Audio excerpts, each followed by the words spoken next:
Our member for St. Michael East. Madam Chair, let me thank you for giving me the opportunity once more at this checkpoint of my long journey in the politics of Barbados. And I must congratulate you. I think this is the first time, Madam, that I'll be addressing you as a Deputy Speaker.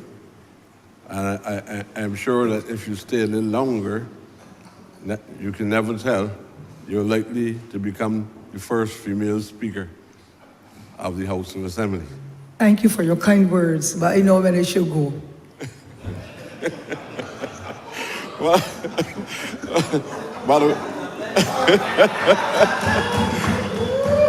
Madam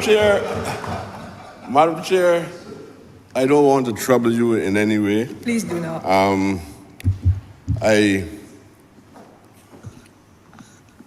am a little flat in spirit because I regret that sometimes my colleagues don't have equal time. I don't know what the standard orders say.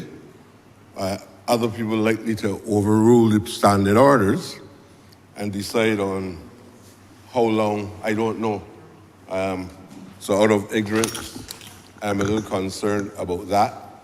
And I would abide by the dictates of whoever is in authority. Honourable Member, I don't mean to interrupt you, but you have 20 minutes, as I did, and most others did, but the honourable members who are ministers, they got an additional 5 minutes because they have ministries. So if you can abide with the 20 minutes, please, sir. Thank you. Yes, madam. I just wanted some guidance to know what is the principle and what is the tenet within the standard orders of the House of Assembly that give the right to any individual to make a decision without any consultation. But then it's a matter that needs to be addressed. And I hope that in the form of governance that we will see coming from this new republic, that at least people who are classified in the manner in which we are classified as backbenchers, elected by the people of Barbados, not selected by anybody, that we would be able to play a more meaningful role. And madam, since I believe that I have been in this place for a long time, I don't believe that my first point of communication about any decision making should be when I come to the House of Assembly or on any kind of, what do you call it? WhatsApp, Parliamentary WhatsApp, or anybody telling me about any Zoom. I didn't even know if the rules were modified or amended subsequent to the coming in of these new digital tenants. Honourable Member. But no, I'm just telling you, I'm following the rules, as you know. Yes, yes. It's about time that you get your daughter and some others to teach you about the technology, so you get a better understanding. You're not too old to learn. Yeah, but madam, and I'm here working with the elderly, sir. Yeah, but madam, I am more into the books. Use your time, sir. Some people like pressing buttons but don't know the English language. And I know sometimes they use the technology, but when they get to the grammar, they don't know if it has or have. So these things occur. I prefer to understand these structures and while gradually coming to the point where these things are happening. But I have a genuine concern, and I think this concern mushroom even more severely since we reached the stage of Republican status, that we should look back at the structures that came from Westminster and at least make the adjustments as we go forward. So, madam, I've also had the problem of having to face directives. Now, this is only a little preamble, baby. That has almost taken 5 minutes of your time, sir. Yes, but I always have timelines. Thank you. Madam, you know, I always have a very long run-up.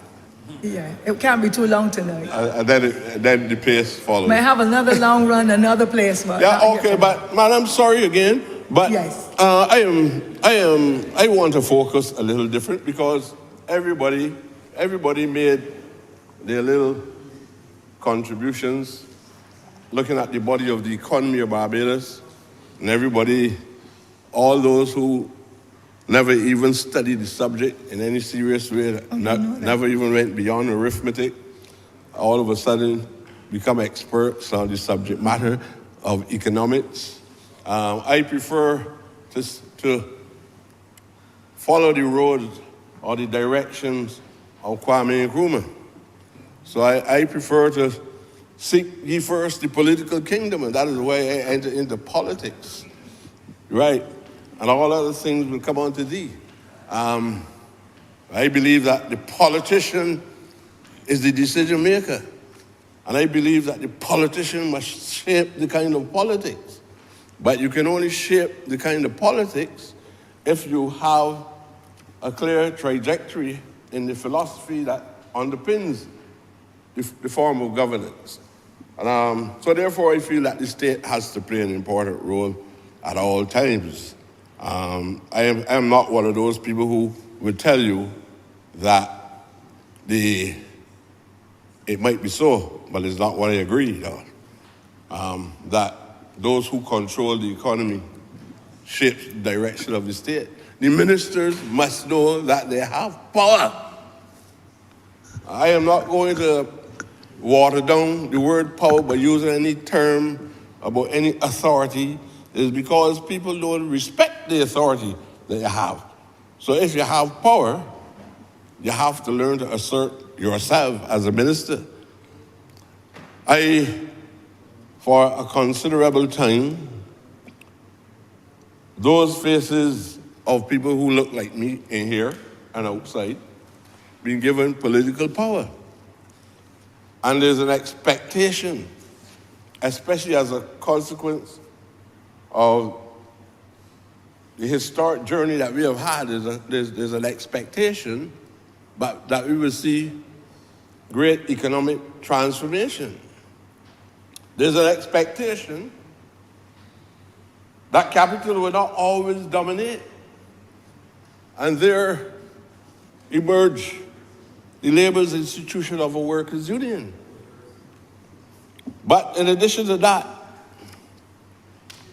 MPs must understand the importance of developing an economy that the landless people, the people devoid of capital, after 1834,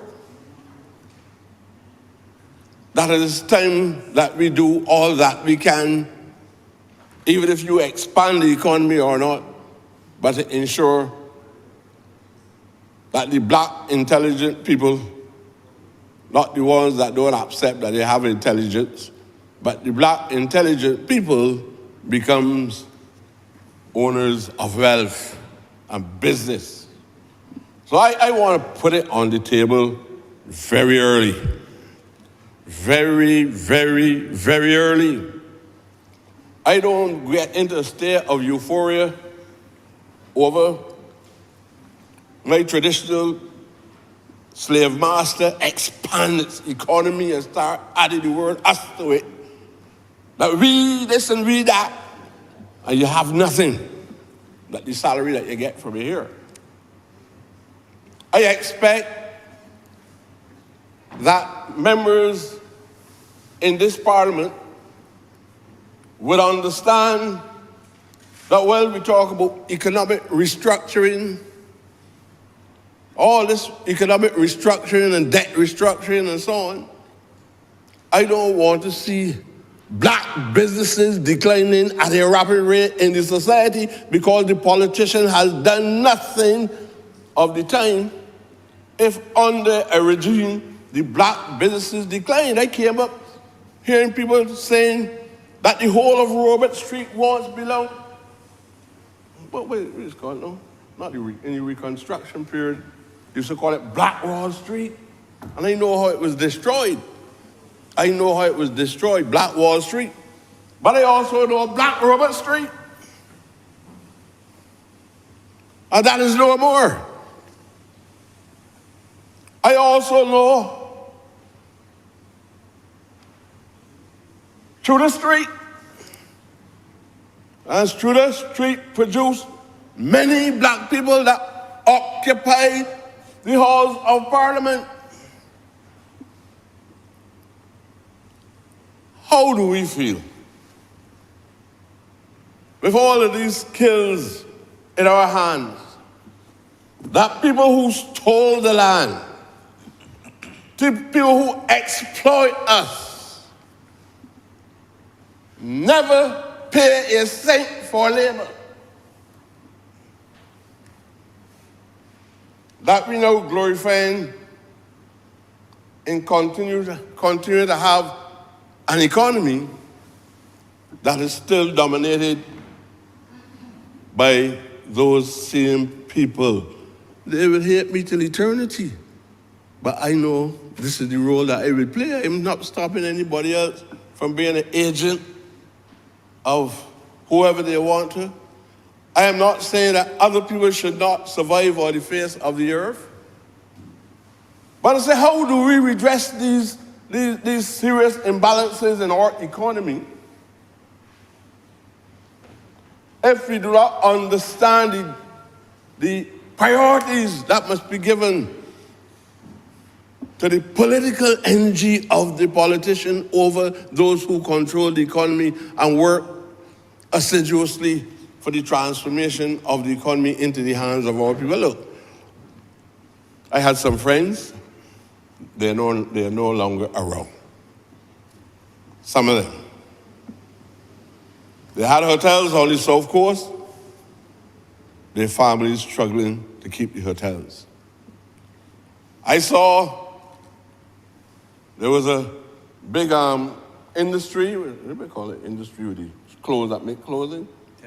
Textile industry. No more around. I bleed and cry for these people, the families. The children could not inherit anything because black businesses collapsed in this country.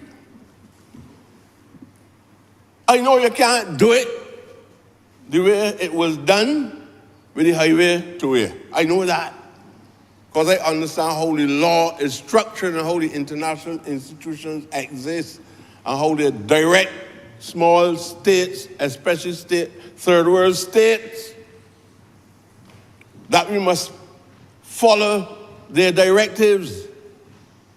And when you don't, they end up even paying people when they have not even done the work because they have to come to some kind of legal settlement because of the language that they use here. I'm not going to use language that will cause such. But I want to say, for a long time, I have seen the wayside group of companies. As a black man, I felt very proud to know that a black man was in control of that. I have seen the Jose company grow. And I felt proud of that, and I would like to continue to remain feeling proud of that. There's nothing that these people did that was worse than these particular social types that was in possession of wealth for all of these years. There's nothing that these men did or is doing at this specific time that they should be experiencing the challenges that they are experiencing. And I want to at least be a voice, not for corruption,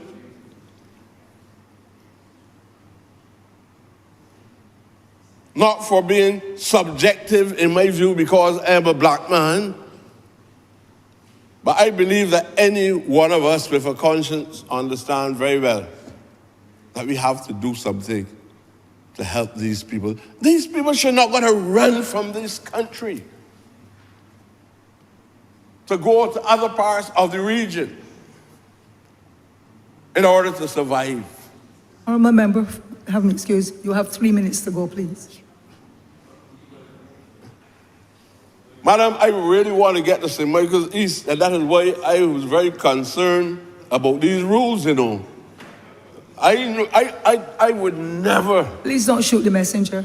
No, I would never, madam, never at any time, especially now that you have that honourable standing in here, I would never like to know that I feel unhappy about any ruling that you give.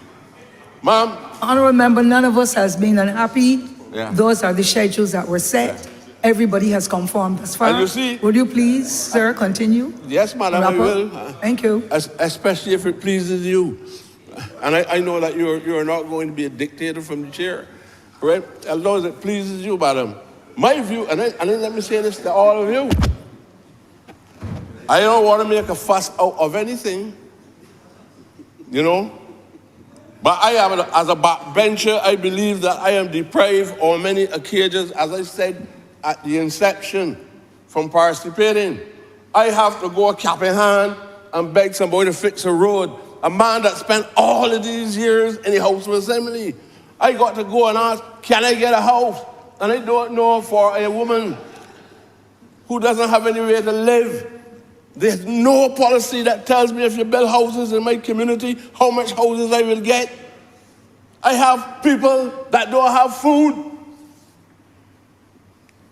It might not be the minister, but I have to face playing a role walking through the door of the welfare department and asking the head of a department, these things are wrong. The structures must be changed. I have to wait till a minister that did not face the electorate in this country approve sometimes things that I asked for and could justify and approve. And that's why I said, in a calm way, I would love to be able to say something from a political perspective about the governance of Barbados, where we are now, not because of any particular prime minister or party. I live in a constituency for years. I come here every day and talk about Zone 1 and whether the only change that has occurred is it changed from Zone 1 to Zone A, what that means to me and the people who are suffering in the Bell. What that means to the people or the children going to school at Belmont School, the environment is choked and clustered. Honourable member, I hate to interrupt you, but I have been given the schedule because all the other members have their opportunity to speak for the limited time as well. If you would so kind, sir, to wrap up. I will never disrespect you. I wouldn't disrespect you. What I want to say to you is that those who believe that they could do to the honourable member from St. Michael's East what they do to other people who love the name backbencher, if you do it to me here, I don't have to even come back in here. I can go to the people with a branch meeting or community meeting and speak my position on these issues. It is not right to come in here and nobody give me the equivalent of an introduction in time. I am restricted by the constraints of time in which I had no say. It does not conform. I doubt very much. I don't know the standing laws that great. Some people come to Parliament and learn more standing laws and have basic inputs into discussions. I want to have discussion. I want to engage. Madam, look. Honourable member, I understand what you are saying, sir, but I will wish you to conform in the light. I will. And to just let you know, I agree with you about the branch meetings and so on, to be able to reach your residents and your constituents, because I conformed with the same limited time you have, and I'm a backbencher. So will you please wrap up, sir? And I'm going to do that now. Thank you. Thank you. I just give you notice in advance. Thank you, sir. That I will His Honourable go to the people that I represent, Because this thing about giving people special slots deliberately, because I am not a significant other, so if you give me a slot at a specific time and other people speak, everybody can see them because them is significant others. I am not. All I'm saying, madam, I can only put it to you. And if it was any other person, I would put it to them as well. Madam, I am not satisfied with the manner in which the parliamentary proceedings are being governed by leader of the House or whoever, or deputy prime minister or whoever. I am not satisfied with this happening to me without any form of consultation. Thank you very much for the time you allow. You're most welcome, Honourable Member. There was a communication sent to inform us before yesterday evening. But thank you, sir, and I appreciate it. Honourable Member for Christchurch East. Madam Deputy Speaker, thank you for allowing me the opportunity, and I plan to make full use of my 20 minutes and get all my points in. First, I'd like to thank the people of Christchurch East who continue to support and who placed me here to do the business of Christchurch East and the business of the wider Barbados. This year, Madam, was a particularly difficult year, and there was a lot of anticipation coming up to the budget. I must say that the Honourable Prime Minister delivered a budget that met with pretty much universal acclaim. Normally, after budget, you get the dissection of the budget and people saying what hardships it created, what was wrong, what was right. But from the majority of the commentators, there seemed to have been an overall sense of this was as fair a budget as could be expected with the reality of the circumstances that Barbados faces. Madam, today is a day for serious business. Talk of sheep, empty accusations, and ill-researched presentations, Madam Deputy, are not for today. Why? Why is today not the day? Because yesterday we had to endure a presentation from the Honourable Leader of the Opposition, the member for Christchurch South, that has left me wondering as to which Ralph is the real Ralph. I'm not supposed to refer to him by name. As to which persona is the real persona. If this budget had occurred 6 weeks ago, that same member would have voted to pass the budget. That same member sat through 5 budgets before as a member of the government and passed every single one. He voted to pass every single one. To hear the same member come in and pillory decisions made while he was a part of the fold and lambaste this government for things that he had a say in and policies that he helped to form as a member of the Parliamentary Party. To complain about the dictatorship and the exclusion, having been a member of the same parliamentary party that I am, having had the same opportunities that I had to weigh in on policies, having had the same opportunities that I had to go to understand how to read estimates, to undergo estimates preparation and other budgetary explanations that made us be able to come in here and speak with some degree of understanding as the policies being presented by the Prime Minister. If this budget had occurred 6 weeks ago, the Honourable Member for Christchurch South would have been thumping and saying aye at the end of the whole thing.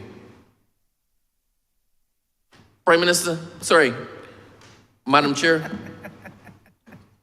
6 weeks later, the Honourable Member can find nothing good at all to say about the budget. Nothing good at all. I come in here and I try to be balanced. And I'm going to show my balance later. I try to be balanced in what I say. Sometimes we do things that may hurt, but are for the greater good. And I will acknowledge the pain. Sometimes when the Honourable leader has spoken, leader of the opposition has spoken, I may not agree with everything he says, but if he says something that makes sense, I will agree with what he said that makes sense. I find it beyond reasonable and honest comprehension that the Honourable Member could have listened through 4 hours by the Honourable Prime Minister and then responded for in excess of 5 hours, and in that dissection and response could find not one good thing, not one thing that appealed to him, not the provisions in support of the police officers, not the provisions in support of the nurses, not the provisions in support of the disabled, not the provisions in support of whoever. Not one thing. Almost everybody in the private sector who weighed in, the business owners, labor, said it was a fair budget, no new taxes. If the Honourable Prime Minister had levied one more tax, she would have been the devil incarnate. She didn't level any. She's still the devil incarnate. However, despite all the commendations of the budget from people saying that it was balanced, it encouraged growth, it provided a way forward, it allows for the development of business, it shows capital expansion, despite all those comments. However, if you listened to what was said by the Honourable Leader of the Opposition, Barbados is worse off than ever before. Ever. People are suffering and the end is near. The government, the end is near. Madam Deputy Speaker, this government is not unfeeling. It is not uncaring. But we had to grapple with unprecedented challenges. Challenges that no government in the history of Barbados had to deal with, one on top of the other, on top of the other, on top of the other, enough to cripple any other government that this country has ever had. We're not making excuses. We're being real. We're being practical. The dollar is still stable. Our dollar is stable and capital works are still ongoing. It was a few years ago, 6 years ago, every Barbadian was living in dread that the dollar was going to be devalued. We were on the edge of devaluation and most people could not see a way out. Thousands were scheduled to go home. People could not see a way out. Now, the economy is growing. The dollar is still stable. For anybody who said, I'm not pointing back to what they did, because you know what? History will judge them. Is there, people say Bajan's memories are short, but I don't think they're that short. For all who say that nothing is happening in Barbados, for all who say where the money is going, let's just take you on a visual journey. You cannot drive through Waterford Bottom and look left and look right and not see that a change has happened in Barbados. And I want to big up the Honourable Member for Christchurch, West Central. I want to big up the Honourable Member for his Clean and Green project. The visual representation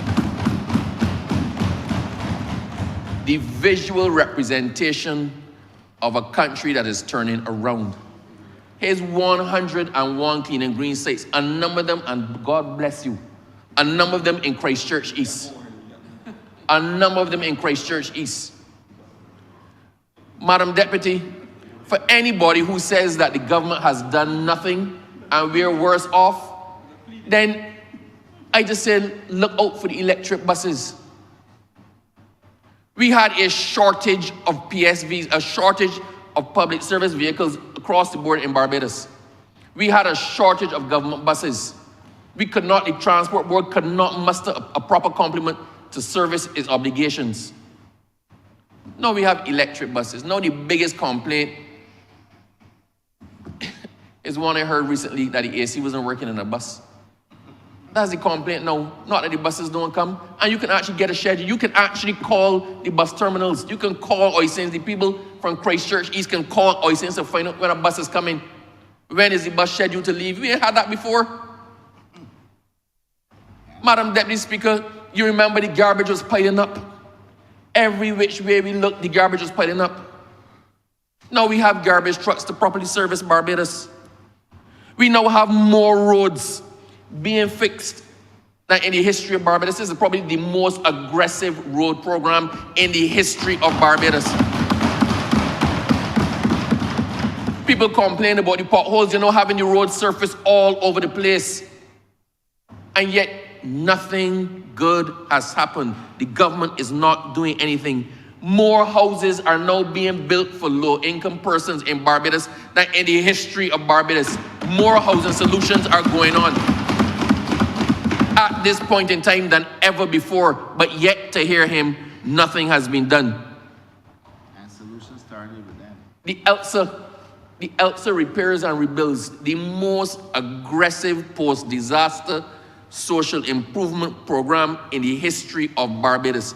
The government undertook a mammoth task, not to make a profit, not to put money in anybody's pockets, but to help the people who were ravaged, who suffered at the hand of a natural disaster, to ensure we improve our housing stock. I mean, quite frankly, Madam Deputy, I'm in charge of disaster management. I don't think the government can ever undertake a program like that again. But at the time, it was critical. At the time, it was necessary. And it was done. It is disingenuous to sit in his 5 hours.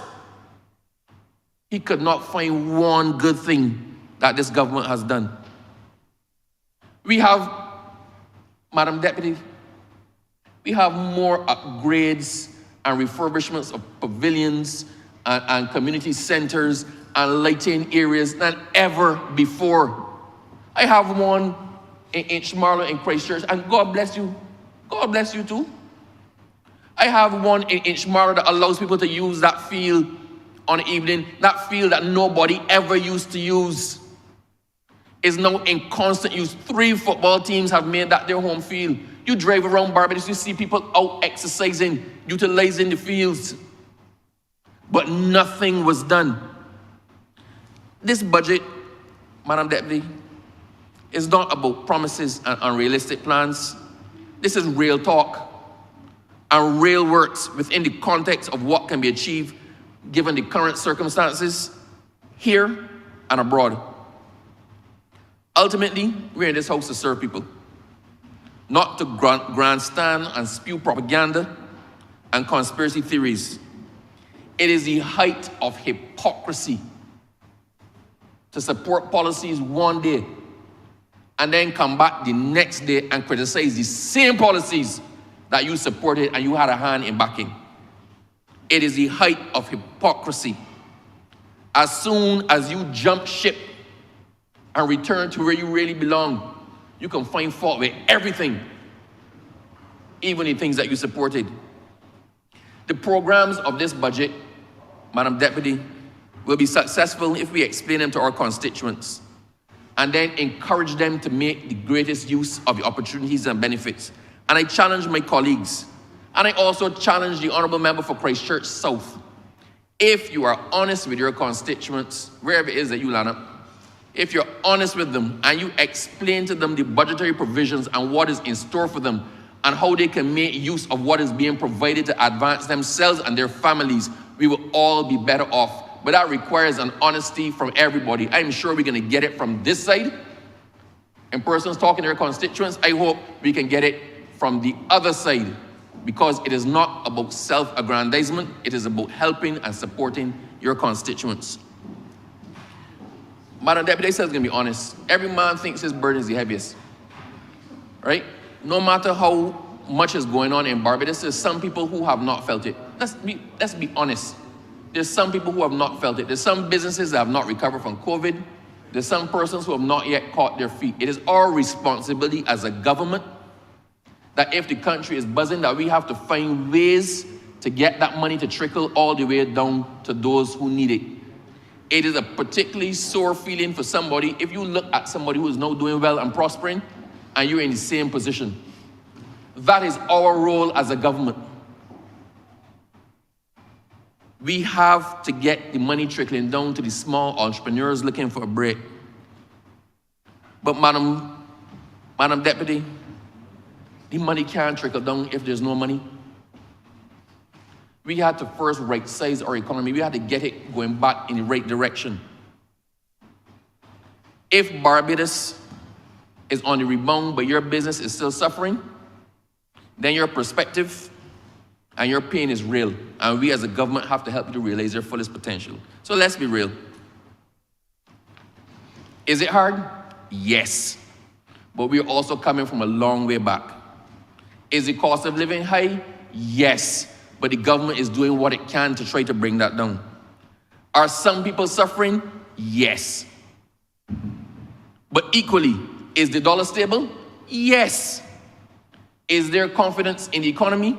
Yes. Is there real growth in the economy? Yes. Are we seeing a real turnaround? Yes. It's not going to happen overnight, but we're on the right track. And as I said, the only way that we can get money to trickle down is for there to be money in the first place. Madam Deputy, let me just go really quickly to hurricane preparedness. The Prime Minister in her budget provided over $4 million to the Met Services Department. And I want to big up all the staff at the Met Services. The Barbados Met Services is doing well. It is actually establishing itself as one of the foremost Met Services in this hemisphere. So we no longer are relying on the models and things that you used to get from the National Hurricane Center. We've developed our own models. I say we because I talked to the director of Met, Mr. Sabu Bess. I talk to him probably every single day, multiple times a day in hurricane season.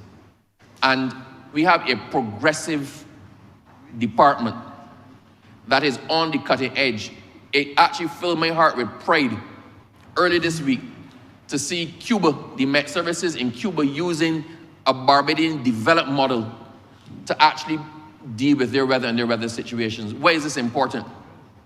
The one thing that can wipe out every single thing that we've achieved, all of the gains that we've made as a government, all of the things we've tried to do, all of our capital projects, the one thing that can wipe us out in the blink of an eye is a hurricane, is a natural disaster. And this government has put money into the UN-backed philosophy of an early warning system for all. We've put a lot of money in to make sure that Barbadians get the best chance and the earliest possible warning. Barbadians must admit that last hurricane season, they never got as many updates about anything as they got then. It was explained chapter and verse. Explained chapter and verse. Every Bajan now knows what is going on, and we're actually so accurate with it, with the weather stations that we've put up around the country, almost 100, to allow us to even pinpoint where it's going to flood. We no longer do a general flood warning. We no longer do a general warning. We are actually in a position to say you expect these rains, a flood warning for St. Lucie, with a red alert, a yellow alert for St. Peter and whatnot. Down to the parish and sometimes even the district, we can actually give people forewarning. And this, madam, is a good thing. But in the area of resilience, in addition, I want to commend the Honourable Prime Minister for keeping the VAT and the duties off of the generators, because that is going to help people to be able to manage the after effects of a disaster. I also want to thank her for keeping the duties off of the water tanks. A lot of people don't yet have them, and there are facilities there through the Water Authority to enable you to get some assistance in purchasing water tanks. But if we cast our mind back to what happened when Elsa swung through, Elsa was a Category 1 hurricane for 2 hours. It barely crested Category 1 hurricane. but it caused tremendous damage across Barbados. People were without water for a significant period, and people were without electricity for a couple of days. We recovered quickly in the grand scheme of things. Within a week, almost everybody in Barbados was connected back to electricity. Most people got it back within 2 days.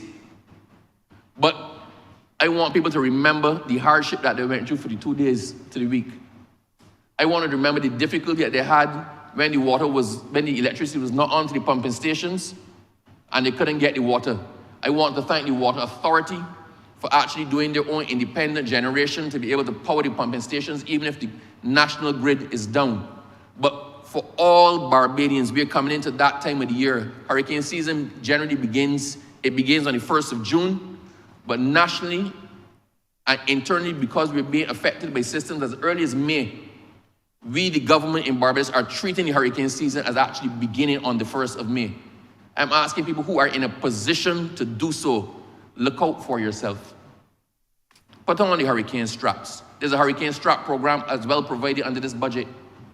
Do what you can to minimize any effects to yourself. It is easy to pay it forward than try to do it on the back end. Madam Chair, my last point.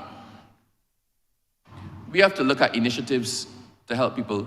We've heard about the most vulnerable. We've heard about those who are in difficulty. We know.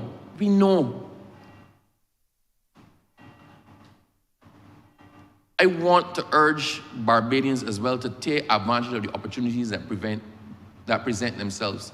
Never before has there been this level of training opportunities provided to persons to better themselves, whether through the CBQs, the NTI programs, all the other retraining and retooling programs done by the government to help those who were laid off. All of these programs exist, Madam Deputy.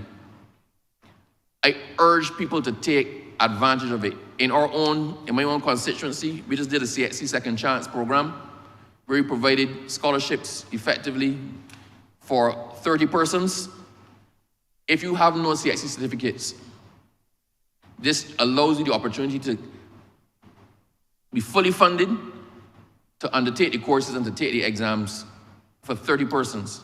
I'm happy to say it was fully subscribed. Can I afford to do it at this point in time? No. Truthfully, it was real hard. But can my constituents afford to wait until another time? No, they can't. So we have to find ways, innovative and creative ways to reach each other and be each other's keeper. So having said all of that, my conscience is clear with the provisions in this budget and these budgetary proposals. My conscience is clear, having come out of the estimates and the honourable ministers who presented and were subject to the scrutiny of the Leader of the Opposition and the public of Barbados. I am comfortable and satisfied that we are on the right track. It is not going to be easy. We have been through a lot. We've been through 10 years of wastage and squandering and corruption. We've been through natural disasters back to back to back to back to back to back. But we have turned the corner and we are still here. This budget is going to help us to continue further on that road, to see real growth, real prosperity, and real development for the people of Barbados. All we have to do now is make sure that what is happening above trickles down to those who need it most. And I'm comfortable that this budget will help us to get there. Madam Deputy, I thank you.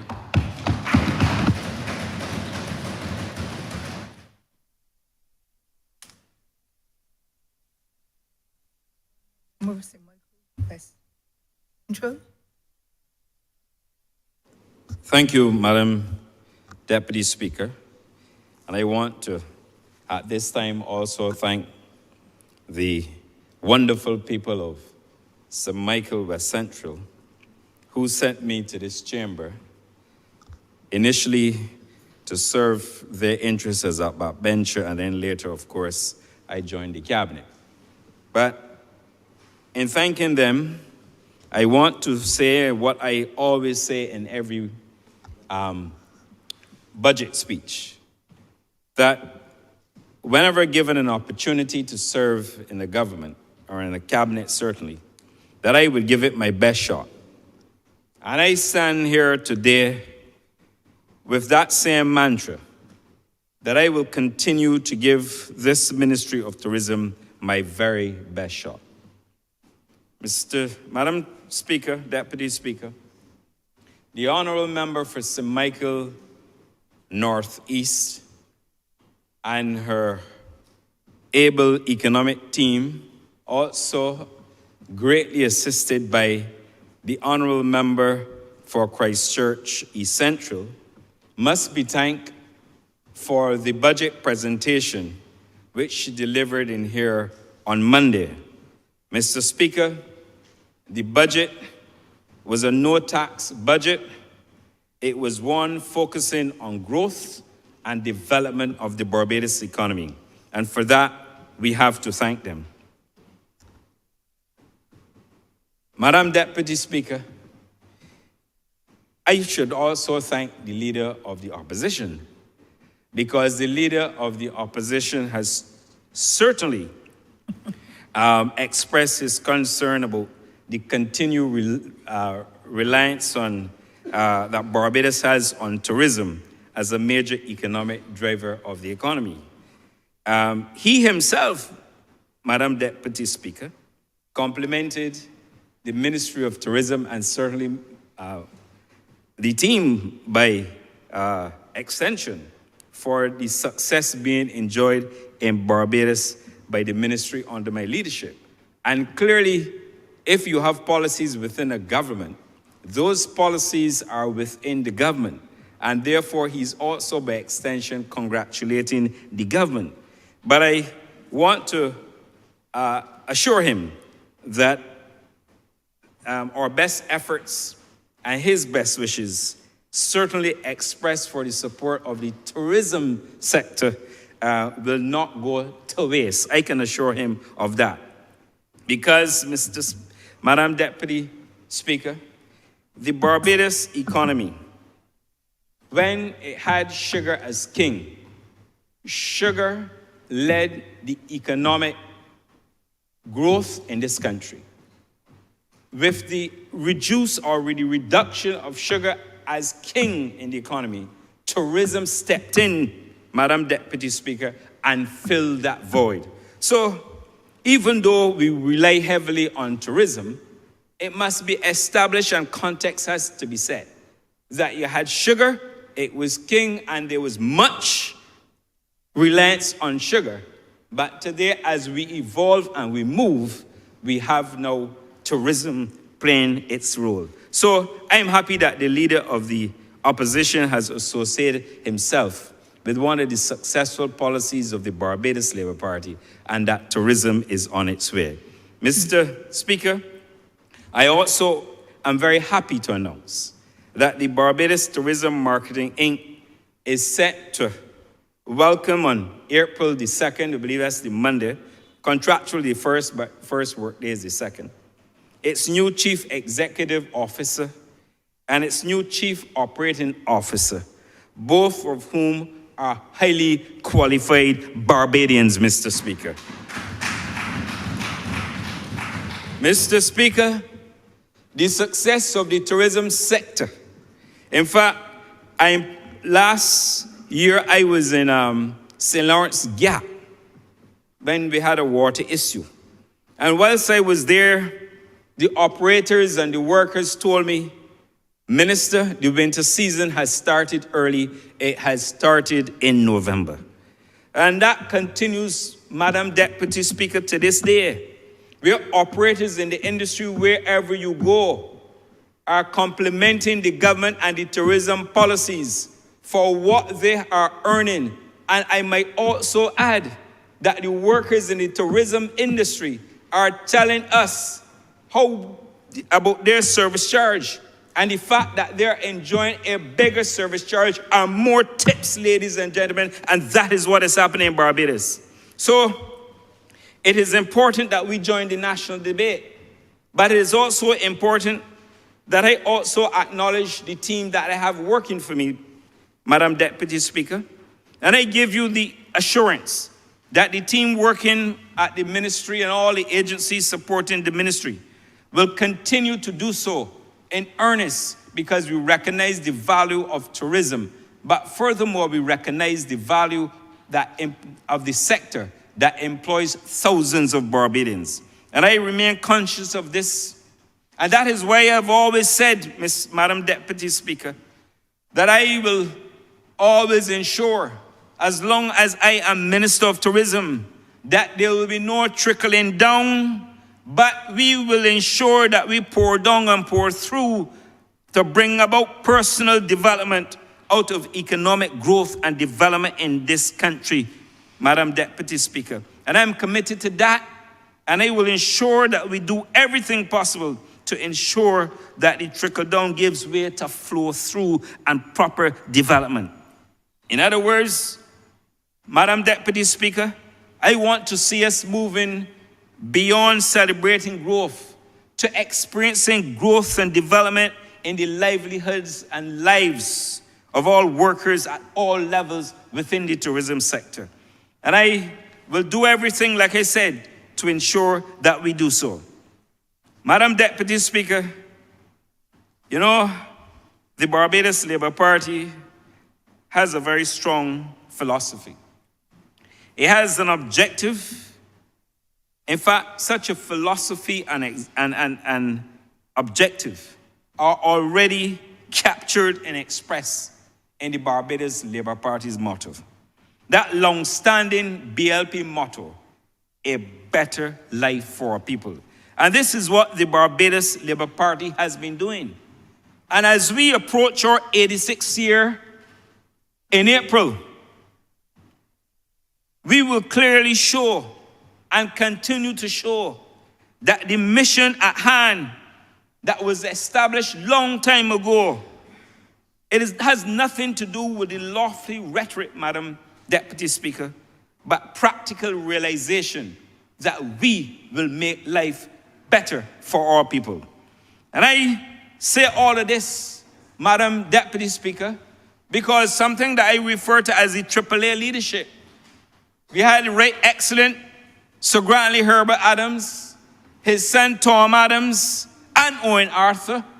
Of course, we have our current Prime Minister.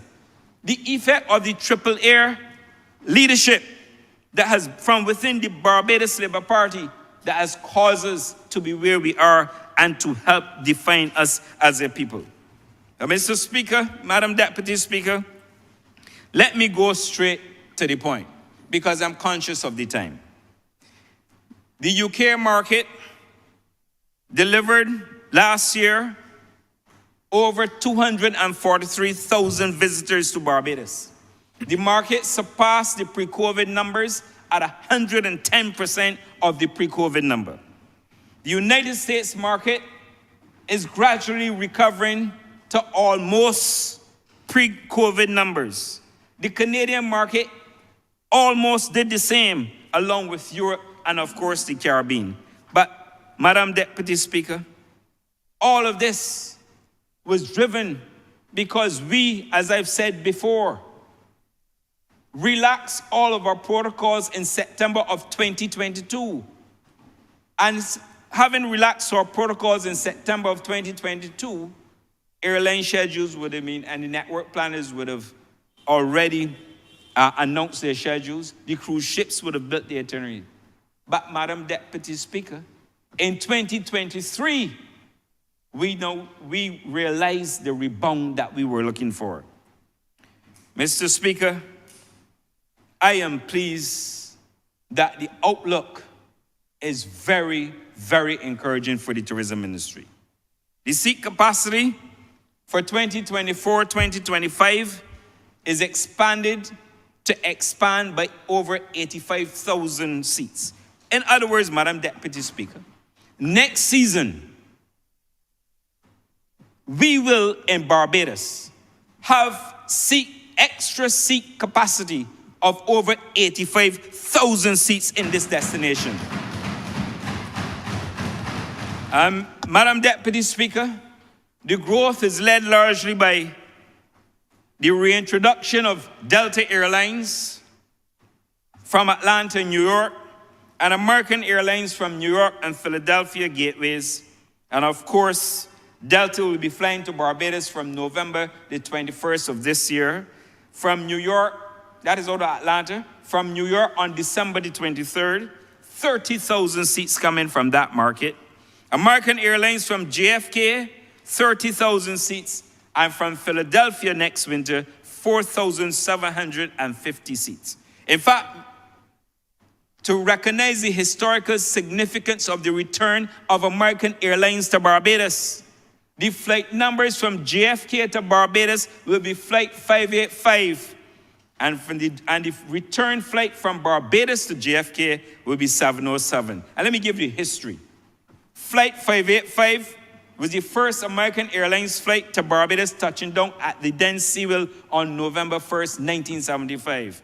And Flight 707 was the silver American Airlines jet that came into Barbados and left Barbados. The Canadian market, next winter, and it's important for me to tell what we're doing ahead. Next winter, the forecast is that we are going to increase by 9.2%. The UK, Madam Deputy Speaker, we have done well and we will continue well, and we are going to surpass next winter the targets that we set for this winter season. So the market will experience growth, and we are going to increase by over 44,000 the number of seats into this destination. Aer Lingus, the winter season from Manchester service will continue in the next winter season. The BA will operate their largest and newest aircraft into Barbados, the Boeing 787 Dreamliner into Barbados, with a 10% increase in capacity for this summer to coincide with World Cup.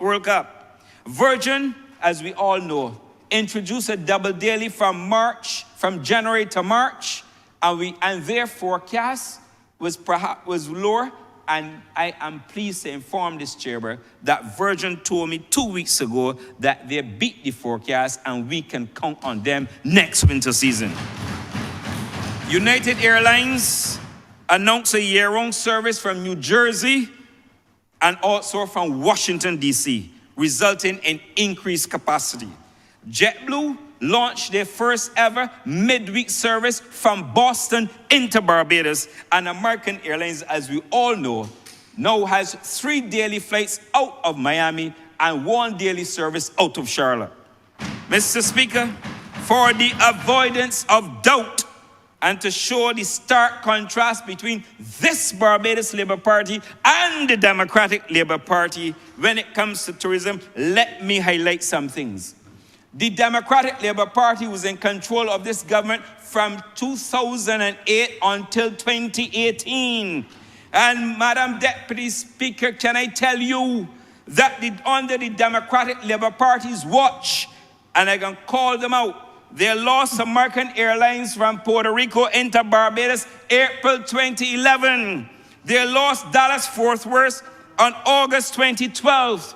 They lost the American Airlines New York flight on the 14th of January 2014. They lost Gold Airways on the 27th of August 2016. They lost Delta New York on the 2nd of April 2016. They lost Avianca on the 31st of July 2017. And they lost Delta Atlanta on the 12th of August 2017. And the Democratic Labour Party want to talk about empty seats. Well, I am ready for the discussion, and I have not revealed my hand yet. I am not a lawyer, but I have not revealed my hand. Madam Deputy Speaker, and they want to talk about goal and empty seats and paying for empty seats. Well, let me tell the House this. They paid over, and we had to pay the bill, Madam Deputy Speaker, $13.5 million that they owe gold that they didn't pay. And we, this Barbados Labour Party, along with millions of other debts that they left for us, had to settle. And they're talking about, want to show examples? Well, I've said that the Democratic Labour Party lost at least 7 flights into Barbados. I told you about the Puerto Rico, I told you about Dallas, I told you about New York, I told you about Gaul in Brazil, New York, Delta, New York, Atlanta, Delta, and also, Delta and Avianca. Mr. Speaker, stark contrast, what have we done? Since we came to office, this Barbados Labour Party government, we added Aer Lingus from Manchester. It's going to be on its third rotation into Barbados next winter season. We brought Copa Airlines from Panama to Barbados, started with 1 flight. Now we have 4 flights, Madam Deputy Speaker. We have Conviesa from Venezuela. We have Inter-Caribbean with multiple flights throughout the Caribbean to supplement a lot of the reductions that we had for LEA. We have Suriname Airways from Suriname and Guyana. United Airlines, we brought from New Jersey and Washington. And of course, Cayman Islands. But Madam Deputy Speaker, in addition, you know what we did? We reversed the flights that the Democratic Labour Party lost. And we are reintroducing Delta from New York and Atlanta and American from New York for the next winter season. I tell you when we're going to bring over 85,000 seats. And I'm being charitable because I may soon have some other announcements to make. And next winter season, we are opening up the gateway from Philadelphia through American Airlines. That all the work that I did with my team when we went through the sweltering heat in Dallas and all across the United States last summer, that when you got on the airplane, the heat hit in your chest, almost to give you a cold. We did it on behalf of Barbados. And I might add, Madam Deputy Chair, that we are working on other initiatives. I would like some traction out of Puerto Rico. I want some traction out of Chicago. I want some traction out of Houston. I want some traction out of Africa. And I also want some more out of Latin and Central America. And I want to put this foolishness about the number of flights and that. We have some people in other Caribbean countries getting more flights out of Barbados. And I can quickly give you this, Madam Deputy Chair, Speaker. Look at the average weekly flights. And I can make mention of this. Barbados from Canada, 15. Antigua and Barbuda, 7. Grenada, 5. St. Lucia, 8. And St. Vincent, 4. Europe, Barbados, 2. Latin America, Barbados, 6. All the others, 0. United States, 43 flights a week into Barbados, compared with 27 into Antigua, 21 into Grenada, 36 into St. Lucia, and 4 into St. Vincent and the Grenadines. And the UK, Madam Deputy Speaker, 35 flights into Barbados, compared to 9 into Antigua. The tag flights that this Barbados Labour Party sanctioned to help St. Vincent and Grenada, so they were going, but also to build out additional regional travel for Barbados' destination. And I can tell you the secret what we're working towards. We want to build out a hub in Barbados. And therefore, you can see, even though we have the tag flights, there is a strategy behind that. And we don't expand, I'm not going to expound on it today for the interest of time, but we are developing a strategy compared to other destinations. And I don't want to remind the country that the Barbados Tourism Marketing Inc. and Barbados as a destination won Barbados Best Tourist Board at 2024 Globes. And I'm not going to tell you about the Star Winter Destination Award that we won. And I'm going to tell the country that in cruise, this cruise season, we have rebounded, Madam Deputy Speaker. This cruise season, we will have 406 vessels calling here, over 742,000 passengers, an increase of 6% year on year.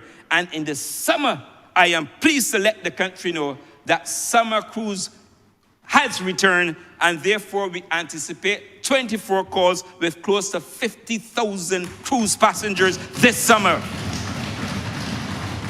I can also tell you that the cruise ships, and when I met with the four presidents about two and a half weeks ago, they told us, don't worry, we love your destination, we love your people. Norwegian Cruise Line, the newest prima vessel, came to Barbados with 3,000 plus. Virgin Voyages came to Barbados for the first time with their first inaugural call on January 16th, and MSC Explorer and the Norwegian Viva as well. And talking about home porting, to help build out the economic state of this country. In home porting, we had 184 calls last season. This season, we have 178 calls. growth, with a registered 26% growth in the home importing market.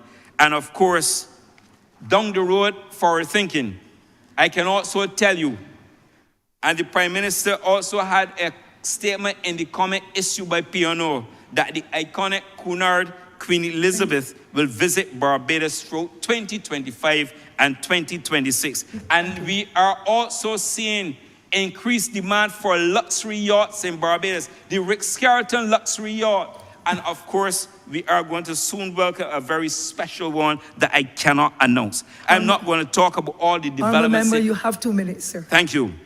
But, Madam, I have 2 minutes. But I'm not going to tell you about the hotels and what we're doing. That will come another time. And that how profitable we have been at Needham's Point.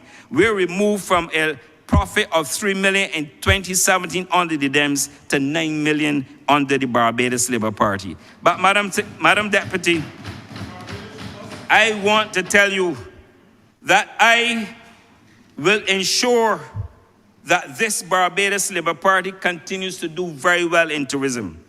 I am not going to rest until we turn every stone to ensure we get the best bang for our buck. And I want to say to you that the Democratic Labour Party has no moral position to come in here or elsewhere and tell the country that they have done better than us. Let the record reflect that the DLP's record on tourism can best be described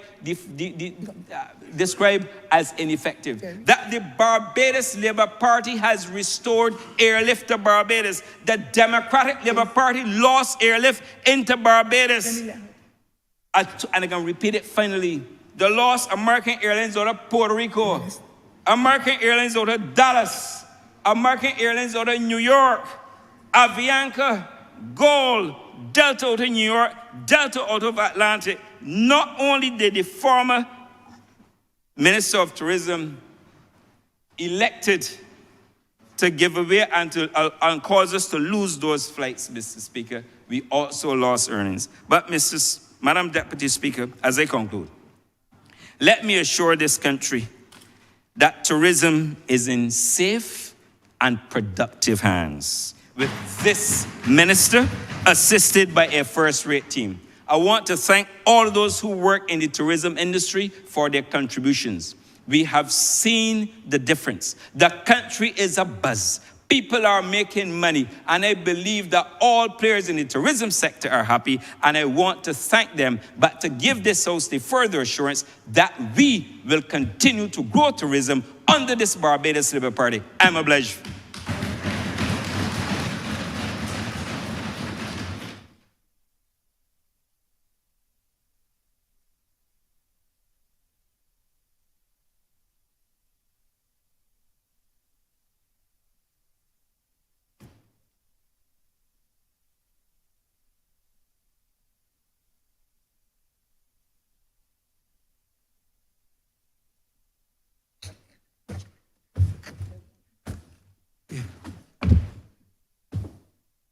Honourable Member for St. Joseph.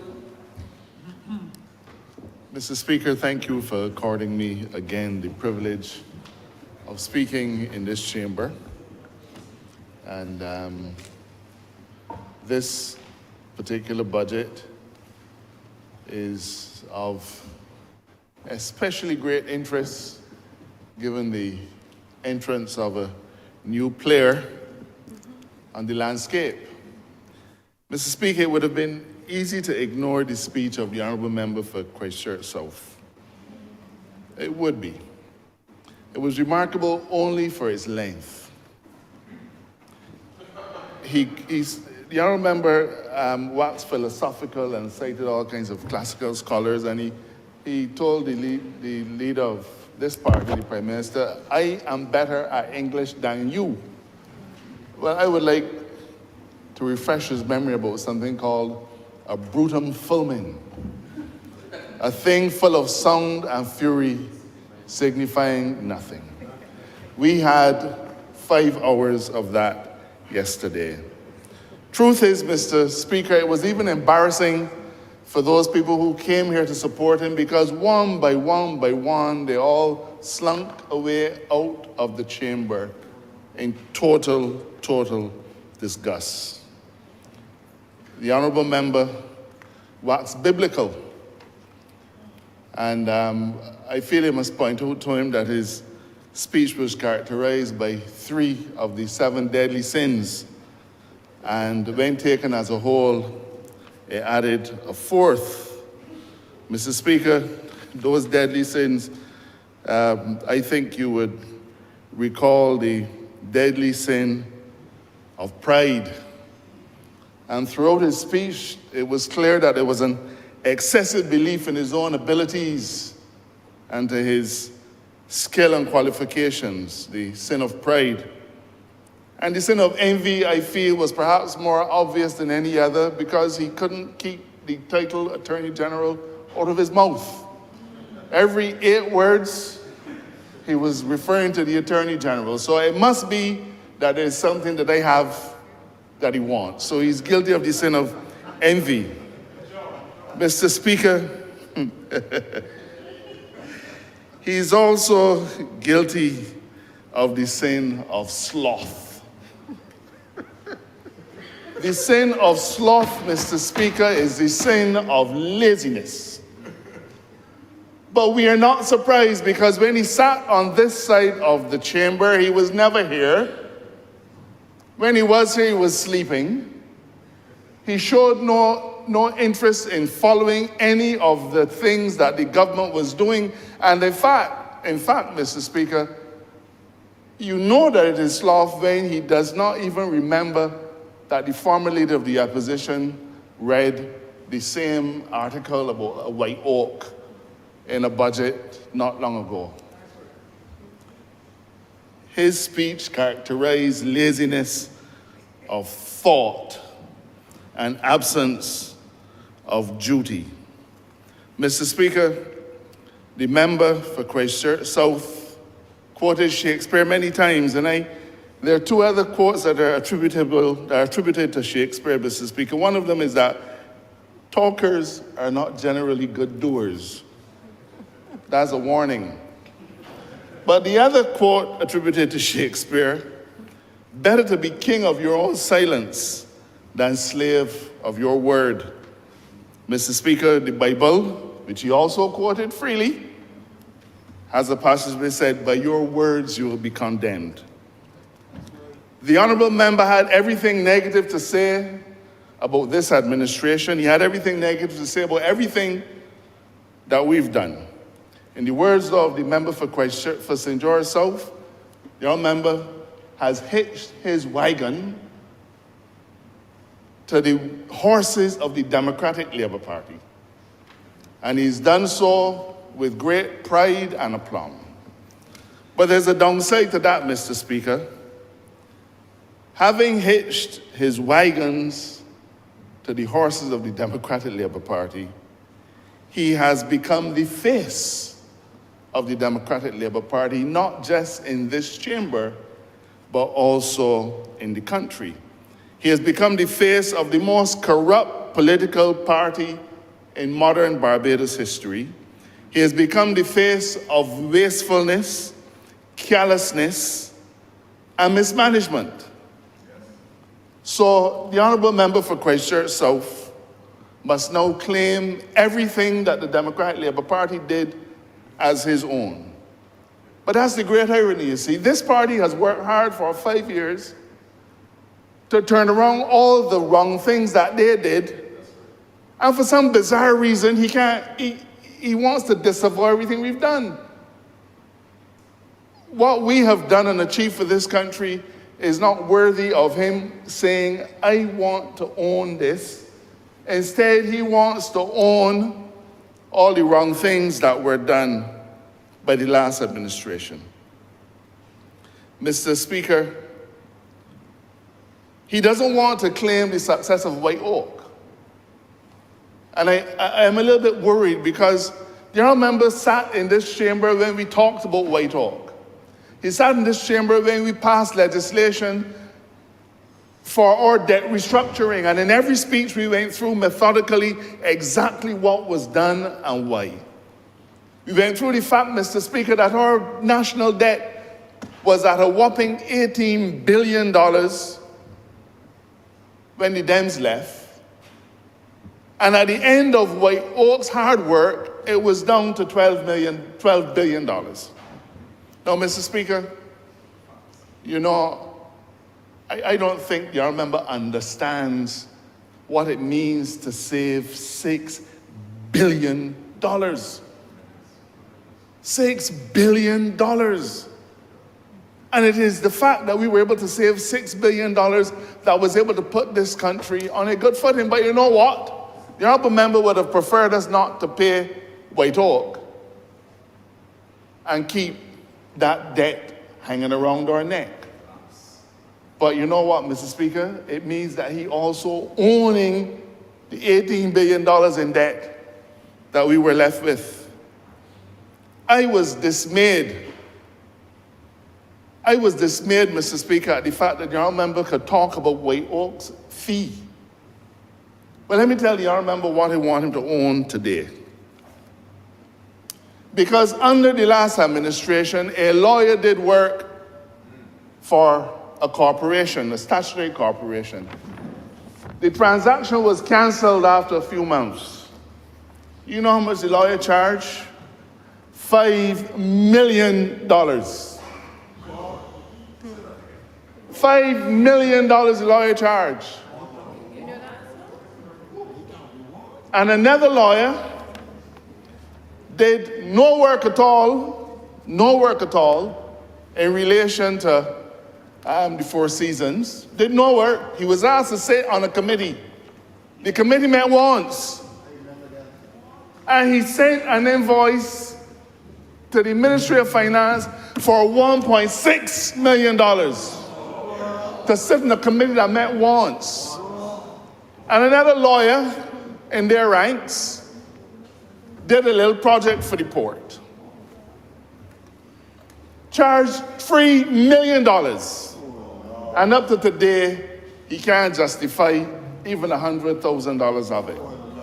And then there are other lawyers that he now has to own as his kindred spirits, who charge another 1.6 and another 1.6 there. The difference between White Oak and his friends, Mr. Speaker, is that White Oak worked. They worked hard.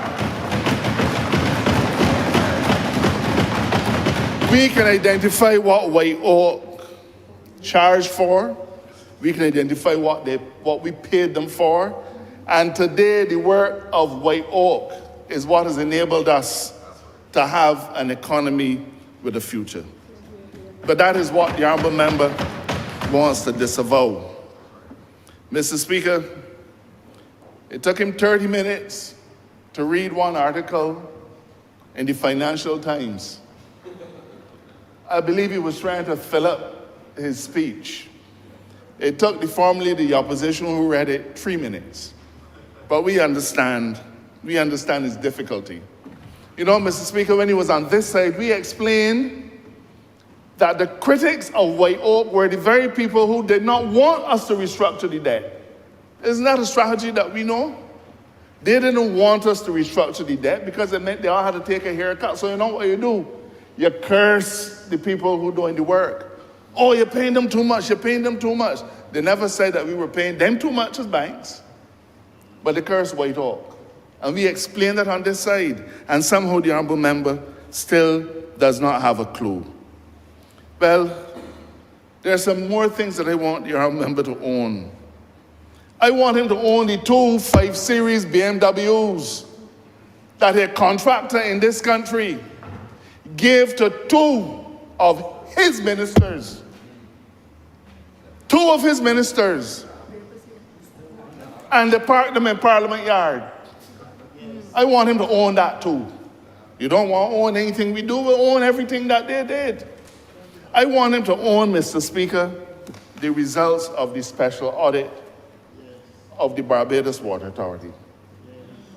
I want him to own the paragraph which says, the audit office reviewed 10 contracts with a value of over $700 million. How much we pay White Oak? 27 million? The audit of the Barbados Water Authority under their administration, his administration, sir, because he belonged to them. The audit office reviewed 10 contracts with a value of over $700 million. And it was observed that the majority of these contracts did not go out to tender, as required by the Barbados Water Authority procurement rules and the Financial Management Audit Act, another act that had been adopted by the authority. It has been observed that firms were being engaged with no evidence of how the engagement was initiated. Millions of dollars in contracts were being awarded without evidence that the service was reasonably priced. There was also, in one instance, the absence of any written contract. In short, the procurement process lacked transparency. Own that too, member for Christchurch South. Those are the things that the member on that side, the member over there, railed against night after night after night. The corruption, the dishonesty, the wastefulness, night after night, when he was in the good company of these righteous, decent people. But he's abandoned us now. Well, I have no regrets about his departure. I don't think anybody on this side does.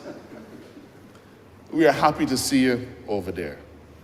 But Mr. Speaker, I said that it was easy to ignore it, so I have to caution myself not to pay him too much attention. I am proud to own what we have done as a government for the last 6 years. And I am proud of this budget. I believe, Mr. Speaker, that this is probably the third consecutive budget that we've been able to say to the people of Barbados, no new taxes. When I was trying to stay awake while the Honourable Member was speaking last night, I went back to the 9 or 10 budget speeches given by his party when they formed the last administration. In every single one, Mr. Speaker, it was tax, tax, tax, and more tax.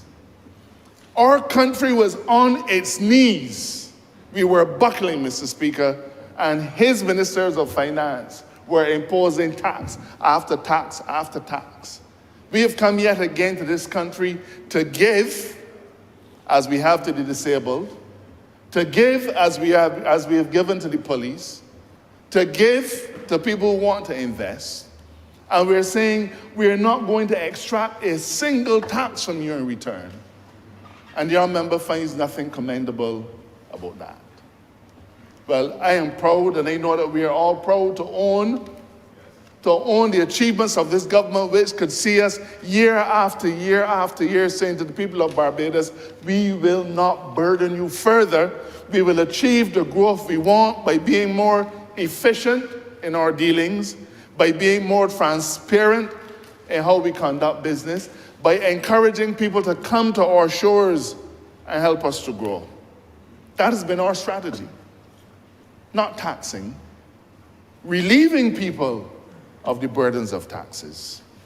But these fundamentals elude the member for Christchurch South. You know, Mr. Speaker, there were a few things that I had to restrain myself from laughing. The Honourable Member said that there are police constables, because I'm proud to own what we do about them too. He said there are police constables in the service for 30 years or 39 years or something like that, and can't even make a corporal. Well, I understand his problem. You see, the Honourable Member was a Dem first. And then when he lost the nomination against the future Prime Minister, so he was a Dem first, then he became a B and sought the nomination. Then he get vexed and went back and joined the Dems again and ran in 2 elections for them and came back over as a B. The problem is that he's spinning around with so much. It's difficult for him to focus and to remember who did what when. I believe that when he was a Dem back then, Henry Ford abolished the rank of corporal. Henry Ford abolished the rank of corporal. before I left being 80, then. But I would like the member, I'm sorry to use the allegory of the sheep, but I would like the honourable member to name one of these corporals. Tell me which station he works at. Tell me which station he works at, Mr. Speaker. I am proud to own the initiatives that we've put in place, Mr. Speaker, for our teachers, for our nurses, and for our police officers. You know, I don't know, again, I don't know what he reads. Perhaps he's reading too much Shakespeare and not the Daily Nation. The honourable member said that he listed 15 disincentives to investment in Barbados, and he said one of them is crime, and crime is rampant. Shakespeare reading, see, because everybody knows that crime has been going down, and he talked about homicides, and homicides are half of what they were in the previous year and have been on a steady downward trajectory. But we understand his strategy, you see. He is the boy who cried wolf. He sits or stands and he says, all is not well. But he can't tell what it is that isn't well. Name one thing that isn't well, and we give you a little reward. Ralphie boy. But he can't name one. So instead of dealing with particulars, he throws all these things out there and he said, oh, the members of that administration are guilty of misconduct with public funds. Name one. Tell us one. He cited the Anti-Corruption Act. Yes, we passed it. His prime minister, the former prime minister, the one he now owns and claims as his own, when we talked about needing a new legislation to deal with corruption in public life and so on, he said, oh, but we have an act. It was passed in 1919, and he was comfortable with that. But where's the corruption that he's talking about?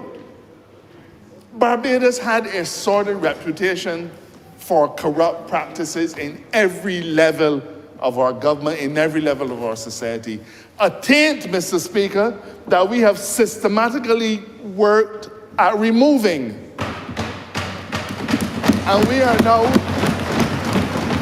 are now ranked perhaps as the least corrupt country in the region. Not because we say so, but because the international community has been able to look to see exactly what we've done and what we've been doing. I know your signal that I need to hurry along, Mr. Speaker. Mr. Speaker, we've begun to make important changes to a category of people that for too long governments have flirted with. When we talk about nurses, teachers, and police, I remember Oinatha was pilloried for making a comment that police are not special. And I think I understood what Oinatha was trying to say. But the fact of the matter is that those three professions really are the pillars of our society. It is like a tripod. I'm not trying to suggest that other people are not important, Mr. Speaker. Not at all suggesting that sanitation workers are not important, or that the BDF are not important, or that the watchmen at the school are not important. We all are. But when we take those, the honourable member talked about the duumvirate. Well, we would rank those three professions in the hierarchy of careers as being the triumvirate. Those are three pillars that allow this country to stand, Mr. Speaker. And we have begun the effort, we've begun the work of changing how they function. I am so proud, Mr. Speaker, of our initiative to make loans available to sergeants, station sergeants, and detectives. I am proud, Mr. Speaker, of the fact that we are willing to give a special allowance for the criminal investigators. Mr. Speaker, all of these are initiatives in this budget that the honourable member seems to have found fault with. I'm sorry if I've offended him, because, well, I shouldn't. It is unparliamentary to make any comment about where people are. But you know, it is so disrespectful. It is so disrespectful, Mr. Speaker, that he called my name. If he said 10 words, AG was told him. It is so disrespectful. He doesn't have even the decency to sit down in here and listen to what I'm saying. Mr. Speaker, I'm going to wrap up now.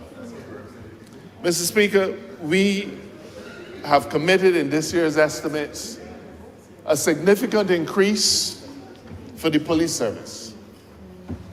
Last year, we had an unprecedented $135 million. We have never had so much money voted in the estimates for the police service that we did last year. But this year, sir, we've surpassed it by yet another $10 million. So when the other honourable member tries to scare taxes about crime, we are grappling with the root causes of crime, and we are putting our money where our mouth is. But we're also putting our money where our mouth is in tourism. We're putting our money where our mouth is in agriculture. We are putting it where it counts, Mr. Speaker.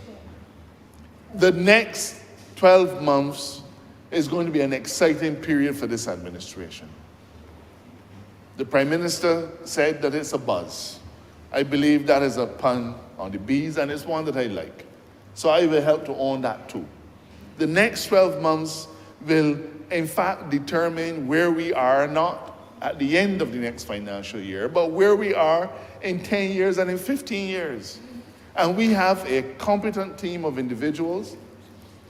We have a competent team of individuals who are well poised, Mr. Speaker, to make the difference in the lives of Barbadians.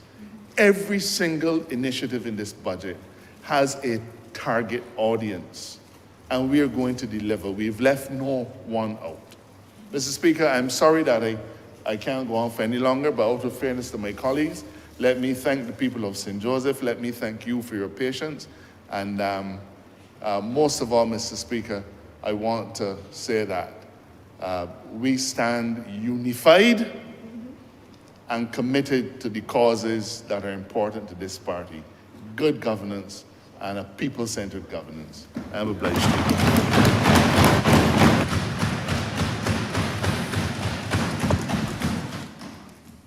Honourable Member St. James Central.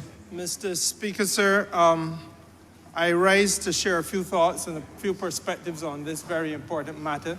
And as with my colleague who just took his seat, I think I should say this, read it just into the record of the House, sir, because there are those who will wonder why the Honourable Member for St. Joseph and myself, and indeed the Honourable Deputy Prime Minister, will only speak for 20 minutes. And that is because, sir, we want to demonstrate the discipline necessary in order to enable the Right Honourable Prime Minister to be able to to make her presentation at a specific time. I make that point mindful that there has also been a need to remind colleagues about the burden, at whatsoever level of experience, and whatsoever rank you may carry, of carrying and committing oneself to that discipline. Sir, I felt a sense of unbridled revulsion. Unbridled revulsion. Did you feel it, Mr. Speaker? When the Honourable Member for Christchurch South spoke in this place yesterday evening. And you, because you sit in the throne, might have been immune from it, sir. But there were periods of time, sir, when I feel that ingratitude, stronger than traitors' arms, would have burst the mighty hearts of men on this side. People who stood shoulder to shoulder with the Honourable Member and helped him to come to this place. When politically naked, they clothed him, treated him as a vulnerable member of the team, and assisted him. And Mr. Speaker, sir, what was visited upon us was unwholesome at best and obnoxious at worst. And beneath the character that I know the honourable gentleman to be, I consider it beneath him, sir. I go further.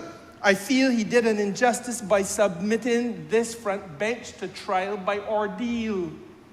You, sir, are a member of the legal profession. You understand what I mean. Years ago, when you try a man by ordeal, this is the medieval way of trying somebody. So you met them, you stoned them, or make them walk on hot coals. And the language that was used by the honourable member for the gentleman for Christchurch South was identical. Oh, I watched them writhing in their seats, sir, taking pleasure at the infliction of pain, born in this case out of rhetorical ordeal, sullying people's reputation, Mr. Speaker, sir. Suggesting by innuendo that there are people in this place who are guilty of financial impropriety without a shred of evidence, Mr. Speaker, sir. Now, I can speak Sunday in St. James, and I have unlimited time down there. So I ain't going down that road now. But Mr. Speaker, sir, wherever you want me to speak, Madam Prime Minister, I will speak. But let me say this. I feel, Mr. Speaker, that, out of an element of empathy, because I know the honourable gentleman had to reply to a budget, and financially unsound as he is, one must feel empathy. And I know that he went to seek guidance from a chap called Eswick. And Mr. Speaker, sir, that would have taken him to the point where, they say, ignorance, sir, is the curse of God, and knowledge is the wings on which we fly. So to relieve oneself of the burden of ignorance, one sought knowledge, but in the wrong place.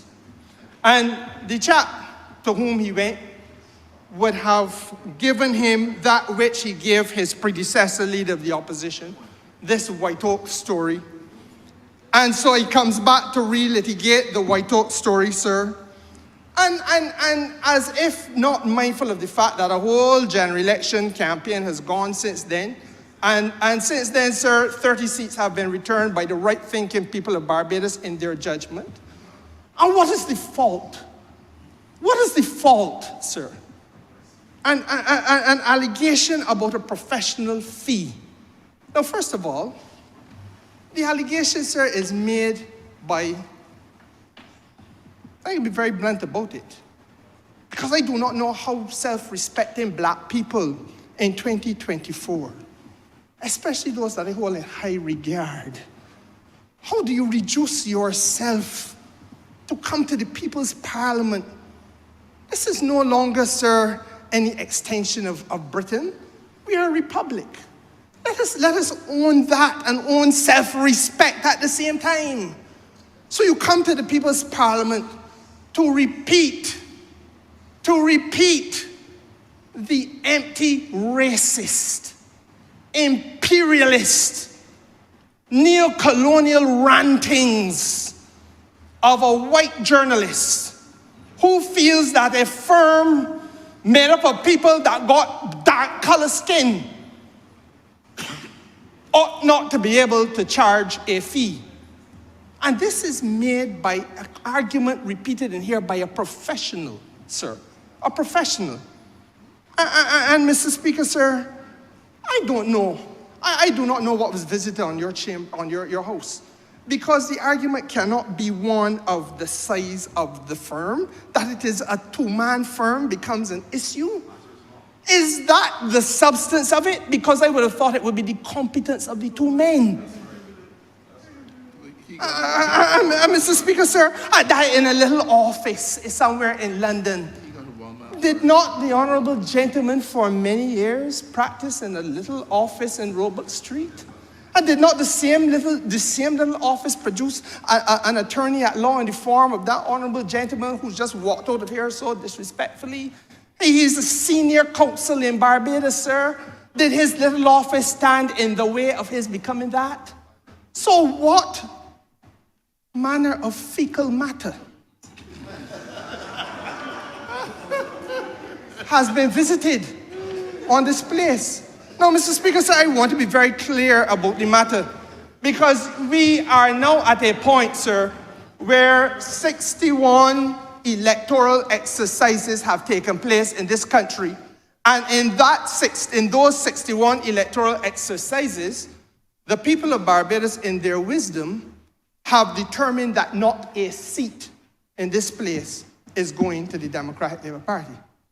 By means outside of those 61 electoral exercises, the Democratic Labour Party has found itself with a seat in this place. They must be held to the standard that this place has become accustomed in their absence.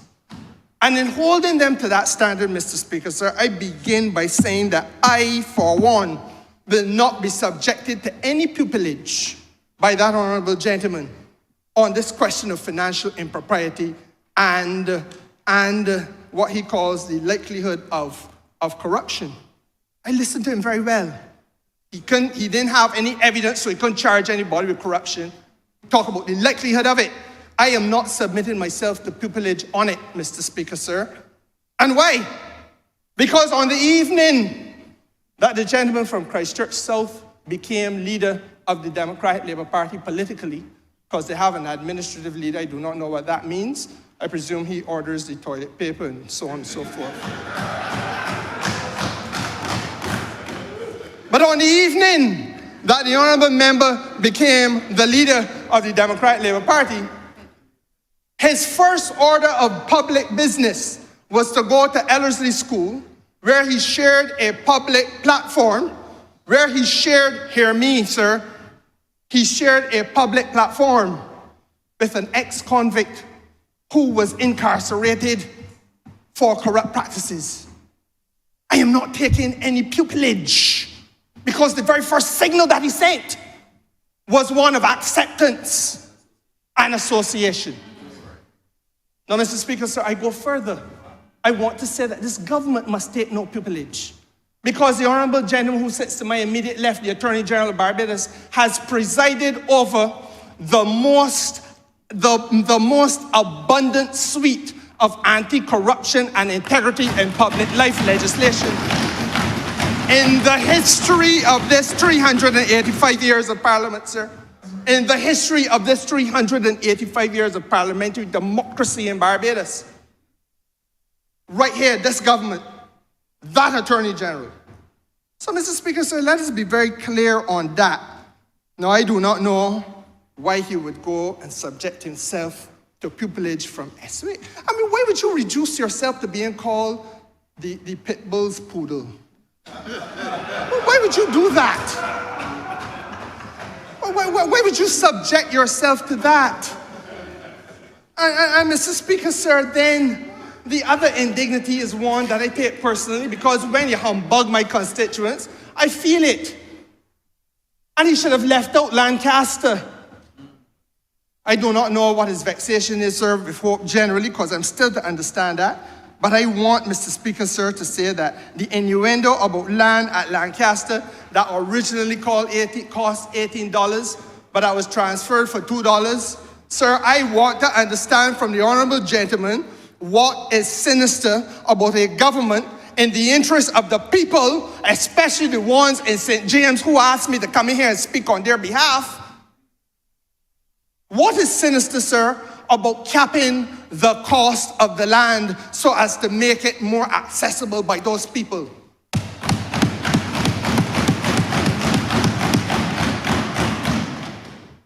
What is sinister, sir, about capping the cost of the land so that the total cost of the transaction is driven down, enabling ordinary people in working class and lower middle class Barbados to access piece of the rock? What is sinister about that, Mr. Speaker, sir? And then, on top of that, well, those folks go out to work by day, their roofs now will be working for them by day so that they are able to have electricity generated and sold into the grid in order to help pay off the mortgage, setting a new trend and a new standard for home ownership in Barbados, led by this government in the interest of the people of this country. What is sinister about that, sir? Now, Mr. Speaker, sir, I want to say to you that I took offense, therefore, when he said that there's no hope, but there's despair. And I want to share, sir, in anticipation of what you're going to ask for, I will make it a document in the House when I'm done. But, you know, sir, on the 18th of March, while she who presides over the leadership of this government was giving her budget speech. What was delivered to me? This epistle. Dear sir, we write to inform you that we will be having a handing over of keys ceremony to the new homeowners at Vespera Gardens, Lancaster, St. James, which is one of the areas in the constituency that you represent. And to this end, we would be pleased if you could attend the ceremony, which will take place on Saturday, the 23rd of March, 2024. I'm not worried about the postponement. I am simply saying, Mr. Speaker, sir, that these people that he says have offered no hope and only despair are at a position now where they are writing to me as the MP to say, brace yourself, Star, to come and put on your finery because people in your constituency will be getting housing solutions. And what is happening down there? 161 houses in Lancaster, Mr. Speaker, sir. And on average, therefore, you may have probably two owners to every house.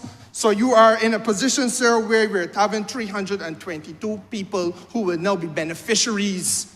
And if the honourable member wanted for a moment to live up to that which I believe he has in him, but for some strange and probably perverse reason he does not want to express, analyze the issues in Barbados. The simple issue around this, sir, is that a year and a half ago, the Honourable Prime Minister went down there and launched that project. And within 3 days of the Prime Minister launching that project, sir, there were 3,000 applications for those 161 houses in the office of the Minister. Now, Mr. Speaker, sir, it tells us, therefore, that the ambition which the Prime Minister has set for this country of 10,000 housing solutions, and we say solutions because housing is a challenge and has been a challenge for donkey years in Barbados, that the ambition of 10,000, sir, is not only valid, but it might actually be too small, and that we've got to go even further, because while we are going to house shortly 161 people down there, sir, there are thousands more. And I've said it on all sides of this house now, and I say again, I've said it from the public platform in Barbados. Every administration, everyone has to carry an element of burden in this. I've said it in opposition, I've said it in government, I've said it publicly on the platform. Because, Mr. Speaker, sir, we knew for years. I came here in 2003. And at that time, there was a backlog of 18,000. How did I know there were 18,000 applications at National Housing, Mr. Speaker, sir? Because a lady came to me from a Prospect St. James and told me that she, age 54 as she was then, was waiting on National Housing to provide her with a solution. And that she had been applying since she was 24 years old. That goes back to Barra. That goes back to St. John, Tom Adams, all Sandyford, everyone. So let us take the foolish party politics out of it and face this as a mature society and recognize that we have to wrestle this problem to the ground, and that the best solution to the wrestling of that problem has come from the Prime Minister of Barbados and this front bench in Barbados, their party. Well, Mr. Speaker, sir, in the absence of logical thought, the gentleman from Christchurch South often seeks to shelter himself, or sought in the budget to shelter himself from public scrutiny by repeating the mantra, inflation, inflation cost, as though it is recent discovery. Now, Mr. Speaker, there's a serious issue, and it should be treated seriously. There is a challenge facing not only Barbados, but facing the world. Inflation, sir, globally, has been estimated to be running at around 10%. I mean, that's the IMF. Mr. Speaker, sir, our experience in Barbados was around 2020, 2021. We were seeing inflation at about 1.6, 1.7%. By 2022, sir, it had crept up to 4-point-something%, and that is largely because of the COVID challenges. And it has continued to be resilient, sir. I may have leveled off around 5% or so now. But Mr. Speaker, sir, it is a reality that hits everybody in their pocket when they go to the supermarket. It hits every one of our constituents, sir. And there's not one person in here who believes that their constituents should be suffering and paying more money if it could be avoided. So it is not a partisan political issue. And Mr. Speaker, I want to say that the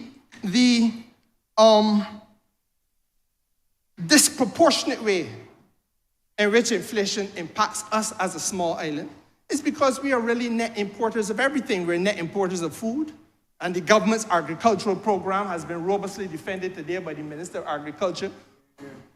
We're net importers of fuel, Mr. Speaker, so that it must drive our economy, and we have gone beyond any other country that I know of in the region to transform ourselves to being renewable energy oriented and dependent. Mr. Speaker, sir, what has to be made clear is that Barbados has provided protection to vulnerable groups and to marginalized groups and has shielded average consumers in this country. And that the mischief that is being put abroad by the gentleman from Christchurch South in particular has now to be scotched. Because what is the record, sir? What is the record? The record is, sir, that there's now a household, has been since COVID, a household survivors program, $600 per month cash to vulnerable families. And that, Mr. Speaker, sir, since the time it was created, since its inception up until now, we're talking about $62 million provided to vulnerable families in this country. How then does he stand in his place and talk about a government that doesn't care? I invite the Honourable gentleman from Christchurch South to show me where else in the Eastern Caribbean that has been done, or its equivalent. Mr. Speaker, sir, not satisfied, the Prime Minister of Barbados has said that she would intervene and did intervene to cap value-added tax on gas and diesel sales and reduce the amount payable to consumers in Barbados, sir. And that meant revenue foregone, or rather, savings to you, the public, of $14 million in this country, sir. Not satisfied, Mr. Speaker, sir, the government of Barbados removed the VAT on personal and critical care items. Another $6 million in savings to the constituents that we represent, sir. Not satisfied, we capped the freight costs for the purposes of calculating customs duties. Another $20 million in savings to the consumer, Mr. Speaker, sir. And then, Mr. Speaker, sir, the compact. Well, I must defend the compact. Why help negotiate it? When you're told we sat down face to face, eyeball to eyeball with big players in the private sector, in the supermarkets and so on, the distributive sector, and tell them, hold down the markups. That meant that had 30% markups, had to bring it down to 10, and that was an agreement. But it didn't happen anywhere else in the Caribbean, Mr. Speaker, sir. It did not happen in England. It did not happen in Canada. It didn't happen in the United States of America. And as if that was not enough, Mr. Speaker, sir, then the VAT reduced on electricity bills in the last budget. And then, sir, I remember what's the thing. Yes. And then, sir, we intervened by way of legislation so as to ensure that those people who were being, quite frankly, exploited had an increase in minimum wage. And in a month or two's time, sir, we'll see the cutting of yet another salary increase in the public sector. And Mr. Speaker, so you cannot, in the face of all of those things, be heard to make a case that the government has been absent on this issue of cost of living in Barbados. And sir, I want, in the minute left to me, to speak to the most fundamental of all the issues as far as I'm concerned, and that is the issue of revenue being foregone by the government. Because we cannot advance the protection of people and shield people unless there's money to do so. And one of the things that the Prime Minister has pointed out now, sir, has been a humbug to the IMF, a humbug to those people who come and lend advice to successive governments. Since 2011, if you go to every Article 4 report between 2011 and 2016, sir, you can see them talking about the concessions that were given. And back then they were saying that concessions of $400 million or $500 million was too high. But you heard what was said in the budget today, that we have yesterday, day before, I beg your pardon, sir, that 2020, 585 million. By 2022, it going to 784 million in concessions. By 2023, sir, 802 million. And the honourable member, if he was in his chair, would have been able to reach for a pen, but he in the car driving home now or wherever. So I would do the arithmetic for him. At 802 million, sir, he's talking about $67 million in concessions a month. How can this country continue on that trajectory and still protect or shield those vulnerable elements in our constituencies? It is not possible. And there's a dissonance in an argument, sir, that says that you have on one hand to be doing those things to shield people, and then on the other hand, sir, that you can continue to carry that revenue foregone. And therefore it has to be rationalized. And there's one thing that I agree with wholeheartedly in this budget, sir. If this country is to survive, is that we got to treat to this. And why? Because our tourism sector in particular has been a beneficiary of this. And let me remind the country that it was that government that the honourable member has now gone and associated himself with.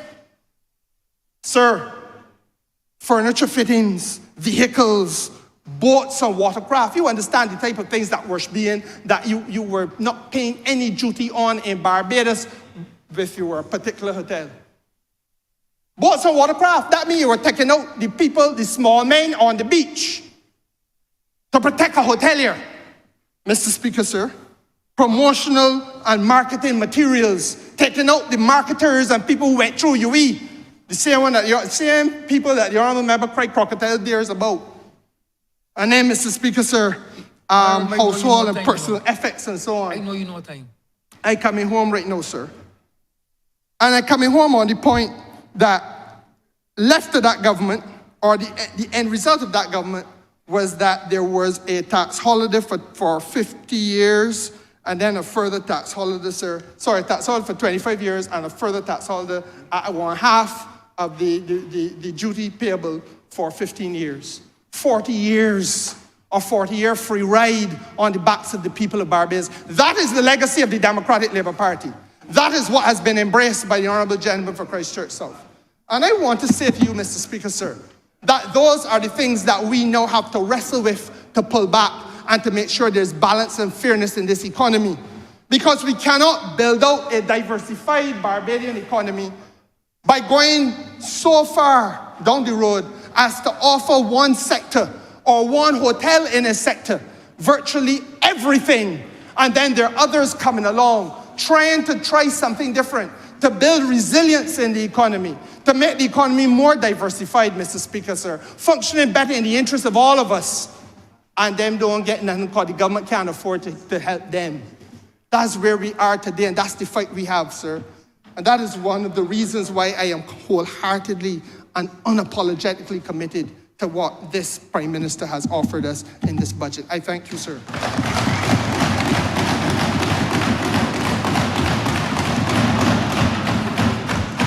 Honourable Member, Mr. Michael Sow, please. Thank you, Mr. Speaker. I rise late in this debate, sir, on the eve of the Honourable Prime Minister giving her reply to this budget. Having had the opportunity to hear all of my colleagues over the course of the last 2 days express, as I will this afternoon, sir, my own frustrations, having to listen to the Honourable Member for Christchurch South deliver his reply to this budget.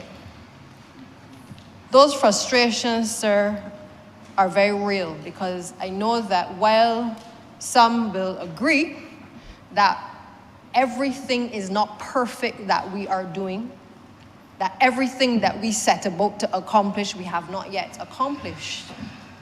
It is frustrating because I think all 29 of us appreciate that we constantly get up every single day to support the Honourable Prime Minister in the mission and in the vision to be able to make life better for all Barbadians. It hurts, sir. It hurts from a place where we have seen what we have inherited, and it hurts from a place where we have seen the struggle to get to where we are today. It hurts when a member from this side decides that having really not spent any time in the parliamentary group contributing significantly in this Parliament of Barbados can stand yesterday and criticize every aspect of this administration's policies, everything, every proposal that was mentioned in this year's budget, sir, as if he had in no way collided with any of the policies, any of the interventions. And I want to say, for the avoidance of doubt, Prime Minister says it all the time, if people don't want to speak to things that they don't agree to, that is a matter for them in the cabinet. But this Prime Minister that leads this country on many occasions will ask persons if they have a problem with anything. She will go across the room and ask each individual member, whether in cabinet or in the parliamentary group, one by one by one, how do you feel about this? What is your position on that? And give them an opportunity to say how they feel. If they choose not to say, sir, we cannot read minds, and neither can the Honourable Prime Minister. But we have now had to sit in this honourable chamber and get this tongue lashing about the policies of the Barbados Labour Party and of this administration, sir. And it is unfair. I will not stand here and say that we have executed everything that we are supposed to do. I will not stand here and say that people out there still don't suffer. But show me an administration where people did not suffer. Show me an administration that is different to this one, where in this administration we are trying to transform a country against a backdrop where we have inherited significant debt, sir. Against a backdrop where we have had to work every single day to turn this economy around. Where we have, yes, engaged consultants, because we recognize, as we have said, that we have skills deficits. And if we have to go for the best minds and the best brains, Barbadian or otherwise, sir, I believe that this administration must be unapologetic for the steps that we take to do so. We can justify the actions that we have taken to be able to turn this country around. And it may not always sit well with everybody what we may have to pay for services, sir. But the truth of the matter, I know the Prime Minister is going to deal with it. That we can see an economy that is growing. We can hear the tourism sector, that in the arrivals and the performance of this sector is doing well for this country to be able to trickle down to the other sectors so we can pay our bills, sir. I am the beneficiary through the Ministry of Public Works of the 30 million that was able to come to the ministry for us to be able to do an accelerated mill and pave program in this country. And why, sir? Because the country was able to see levels of growth. And this Prime Minister, the Honourable Member for St. Michael North East, has said to us repeatedly, if I get enough money, I'm going to give you a little bit more money to be able to do some roads, sir. And in the last 2 months, because we said repeatedly, the Ministry of Public Works cannot do road works between July and December, because what we have seen in terms of our pattern is that we are dealing with climate change and we are getting heavy rainfall and we cannot do what we would want to do.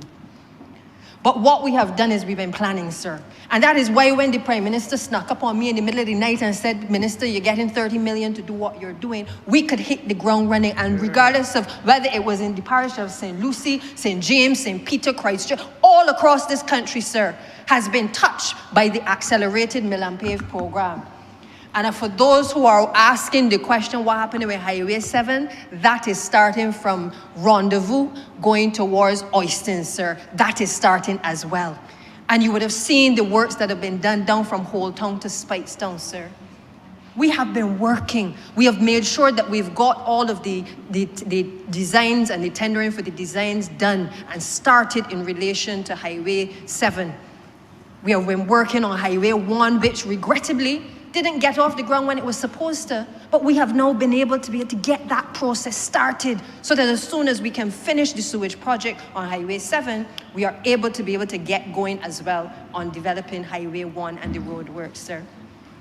Sir, it has not been easy as Minister of Public Works. I have spent the last 2 years out in fires with potholes, and again, we have had to outsource in order to be able to make sure that MTW becomes more efficient. And so I will just take a second to talk about this.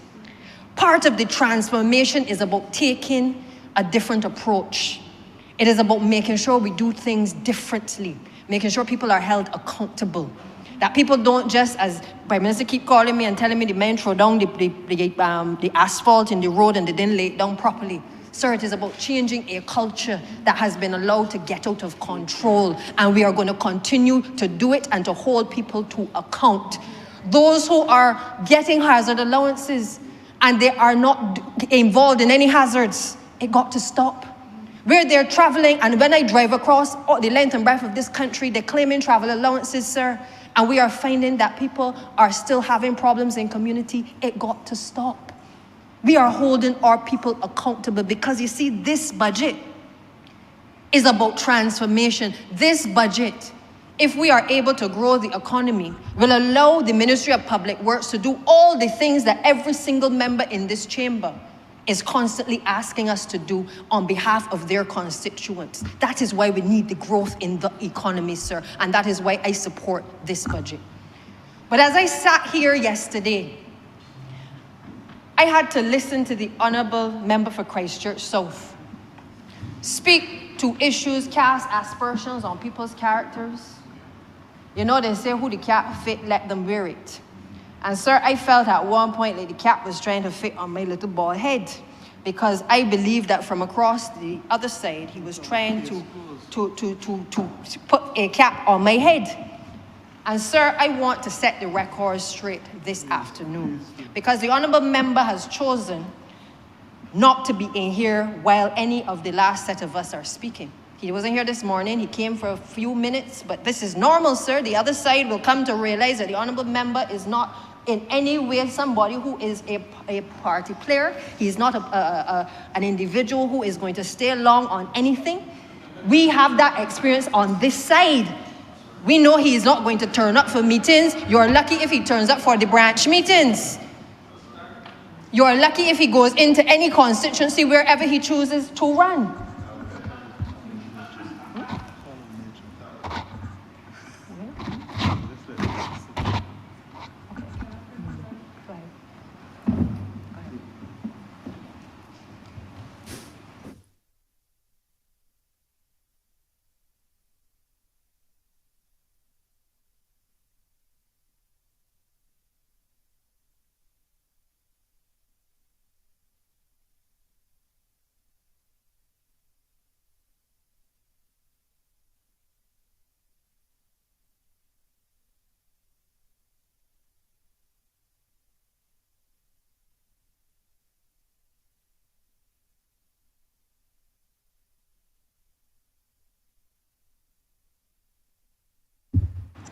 Honourable Member. Thank you, Madam Deputy Speaker. I'm mindful we just had to change over, so thank you for that. But Madam Deputy Speaker, the Honourable Member for Christchurch South has pulled the lioness's tail, sir. I don't trouble anybody. Members on the Democratic Labour Party side who know me know I am fair. Anybody in this country across the length and breadth of Barbados can call me for anything. When I speak in this chamber, sir, from the time I have spoken in the Senate, I have always said, we must get the best and the brightest for this country, regardless of whether they come from the Barbados Labour Party bosom or whether they come from the Democratic Labour Party. Sir, I stand by that. So whether it is the head of the QEH, whether it is the head of the BTMI, whoever it is, sir, I don't care. We deserve to have the best in this country. But when you approach now and you start to talk and cast aspersions, sir, on my character and other members of this chamber, I take great offense, sir. And I want to take you through a few things, and just bear with me for a few minutes, sir. The honourable member spoke to a matter which engaged public attention in this country. He spoke to a matter which engaged attention and was the talk of the town, that people spoke about checks, that a matter before the criminal courts implicated a certain member in this house, sir. And all in this chamber and all who have ears know that in recent weeks, we had the situation at my constituency office where a check was delivered to the office by a person who wanted to make a donation to my charity. Didn't reach out to me, didn't say anything, sir, beforehand. But before there could be any communication with me, that individual left the check at the office, and the next morning, the check was stolen, sir. I have from the outset said to the entire country, I declare my hand, I said, I do not know nothing about no check. I have never seen any check. I do not know what it looks like. I don't know what the gentleman's signature looks like, sir, because I did not see it. For the honourable member for Christchurch South, knowing that he has privilege in this chamber, sir, to come to this place, to pretend as though he can skip and skirt around the law and profess that he can read from the Prevention of Corruption Act, quoting Section 8.2, giving an impression that I've taken something, sir, in some way that would lead to an aspersion on my own character, sir. I say it is unfortunate. It is unfortunate, sir, because I got a grandmother who taught me that he who is without sin cast the first stone. I came up with a grandmother who told me that you shouldn't call the pot shouldn't call the kettle black. He also said in this chamber, sir, that we come to this job with reputations that are not always savory. And in his very smirkish way, he said, I'm not here to embarrass anybody. We must act with a sense of decorum in this place, sir. Well, I'm going to act with a sense of decorum this evening, and I'm going to act in a way where I will not embarrass any member, but I will put the facts before this house for the people who are in this chamber and for all Barbados to appreciate that the man who speaks needs to be unmasked in this chamber. Because we do not recognize him as a voice of the people. He was never a voice of the people on this side. He was never a voice. You heard the young lady who spoke, the old lady who spoke about how he treated to her in relation to her disability, the woman who nominated him. We heard about that. We heard within the first few days of him coming to this place, sir, the aspersions he cast on the homeless society, sir. Yep. On homeless people in this country, making it seem as though the work of the people at the shelter had been reduced to singing lullabies and reading bedtime stories, sir. That is the person who is the leader of the opposition and the leader of the Democratic Labour Party, sir. That is the person who I want to unmask this evening, sir. And I said, I am sorry he is not here, but I know he can hear my voice, sir. Because I have in my possession, and I must tell you that, the other saying my grandmother always told me is that those who know you are not all dead. Those who know you are not all dead. And Madam Deputy Speaker, as I drove home last night, I listen, I hear what he said, I sit down and I take it in. But as I drove home, I got a text message. And the text message indicated to me, DPM, when you get home, something been left at the house for you. Because I don't like how the leader of the opposition behave. I don't like the allegations towards the Honourable Prime Minister that she said, case closed, after you indicated you had no dealings with this check, that you didn't give any contract to the gentleman who made the donation, that all you tried to do from the time I have known you is to make sure that poor people in this country get a little something to eat and that they can breathe a little better, sir. So the message, I'm looking at this message and I'm saying, what is this now? I got to ask my security, what is that going on? I got to be concerned about what is left. But I said to myself, all who know you are not dead. Because as I walked into the house, I was able to pick up an envelope with a couple documents, sir. And I have a couple questions for the leader of the opposition and for the party that he serves and the people who serve with him. Because I suspect that what I'm about to disclose, sir, they may have got wind of it. I don't know where else it went yesterday, but they may have got wind of it. And as I sat here, I watched each of them make an exodus out of this room before the honourable leader of the opposition finished speaking. It wasn't the president of the Democratic Labour Party, it was the former president of the Democratic Labour Party, sir. It was even one of his honourable senators that he just appointed. They didn't have time to hear what he had to say. And the truth is, we sat through it painfully, but we sat through it because that is what we do. We came here to listen to the concerns that he will express in here. But the truth of the matter is, sir, that the document that I read from, and AG, Honourable Member for St. Joseph, I want to tell you that by the end of this session, I'm going to have some work for your people to do. Thank you. I read from a letter dated November 29th, 2009, addressed to the Commissioner of Police, Police Headquarters, Coleridge Road, Bridgetown. It says, "Dear Sir, the attached Mayor's report was prepared and presented to the Board of the Urban Development Commission in response to their request to investigate reports made by clients of the Commission. The Commission is of the view that the report points to activities that might be considered as maladministration at best. While we are aware that any accusations made that connect individuals to them may lead to conclusions about the individual's behavior or character, not to invite your investigations could deem the Commission irresponsible. Some of the matters included in the report have created tension between the Commission staff and the tenants, and some of them remain incomplete.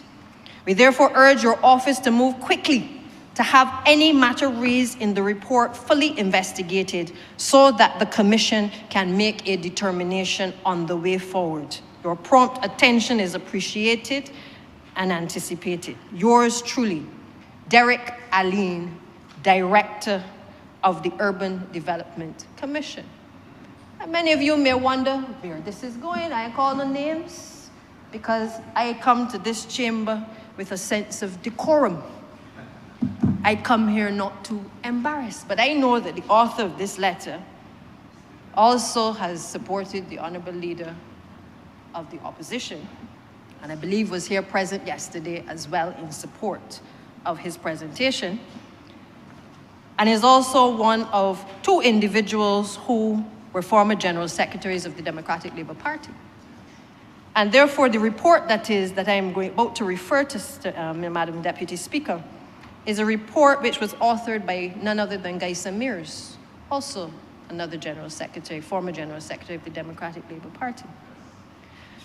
This report concerns a number of irregularities that had developed in the handling of the transfer of title proceedings by an officer, and I'm not calling any names, Madam Deputy Speaker, but by an officer who was the principal legal counsel at the Urban Development Commission.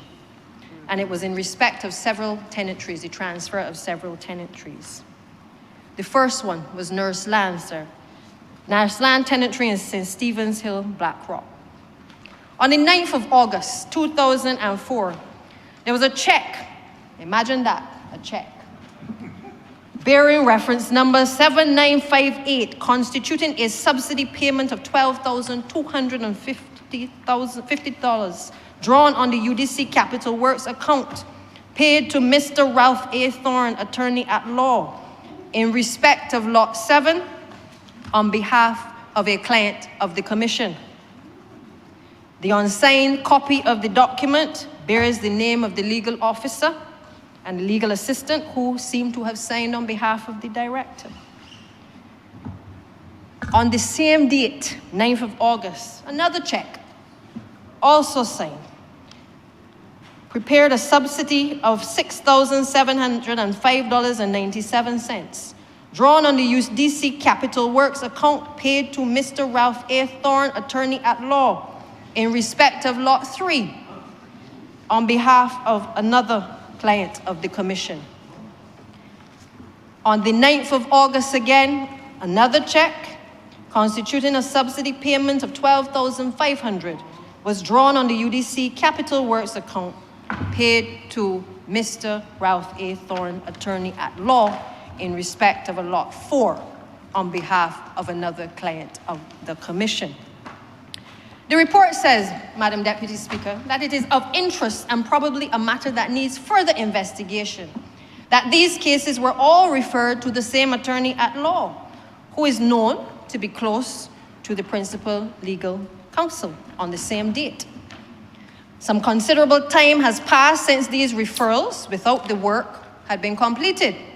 However, this delay, though inordinate, may not necessarily speak to unlawfulness.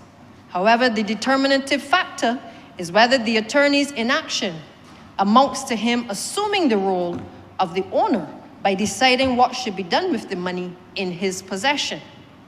It may reasonably be assumed that if one is in possession of funds for in excess of 4 years and has done no visible work in relation to the matter referred, then one has perhaps stepped into the shoes of the owner for the purposes of the control of those funds. Madam Deputy Speaker, the report seeks to question not only the actions of the officer of the Commission, but clearly establishes that there was a clear relationship with the Honourable Leader of the Opposition, then a practicing attorney, and clearly one doing work on behalf of the Commission and certainly on behalf of its clients. The issue, however, though, was whether each of the beneficiaries freely chose Mr. Thorne as their legal representative. Because as I will go on to show to this chamber and those who have ears, that in a few instances, the clients did not even know that Mr. Thorne was their representative in the matter. But then again, I suppose, Madam Deputy Speaker, this is similar to his constituents, because if you don't engage with your constituents, it is unlikely that in your legal profession you are engaging with who are supposedly your clients. It got so bad, Madam Deputy Speaker, that the report goes on to say that one way to get out of the above mess might be to withdraw the subsidy support for these 3 beneficiaries and ask that the monies advanced be returned to the Commission within a set period. This would bring an end to the blame game and make the attorney fully liable for the return of the funds. Madam Deputy Speaker, why would the attorney hold the funds for 4 years and do nothing? It raises that question as to whether the individual freely chose the Leader of the Opposition, or was it the Leader of the Opposition chosen for those individuals? Questions that I asked sir, ma'am, are whether or not these monies were ever paid back as well. Because as I read at the outset, the letter went to the Commissioner of Police for further investigation. And I'm not aware that any investigation took place, but I am happy for the Honourable Leader of the Opposition to clarify otherwise.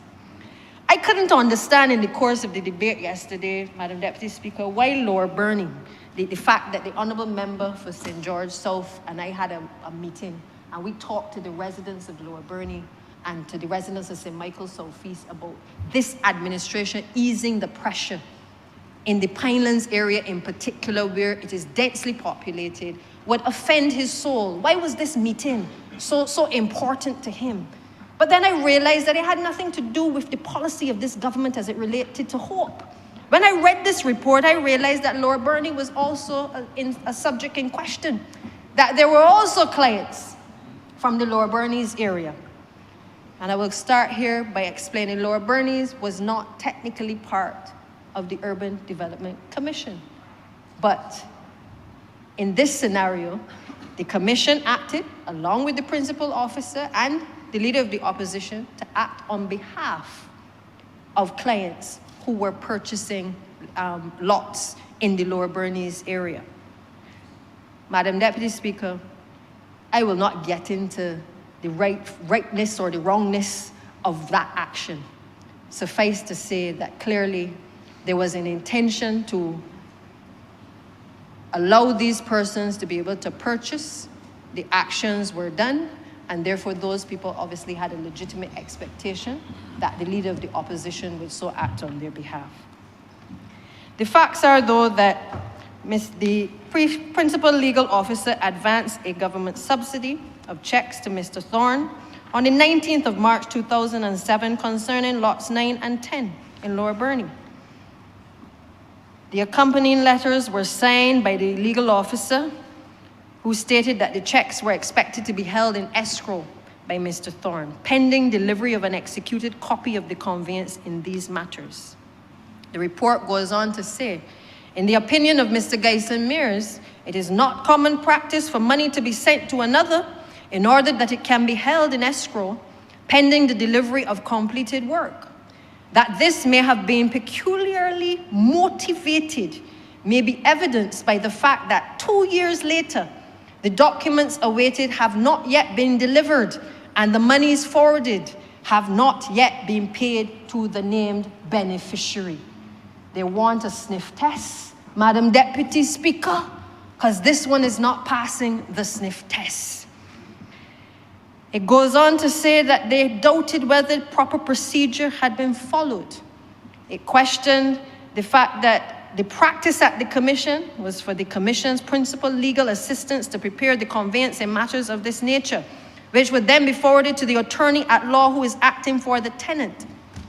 Mr. Mears felt that if this was true, the procedure disclosed Mr. Cummins' letters of 19th of March 2007 as being wholly inconsistent with the Commission's policy, a policy which the individual is intimately familiar. It was felt that it was hard to put this odd development down to a lack of competence or difficult to understand it as negligence, for negligent behavior grounded in carelessness would hardly give birth to an action that goes contrary to well-known existing policy. The only option left seems to be some form of dishonesty. In any event, this seems to be an inappropriate use of the Commission's funds. Madam Prime Minister, it is written by Mr. Gyson Mears. The Mears report submitted to the Urban Development Commission and submitted to the Commissioner of Police for further investigation to look into matters concerning the checks that were written to the leader of the opposition and aided and abetted clearly by an officer within the Urban Development Commission. Madam Deputy Speaker, it gets worse. There's also Taylor's land tenantry, and I'm going to take my time to enter this into the record, because when I get to the section that I'm going to read on theft and the misappropriation of funds, I want the Honourable Member to know that he alone does not know the law. There are others who also know the law as well. On the 10th of June 2008, a lady visited the Commission's office to inquire about the process that would enable her to purchase the lot of land she occupied on Sylvester Cumberbatch tenantry in Taylor's Land Bank Hall by UPM. The lady has never had any prior contact with the Commission about the purchase of her lot. But the file revealed that a government subsidy to the tune of $6,458.40 had been paid to Mr. Ralph Thorne on her behalf concerning Lot 9 of the said tenantry on the 22nd of January 2004, 4 years prior. 4 years prior to her even expressing an interest in the purchase of the lot. In this case, the tenant had never been in contact with her presumed attorney at law and had never had a conversation with the principal legal assistant who prepared the correspondence and facilitated the payment of the Commission's funds on her behalf in circumstances that could only have properly taken place with her consent.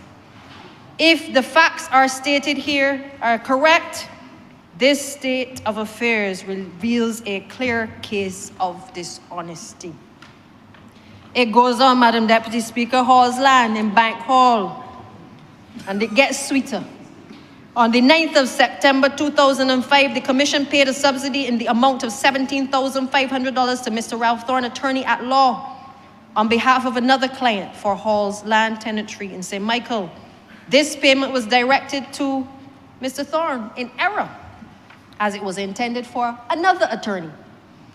By letter dated the 6th of April 2006, just a year later, Mr. Thorne was informed of this error and asked to pass the $17,500 which was sent to him in error by the Commission to its rightful target.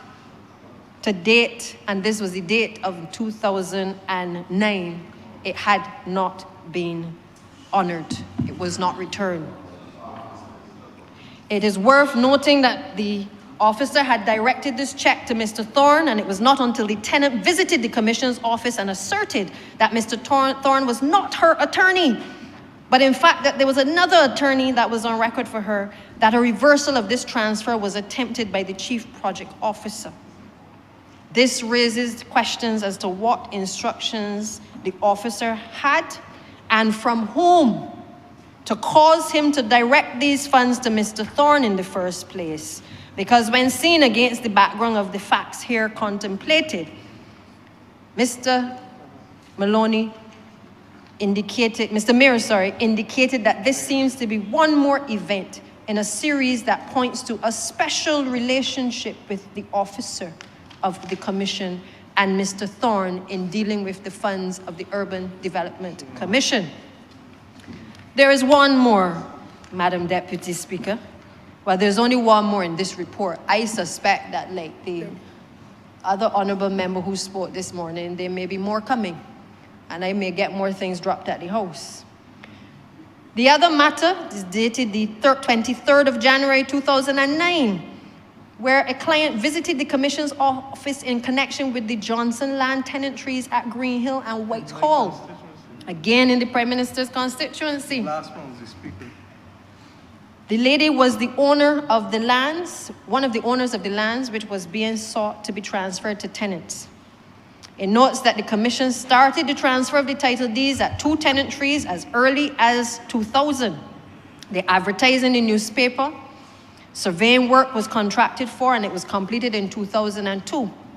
From what Mr. Mears could see from this report and from the evidence, the first communication with the landowner came to the Commission on the 7th of June 2005. And this indicated that she would be using Mr. Ralph Thorne as her attorney at law. Now, I want to make the point that this is the first time that the client is saying that they are actually using the Leader of the Opposition as the attorney. On the 21st of July 2005, it appears as though the son of the landowner seems to have given a purchase price of $6.50 per square foot for the lots. It came to then be revealed that the landowner, the client of Mr. Thorne, had never given any such authority, had never given any affidavit, given anybody permission to be able to negotiate on her behalf, but yet another check was written. And in this case, Madam Deputy Speaker, a total of $26,683.70 had been paid on behalf of this client. Madam Deputy Speaker, the Prevention of Corruption legislation was read with a view to cast aspersions on my character. But as I said at the outset, everybody who knows you is not dead. I want the Honourable Leader of the Opposition, the Leader of the Democratic Labour Party, political leader of the Democratic Labour Party, to answer some questions. And I'm asking the Honourable Member for St. Joseph. He's not going to come back in here. He's probably heard what is transpiring. He won't come. I would like, on the floor of this House, to request of the Honourable Attorney General to ensure that the file in this matter that was sent to the Commissioner of Police is reopened and that a senior officer is put in place to deal with this matter, to determine whether there is any truth to what is here. Because what disturbs me, Madam Deputy Speaker, is that people can come in this place and try to cast aspersions on the characters of all of us in this place. Throw a couple sprats out and hope that something lands, that you make the public believe that people on this side are doing something untoward. You don't have to bring the facts anymore. You just have to throw out a couple things and hope that something sticks. It is not good enough. For the young people in this chamber who are part of the youth parliament, I want to say to you, this is not the way to do politics. This is not the way. It is a style of politics, Madam Deputy Speaker, that we rejected in this country. The people rejected this approach to politics, where you can just come and just besmirch the characters of people at will. It needs to stop, Madam Deputy Speaker. There are people who work hard in this country to make sure that the most vulnerable are able to eat and to breathe. And I will not stand here as the Honourable Member for St. Michael's Southeast on behalf of the people who sent me here and allow anybody on any side to come in this place or any other place and try to cast aspersions on my character. I am accustomed to the Democratic Labour Party trying to do it, sir, Madam Deputy Speaker. I'm accustomed. I had to sit on that side and hear the Honourable Member who was then for St. John speak about how I was childless, how the Honourable then Leader of the Opposition was childless, and we didn't know how to deal with people's children. I'm accustomed to them telling my artists when I was heading Pyramid Entertainment, Madam Deputy Speaker, that they would be victimized if I represented them. I am accustomed to the Democratic Labour Party nastiness. I am accustomed to them trying, when you go and you get grant funding to assist the artists of this country to get out of Barbados. Honourable members, you will recall they come in here and they say all kind of nasty things about you. You're working hard to put Barbados on the map, and they've got time to come in here to besmirch your character. Well, Madam Deputy Speaker, I know who I am. I know from whence I have come. I know how hard I have worked to get here. I know how hard my colleagues have worked to get here. And I'm saying in this place, they got to come good. Because whatever they come with, they need to come. The Honourable Leader of the Opposition needs to come with the facts if he is bringing something to this place to discredit this Barbados Labour Party administration. But I want also, in addition to the investigation being done, I want to call on the leader, the party leader, for the president of the Democratic Labour Party, because he was fast to hold press conference. He hold press conferences for the Minister of Education. He hold press conferences for me. He hold press conferences for all kinds of people because he was concerned about corruption. How does he feel about what I have just read, Madam Deputy Speaker? How do the two former General Secretaries of the Democratic Labour Party feel? I want to hear them. I want to hear the shadow cabinet. I want to hear the former president of the Democratic Labour Party. I want to hear the voice of the leader of the opposition who has put himself over in this place as the voice of the people. Who is he, Madam Deputy Speaker, to come in this place and besmirch anybody's character? He needs to explain these documents. There were members in here who said, Sandhya, don't talk. Madam Deputy Speaker, I can talk. Nobody can't silence me. When I know I am right, I talking. And I'm going to say what I have to say. Not a fella in here don't have to defend me. I will defend myself first. And for those who say, Sandhya, you should say nothing, well, I got news for you. I will not sit back after seeing what people in this country did to my father and allow these people to discredit the Bradshaw name again. I will not. Nobody understands the hurt and the pain that you go through when people do these types of things. But if you don't have no sins, then you should keep your mouth quiet. If you have sins, you should also keep your mouth quiet, because things gonna come out. And it is the same leader of the opposition who wants to talk about how we giving away tickets to people for fetes and we giving away hampers.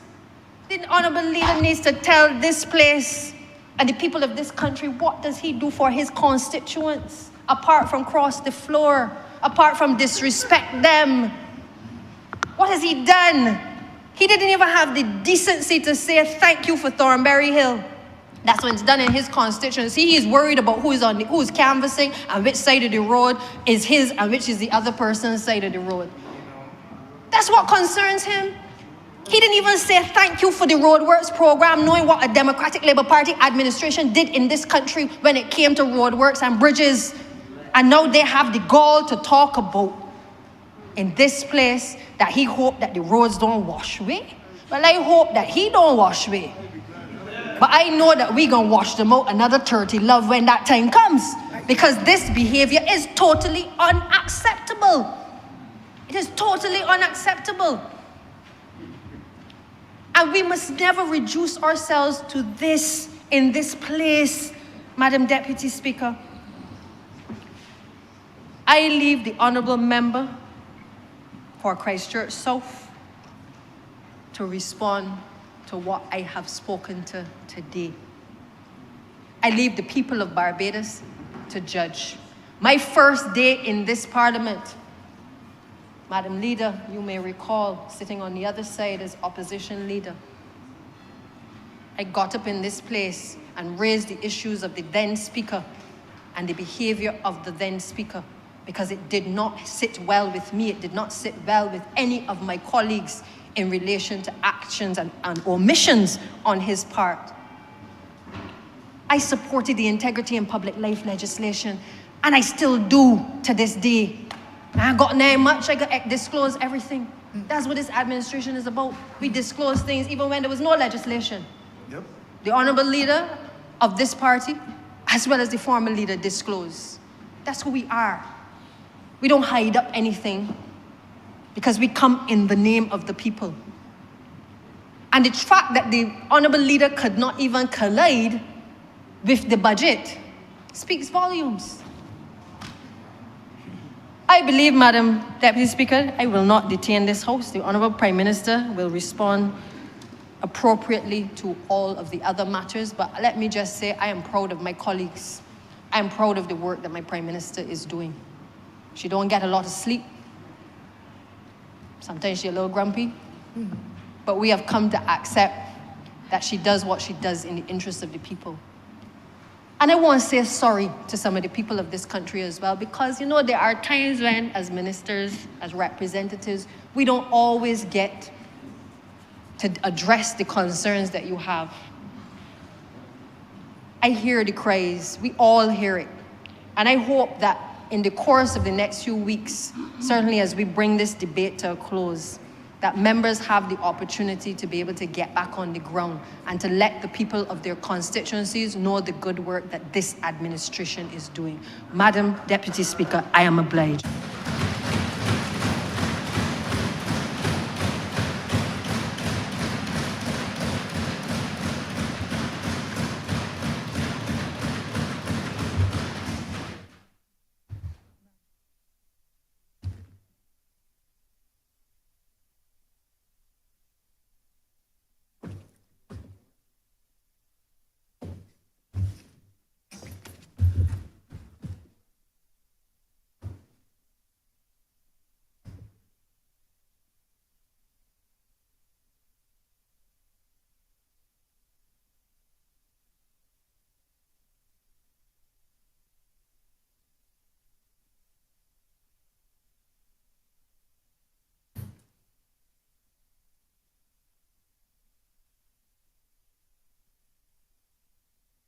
Honourable Prime Minister.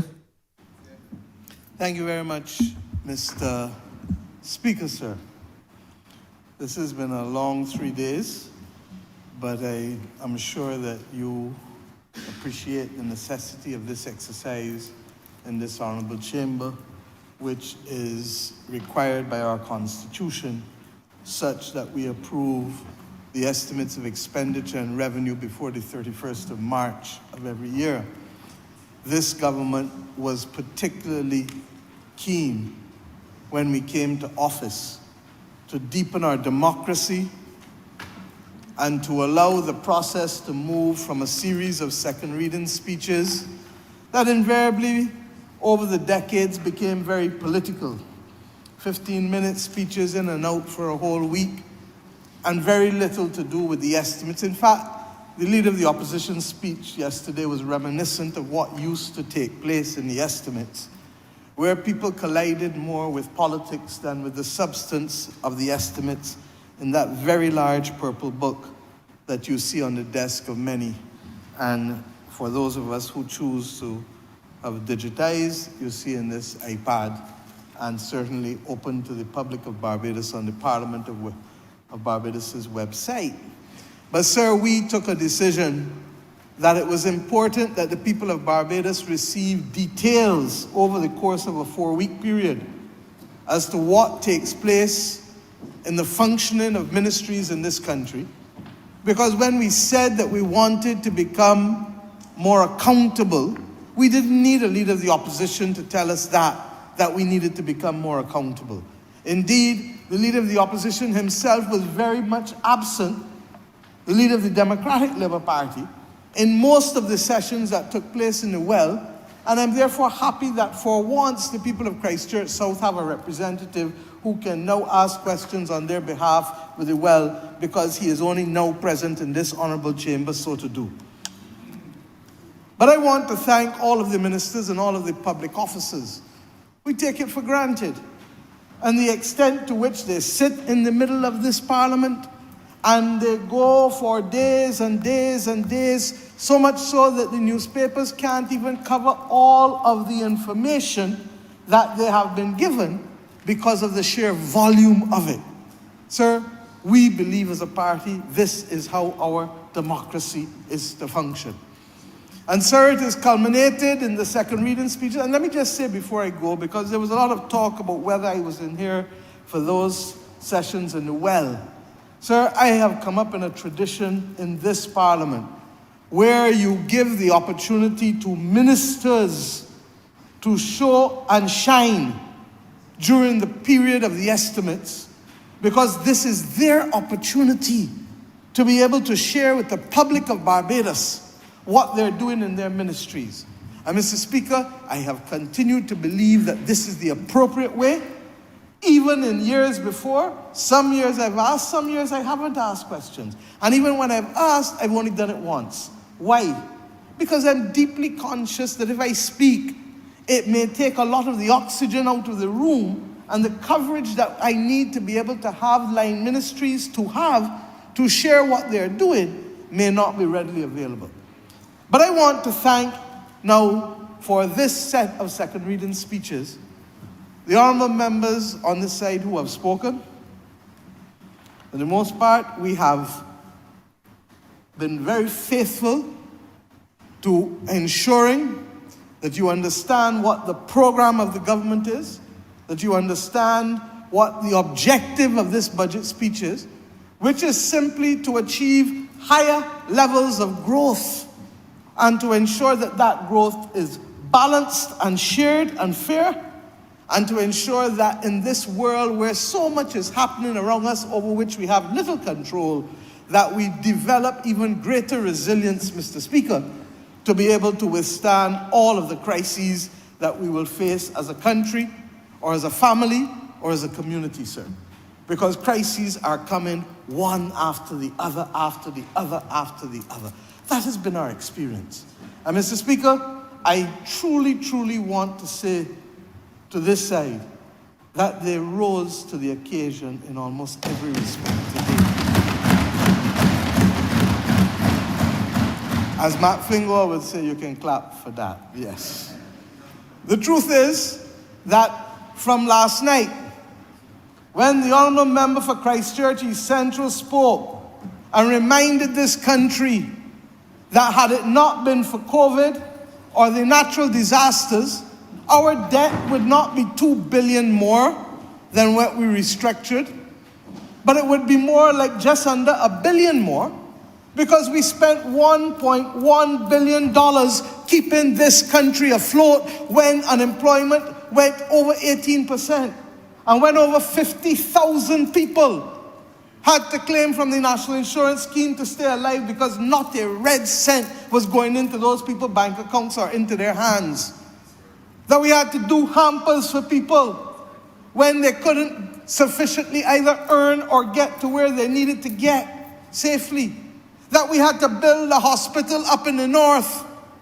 That we negotiated a debt that is one of the lowest now that we own, and look in the back of the estimates from the European Investment Bank.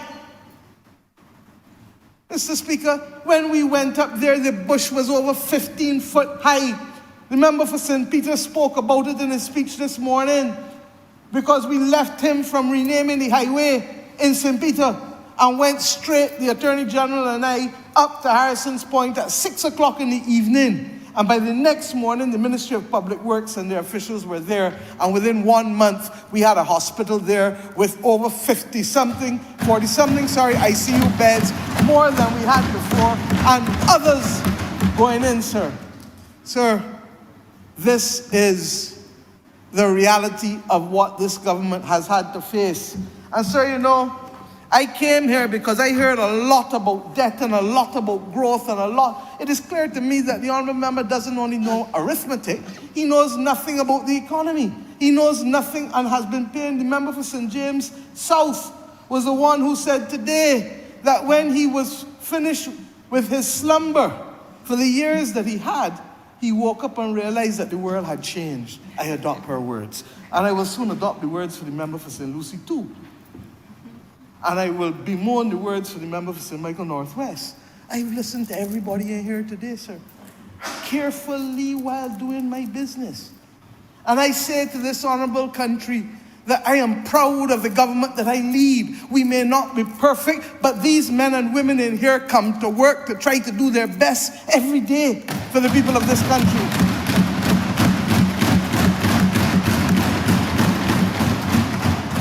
And I go further, sir. I'm proud for the most part of the fact that our record meets our manifesto promises. They're not out of the sky.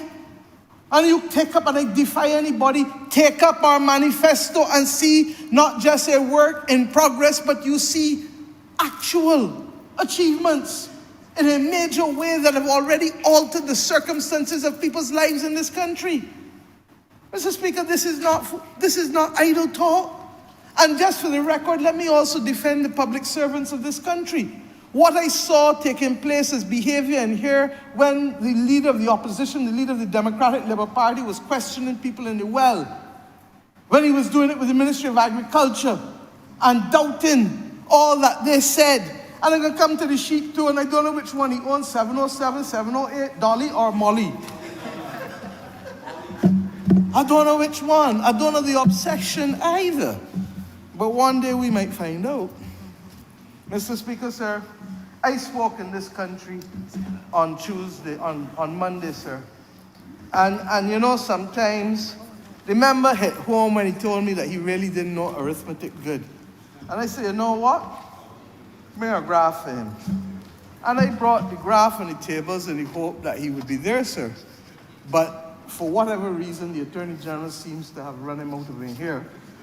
I thought that the honourable member for St. James Central, who used to be in the same chambers as him and who lives near him, might have run him down, because he well knows that the member for St. James Central, that sometimes his tongue can be sharpened on both sides. And even in the middle sometimes, I would imagine, he would find out.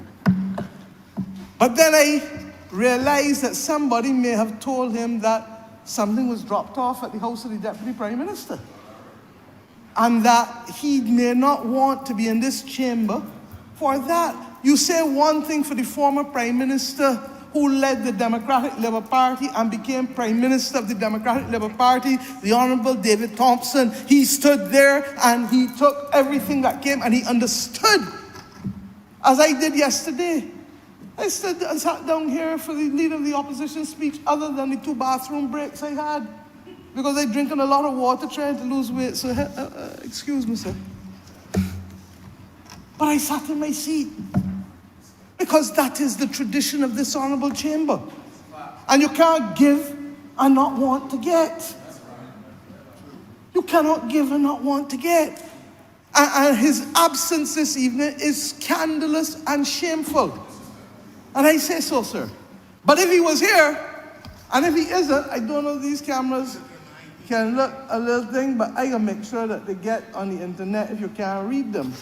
But let me just tell you, because he made a lot about nominal growth, and the member for St. Peter had to take him through the difference between nominal and real growth, and to recognize that when we talk about real growth, we adjust it for inflation, and that what you're talking about is not the same 5 chocolates that the woman selling outside the school, but it is in fact additional chocolates that she would have sold. But was he here, he could receive perhaps a little more knowledge. But then again, as you heard from every member in here, he never attended parliamentary party. He didn't like retreats. He didn't come anywhere. So that it was not a shock to any of us when it happened, but I'll come to that later, very much later. Mr. Speaker, between 1976 and 1986, this country had real growth of 2.6% and nominal growth of 15.2% as an average.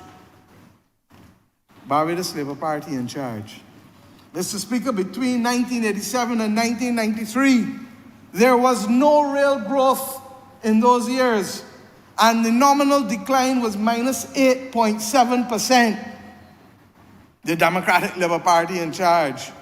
Mr. Speaker, sir, I'm trying to see if you can see. Come so, I don't want to fall off. Right. Between 1994 and 2007, under the leadership of the then Right Honourable Member for St. Peter, this country had growth of 2.8% again, more than the 76 to 86 period, and, Mr. Speaker, 6.1% nominal growth on average. Mr. Speaker, the Barbados Labour Party in charge.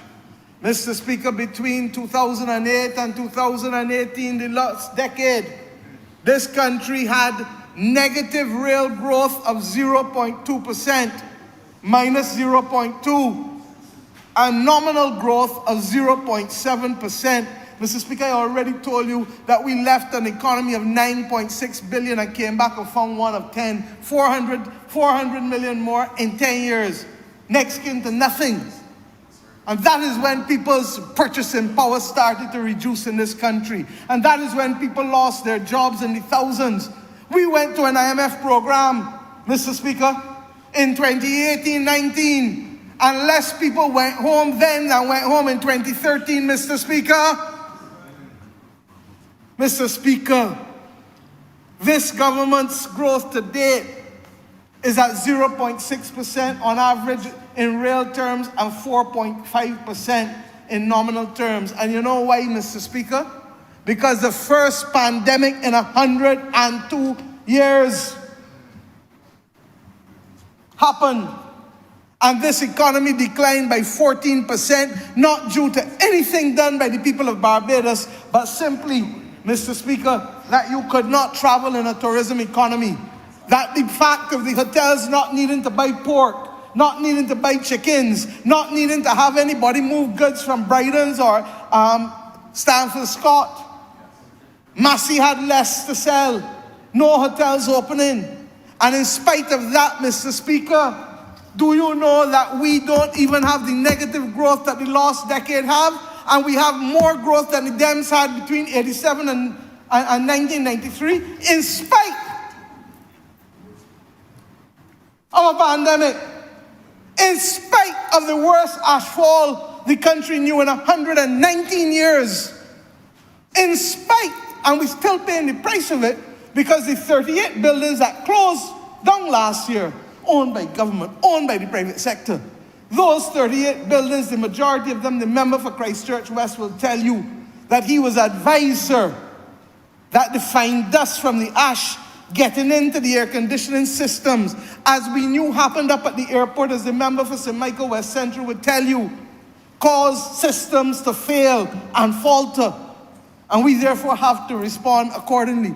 But in spite, on top of all of that, having the first hurricane in 66 years, where 2,700 households in this country were affected, with almost 800 losing their houses totally. A bill well in excess of 1% of GDP, well in excess of 100 million. And Mr. Speaker, this economy has still grown.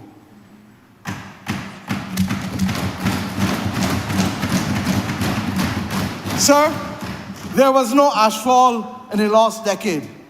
There was no pandemic in the last decade. There was no Elsa or freak storm in the last decade. There was none between 86 and 96 either, 94. But we went and had to face an 8% pay cut and 4,000 people going home. The Democratic Labour Party between 2008 and 2018 sent home near to 3,000 people. Mr. Speaker, when we came into office, and you heard the member for Christchurch East Central say, the then governor of the central bank, who continued with the foolishness that we should not restructure debt, and who, having racked up the debt, then became the advisor to the same foreign creditors that you heard were responsible for that article in the Financial Times. I've never seen anything like it, sir. You carry us to the end, throw us into the pit of hell, and then stand up on the side and say, no, I'm not going to play any part of it, and you can't hold me accountable for it, and you can't cut the debt from it. And those articles in the paper were intended to deal with it. By coming back to that shortly, sir, sit down and get comfortable. If you're at home, go for a little cup of tea, go for a little Milo, go for a little short thing if you want. You sit tight. Mr. Speaker, the size of the economy. I talk about real growth. Look at it now. Everywhere you see BLP up 76 to 86. DLP goes up initially and drops back down sharp after 1991 to 94, sir. Look at it right there. Then the Labour Party comes in again. We have a little plateau at the same time that you had the dot-com bubble in 2001 and in 9/11. You remember that? And then it starts to go up again in the air. The last decade comes in and it goes in like it is a real hole in the ground. Look at it, right down. And then, Mr. Speaker, you have us. And this is the COVID that I'm talking about, with the green bubble. But look where we end up again. All the way back up. All the way back up from 2021 into 23. Mr. Speaker, back up again. And with God's grace and glory and blessings, I have every confidence, sir, that the budget which was presented to this House this year, that is intended to secure faster growth, will see Barbados rise above even that peak that was there initially. Because we will surpass the size of the economy that was reduced because of the crises. And I make bold to say, sir, that I know that if all Barbadians, I didn't get all, but if the majority of Barbadians put their shoulder to the plow, sir, with what we have, with the confidence that people have in us, sir, the sky is the limit even in these challenging circumstances.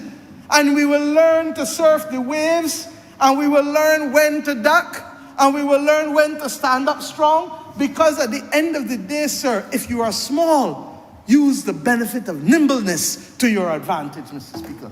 There are other things that are not to our advantage. Mr. Speaker, I spoke to you about the nominal growth again. He was consumed with nominal and real. That, Mr. Speaker, was the real GDP just now. This is the nominal. Look and see where the inclines are least. Democratic Labour Party again right here. Look at it here again. Last decade, flat. And even with the nominal growth, look how much further we've gone ahead of them. And Mr. Speaker, we heard about unemployment too. Let's deal with unemployment. Mr. Speaker, the average unemployment rate from 2001 to 2008 was this here, Mr. Speaker. And you can see the green line, which is the average unemployment rate in the long run, long course of this country, which is generally about 10.3%, sir. Look and see that the majority of the Labour Party is under there, with the exception of that blip with 9/11 and the dot-com bubble again. Mr. Speaker, this country is small, and therefore large, they call them exogenous, big fancy word for outside. Large shocks on the outside is what will catapult. And if you're small and the wave big, you gotta be nimble and make sure that you don't fall under or drown. And that is what we tried to do in those periods. Look at how much is above the green line in the last decade. That's when unemployment really shot up. And then when we come in, you get a blink up for when we came in here. You understand? With the people going home at the end of 18, and that you get this huge ascent up when the country shut down in March 2020. And then again, you would recall, Mr. Speaker, the country shut again also in April 2021. This is the 20 and the 21 here. Mr. Speaker, these are the facts. And look where we are back now again. Look where we are back. At the end of December, 7.9%, just under 8%, Mr. Speaker. Way below. The only time lower was the September to December period under the then Right Excellent Owen Arthur, when that quarter went, Mr. Speaker, to 6.7%. Mr. Speaker, in spite of all of the challenges, more Barbadians are working today than have been working for the majority of time since independence. Now, that is not to say, sir, that everybody is working. They're not. And that is not to say that there are not some people who are catching hell. And we get that because for whatever reason they may be under divorce in the family. So therefore they had a house together with the two people with two sets of income supporting the mortgage. They can't live in the same house for all kinds of reasons. You're going to get trouble. Somebody gets sick, or somebody, the grandchild is born disabled, you're going to get stress and things. So we have been working as a government to try to fill in the cracks for people. Whether it is through the largest increase in welfare that this country has ever seen since 2020, we increased the welfare benefits, and we increased not just the quantum, but the number of benefits. And we then increased and introduced the household, we call it again the family household mitigation unit, the $600 a month that the others spoke about. But I want to show you one last graph. The truth is that this one didn't get print before I found it. So you got to take a smallie from me. But this can go up on the internet too, and social media. All the talk about the level of taxation. You heard, remember, the leader of the Democratic Labour Party last night, no? Would you believe that we have one of the lowest tax rates as a percentage of GDP in this country in the last 30 years? Would you believe that, sir? Would you believe that we inherited a tax burden, sir, that was higher than anything you see here, sir? I take my time, because the people need the facts, and the facts they shall get. Our tax burden, sir, is 23.4% of GDP. Mr. Speaker, we inherited it at 27.4%. Do you understand that for every dollar produced in this country, Bajans are now paying 23.4 cents in every dollar, as opposed to the 27 cents. But you would have a leader of the Democratic Labour Party come in here and want you to believe that taxation is higher. People forget and have short memories that I came to this honourable chamber in 2019 and reduced income tax for everybody at every level. I increased the reverse tax credit at every level and expanded the number of people who could benefit from it.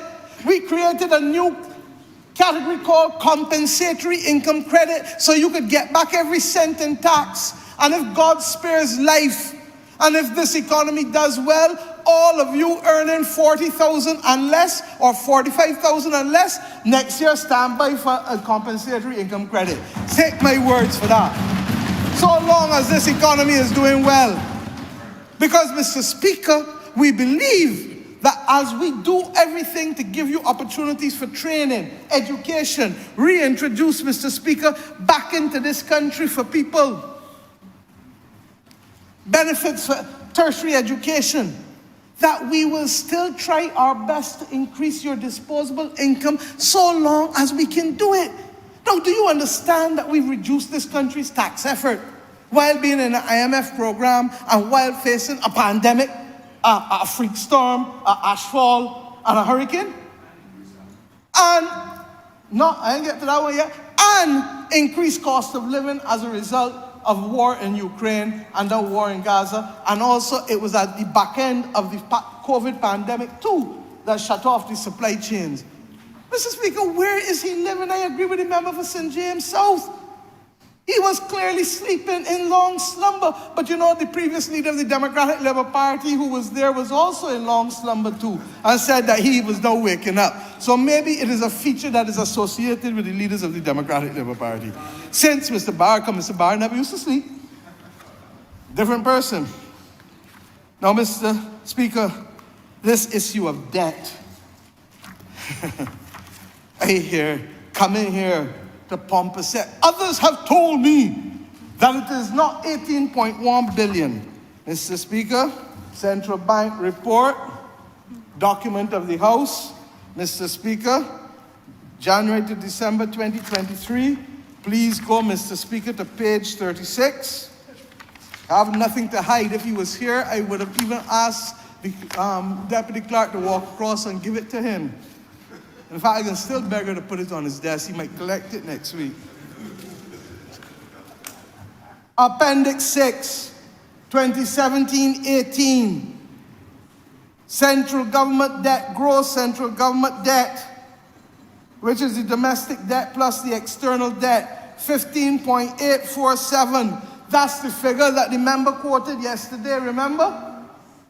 But, Mr. Speaker, there were other public sector liabilities, Mr. Speaker. And if you look down the document, I want to send it to you. Other public sector debt, including guaranteed contingent liabilities, another $2.349 billion, sir, bringing to the grand total $18.196 billion. Mr. Speaker, these are the facts. They cannot change them. They can change their opinions, but they cannot change the facts. And if you doubt me, sir, I can't even lift this one now.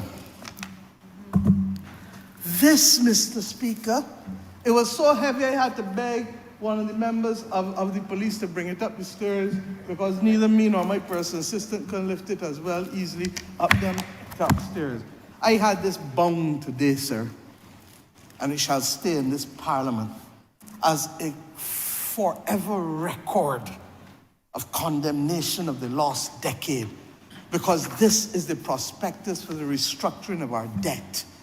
I pray that no successive government and no prime minister shall ever have to face what I faced with restructuring the debt of this country from the 18.195 billion that I just referred to there. And Mr. Speaker, this is what he says is easy work and could be done for free. Let me just tell you, for free. Mr. Speaker, this is 900 pages alone. And look at it, sir. Full of pages, and the blank pages in here, sir. 900 pages of work. First of all, anybody to read it is a month to read alone. But it could be done for free. And Mr. Speaker, I'm going to come to the White Oak after, but let me deal with the issue of the quantum of debt first, sir. Remember, for the Christchurch South needs to recognize that just because he can do theatrics and can talk pretty, the most that qualifies him to be is the great pretender. You heard it from the member for St. Lucie today. It doesn't qualify him to be a leader. It doesn't qualify him to lead a country or to lead a party. It qualifies him to give good entertainment. And regrettably, as you heard from the member for St. Peter, it was not even good entertainment last night. Mr. Speaker, on page 77, get a calculator ready there for me, please. Right here. And who want to zoom in? All who watching on, what do you call it, internet, you can try and freeze and zoom if you want. Look at the underlines that I have there and there. You know what they are, sir? Total external debt. This is table number 24. External and domestic debt of the public and private sectors. This document, let me give it through. These listings, particulars have been prepared solely for the purpose of admitting the securities to listing on the Luxembourg Stock Exchange and trading on the Euro MTF market. Mr. Speaker, this is dated the 18th of December 2019. Mr. Speaker, on this one, the total external debt of Barbados to be restructured at that time, sir, 3.167.0 billion US dollars. Not Barbados dollars. And the total domestic debt, 5.9312 billion dollars US again. Add the two of those there for me, please. 3167. You can do it. The man said that he didn't know mathematics good, and I want to check my mask. I am pretending to be good at maths nor English. I just pretending to care about people. And I am pretending about that either. I care about people. 5931.2. Mr. Speaker, that is 9.1 billion. 9,098.2 to be precise. Multiply that now by 1.98, and you will begin to understand 18.1 almost billion. Mr. Speaker, let this stay in here so that every other MP, there's some members from the Youth Parliament, I hope that when your turn comes to being here, not as people in the gallery, that you remember the sacrifice that this generation of Barbadians made, and that you will forever protect the public purse and the public finances of this country and the savings of all of us. Because all the fancy talk here, we got here because of a government that was obstinate, obdurate, and refused to listen. Went from the banks to the public sector, to the advisors, to the private sector, to the international advisors, to the credit rating agencies, all said, and the then leader of the Democratic Labour Party was, according to him, sleeping. And I can be fair to the member for St. Michael Northwest, as he then was, he went and gave a speech at the Chamber of Commerce about the restructuring of the state-owned enterprises in 2010. And then after he made the speech, he was slapped down by his cabinet. Slapped down. And nothing was allowed to happen, sir. And for 8 more years, this country went down a path that it could not justify. Could not justify. Mr. Speaker, this government must remain focused.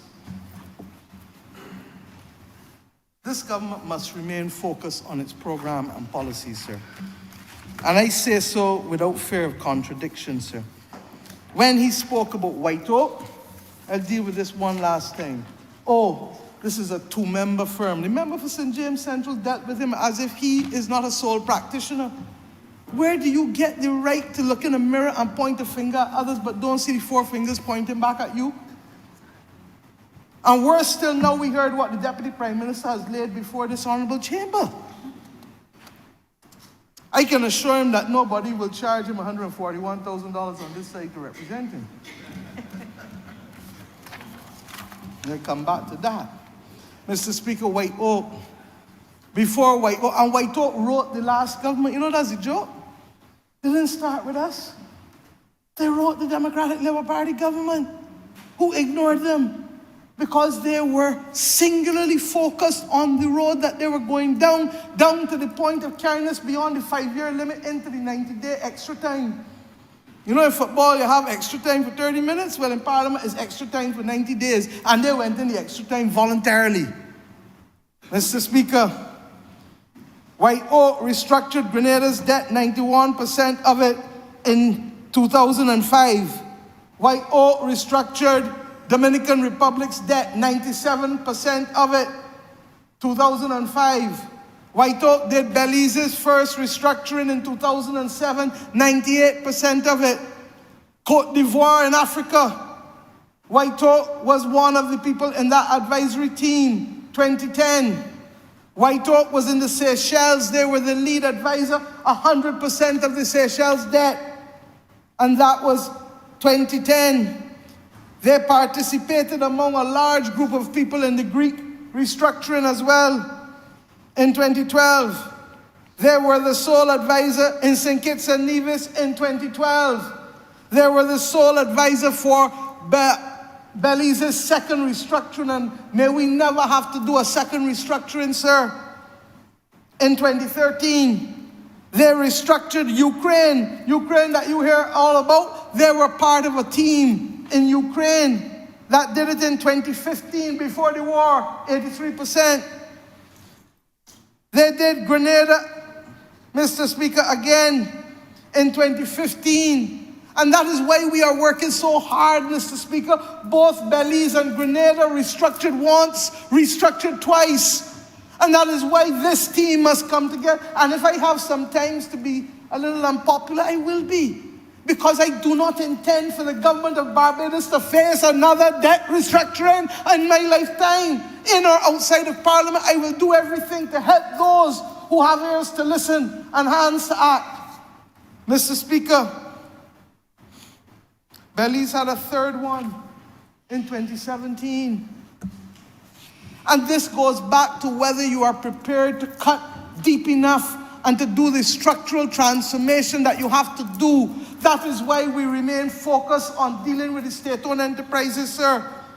And then in Africa, White Oak and others, at the same time that they were doing us, they were doing Mozambique.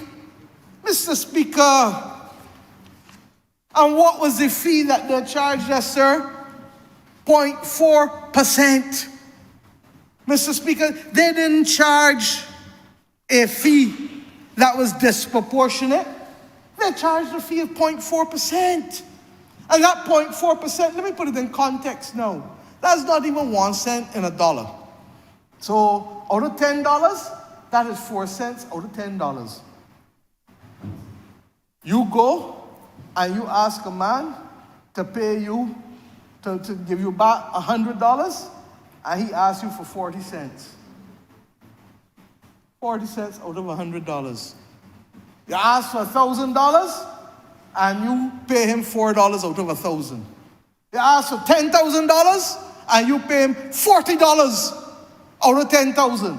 Mr. Speaker, these numbers sound big to a little child. 1,000 is big. You remember when you were a child and you hear about a million? A million seemed like infinity.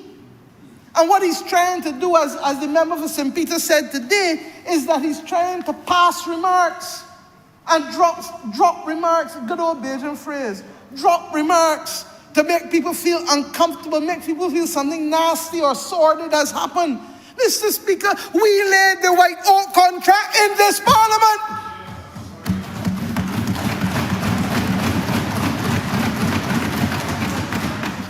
This is not like the deals of the Democratic Labour Party that we still can't find contracts for.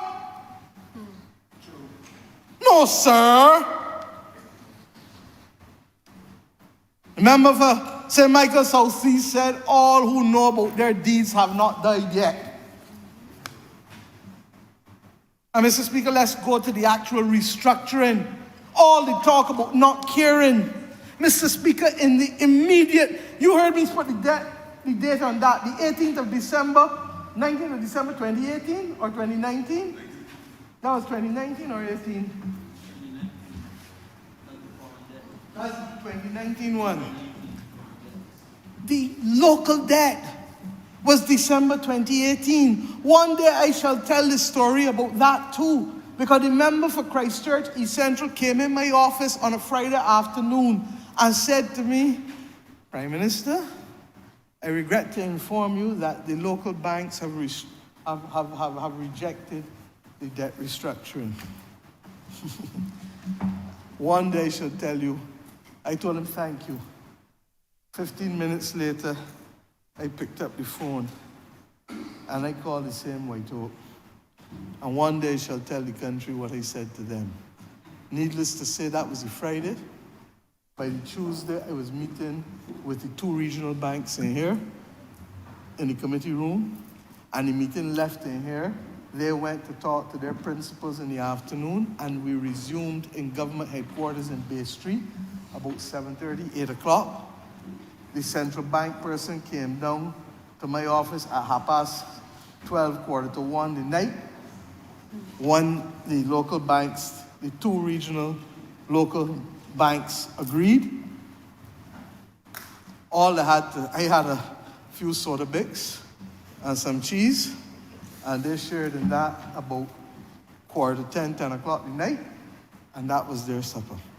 One day I shall tell the full story. Suffice it to say that all the fraudsters of the banks at the time that they would lose 3 and 4 years, 1 year of losses. 1 year. But Mr. Speaker, this matter was settled by the last leader of the opposition raising it in here.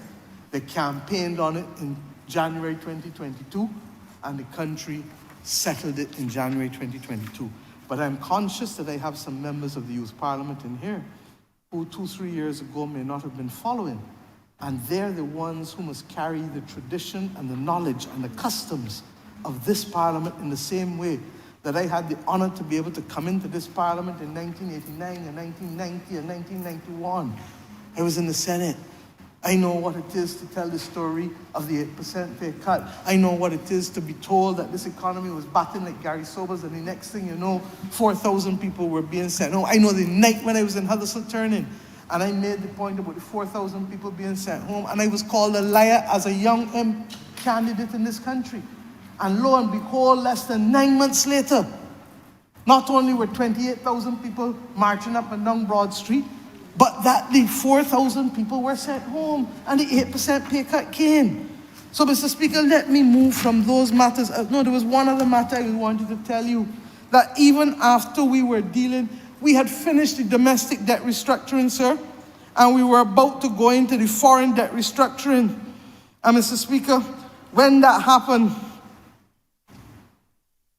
we heard from some of the pensioners who had debt that things were rough and that they really needed to help. And Mr. Speaker, we then decided in 2 lots and gave back people up to $100,000 in cash, even though we were doing the domestic debt restructuring. Mr. Speaker, in November 2018, people got short memories. In November 2018, we gave them back, sir, $50,000, 20 in November 2018, and $30,000 in March 2019, 4 months later. And then we committed, Mr. Speaker, to pay the other $50,000 over 42 months. Mr. Speaker, all of them received their money. We even gave another increase, and then I paid down debt again here last year again. Not only did we not raise taxes last year, but we paid down debt too. And Mr. Speaker, this country, lest we forget, lest we regret. This country cannot afford the mistakes. Member for St. James South said it again. That the member for Christchurch South said that, oh, he might be wrong. Well, you can go and play school in George Street and tell me if you're wrong. But this country cannot afford the luxury of another Democratic Labour Party administration. We have had now, since regrettably, the passing of the Right Excellent Errol Barrow. The Democratic Labour Party is yet to find its feet in this country. And unlike others, I pray that it does. I really pray that it does in the future. Because I believe that it was a noble institution. And I believe that it has done great things for this country. But those who have come to participate in it, in the last 50 years this year, since Mr. Barrow took his sabbatical, have trifled with it like a plaything, to the point now where you have 2 former Barbados Labour Party members vying for a 2-headed creature. Warren couldn't make the third 11, sorry. Vexed that he couldn't be a candidate. And Warren vexed that he couldn't get into cabinet. Mr. Speaker, I'm accustomed to it. The last leader of the opposition, same thing. When I went to offer him the chairman of committee's position, he said he would get back to me. And then within 2-3 days, he said, he told me no within a half hour. And then within 2-3 days, he decided that his conscience now got to be the opposition. Mr. Speaker, I wish I could have made all them cabinet members. But that's the truth. But if this is what you have to face for an abundance of riches, and where people's sense of commitment to cause and party and government and people is so thin, it better it come out in the wash. Because you know where you're standing. But let's get real. And let me come to a few other things, sir, before I really come and deal with some other things with him. Because some serious things were asked, and he asked a question. I want to give him answers, just as the Deputy Prime Minister and others in this thing did today. Member for St. George South and the member for Christchurch West also answered him on the housing. And I don't sugar wash things. If things going wrong, I told this country on May 27th, 2018, that I would be the opposition to this party if I had to be. And they will tell you that I have learned the art as much as my hair has gotten grayer. I've learned to be very direct in my speech because I realize that the country requires it and demands it, and I don't have the luxury of playing as if. I keep telling people I don't boil googlies well. I don't. And Mr. Speaker, let us be real. We have serious problems in this country. Remember, I'm not going to get into all of it tonight, but what they left for us at the Water Authority, the reason why I took responsibility for the Barbados Water Authority is because I discovered that the situation is far more dire than even we realized in the early years. The Water Authority does not and cannot go and raise money on its own. It has to depend and to weigh down government's balance sheet. The same balance sheet I want to build schools and refurbish schools. The same balance sheet that I want to be able to do things with the police and law and order. I can come to why hope exists because we found a way of not weighing down the central government's balance sheet with hope. Mr. Speaker, these are the real facts, and if they don't understand, say so, and let us arrange for some tutorials for them. But to come in here and to cast aspersions is wrong. Let me tell you what I got from this, sir. The last unqualified audits for the BWA are up to March 31st, 2017. You know why, sir? Because in April 2017, sir, the Water Authority under the last government bought a new IT modernization system. And that modernization system, Mr. Speaker, between them, some of it was for smart meters that were never smart. The smart meters was 34.499 million of that, and they were never smart. Never got the remote reading. And we're now working to deal with that through properly getting the codes, etc., to be able to make them function.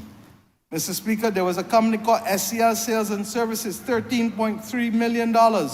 Another company called Water Management Caribbean, $9.2 million. Another company called EDM World Services Limited, Worldwide Services, $17.5 million.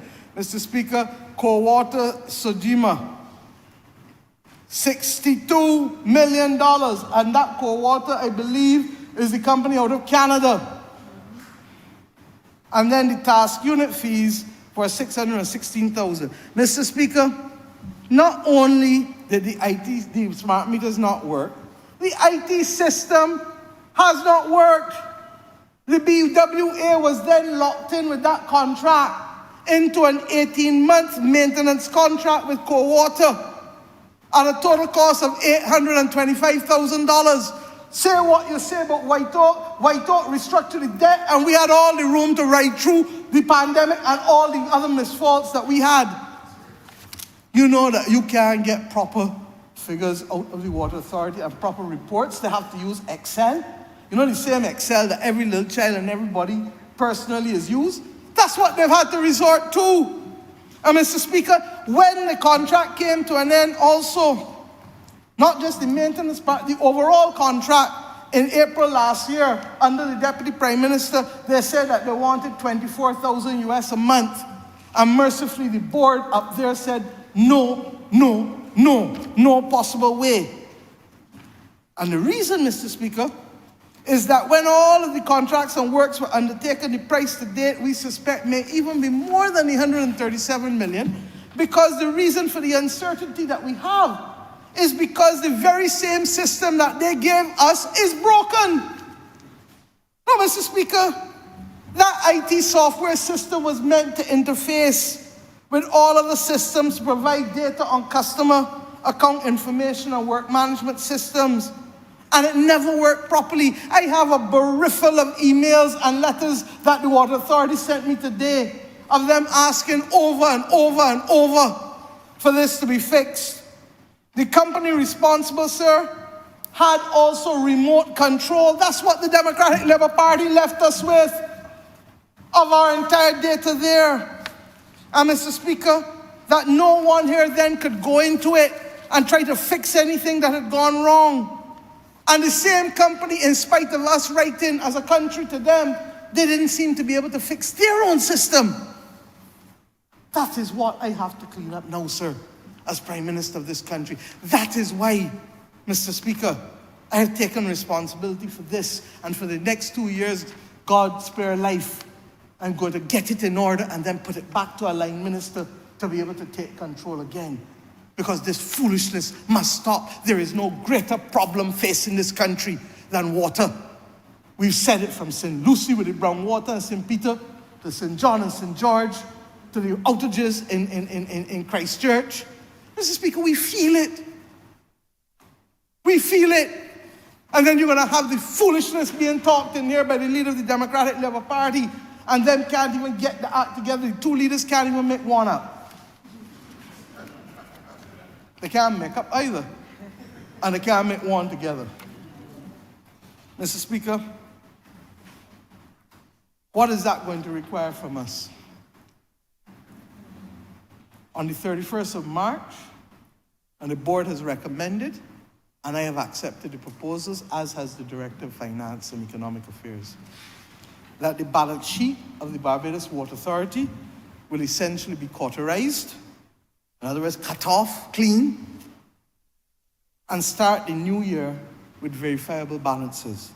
The old balances will then be reconciled and verified and brought in piece by piece by piece in order to create a new balance sheet for the Barbados Water Authority, so that we can take the Water Authority from off the back of central government, and that we can then allow the Water Authority to operate on the basis of its own balance sheet in order to be able to do the strategic mains replacement and all of the other things. And I ain't talking tonight about the deal with the desal plants and that. We'll leave that for another day. I can't get all tonight. I ain't getting all from the other things with the Water Authority or the meters tonight either. The truth is that the AG had to stop during COVID because we had to direct money to public health matters. But as we said to you late last year, the lawyers have taken responsibility for these matters again. Mr. Speaker, at the same time that cauterization is taking place, we have gone out to be able to ask for the audits to be done on a parallel track. And may I say to the country, sir, that this country has been badly hurt by the big four accounting firms effectively withdrawing from doing audits in this country. And therefore, it has meant that the audits have become much, much more difficult to have undertaken. We're using smaller firms now who then may not have the same level of capacity.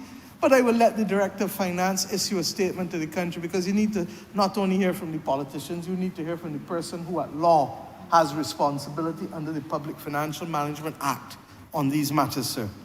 And let me go forward, sir. As after a period of time, and they advised me that it's after a few months, The bank balances will have been reduced to a minimum. The back balances, not bank balances, the back balances will have been reduced to a minimum, and the balance sheet will be clean going forward. And Mr. Speaker, the residual back balances, there may be some that may be unrecoverable, but when they reach that point, they will then recommend whether those have to be written off or not. Mr. Speaker, that is the legacy. That is the legacy of the Democratic Labour Party, with a long, long, long shadow. And Mr. Speaker, you know, we keep saying, when you have symptoms, when you have a condition, you must start to see symptoms, you know, but we believe that we can talk about these things and you don't see the symptoms or the consequences. The symptoms of the last decade are with us in almost every respect. And we face them in too many instances. You think that the Deputy Prime Minister just wake up and find bad roads, so? That came as a result. You know when they started to do roads, sir? Remember, the last member for St. Philip North started to do roads about 3-4 months before the election. You remember? And we had to inherit all of the bad roads. And then on top of that, Mr. Speaker, because of the change in climate patterns, that is what we have been facing, sir. But let me go further. Because I'm telling you, sir, he talked about the consultants. Mr. Speaker, they presided over the largest number of early retirements. Let's go through them. The Director of Finance, the PS Finance, the PS Foreign Affairs, the PS Health, the PS National Security. And I can go down the line one by one. Mr. Speaker, that is what we inherited. And there are people who were promoted 2 and 3 levels above their natural fit, which meant that you're now asking them, sir, to become good at crisis because you've thrown them off the edge of a cliff. A man can work good in normal, calm circumstances, but when you throw him off the edge of a cliff, those who can't handle crisis go wobble and go catch themselves and don't know how to feel. That's what happened to this country. Now we found, therefore, sir, that we had to bring in people to be able to bridge the gap. And if we didn't bridge the gap, half the things that we are doing could not be done, sir. Are you telling me that this country was wrong to have Mr. Ben Arundel as a consultant? God bless him in his grave, sir.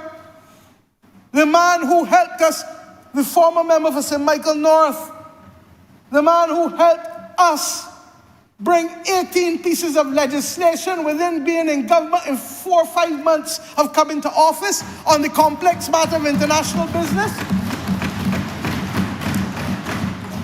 Mr. Speaker, Dr. Annalie Babb, who was an expert in digital and IT and was a former head of Invest Barbados and will be the new ambassador to the UAE. Mr. Speaker,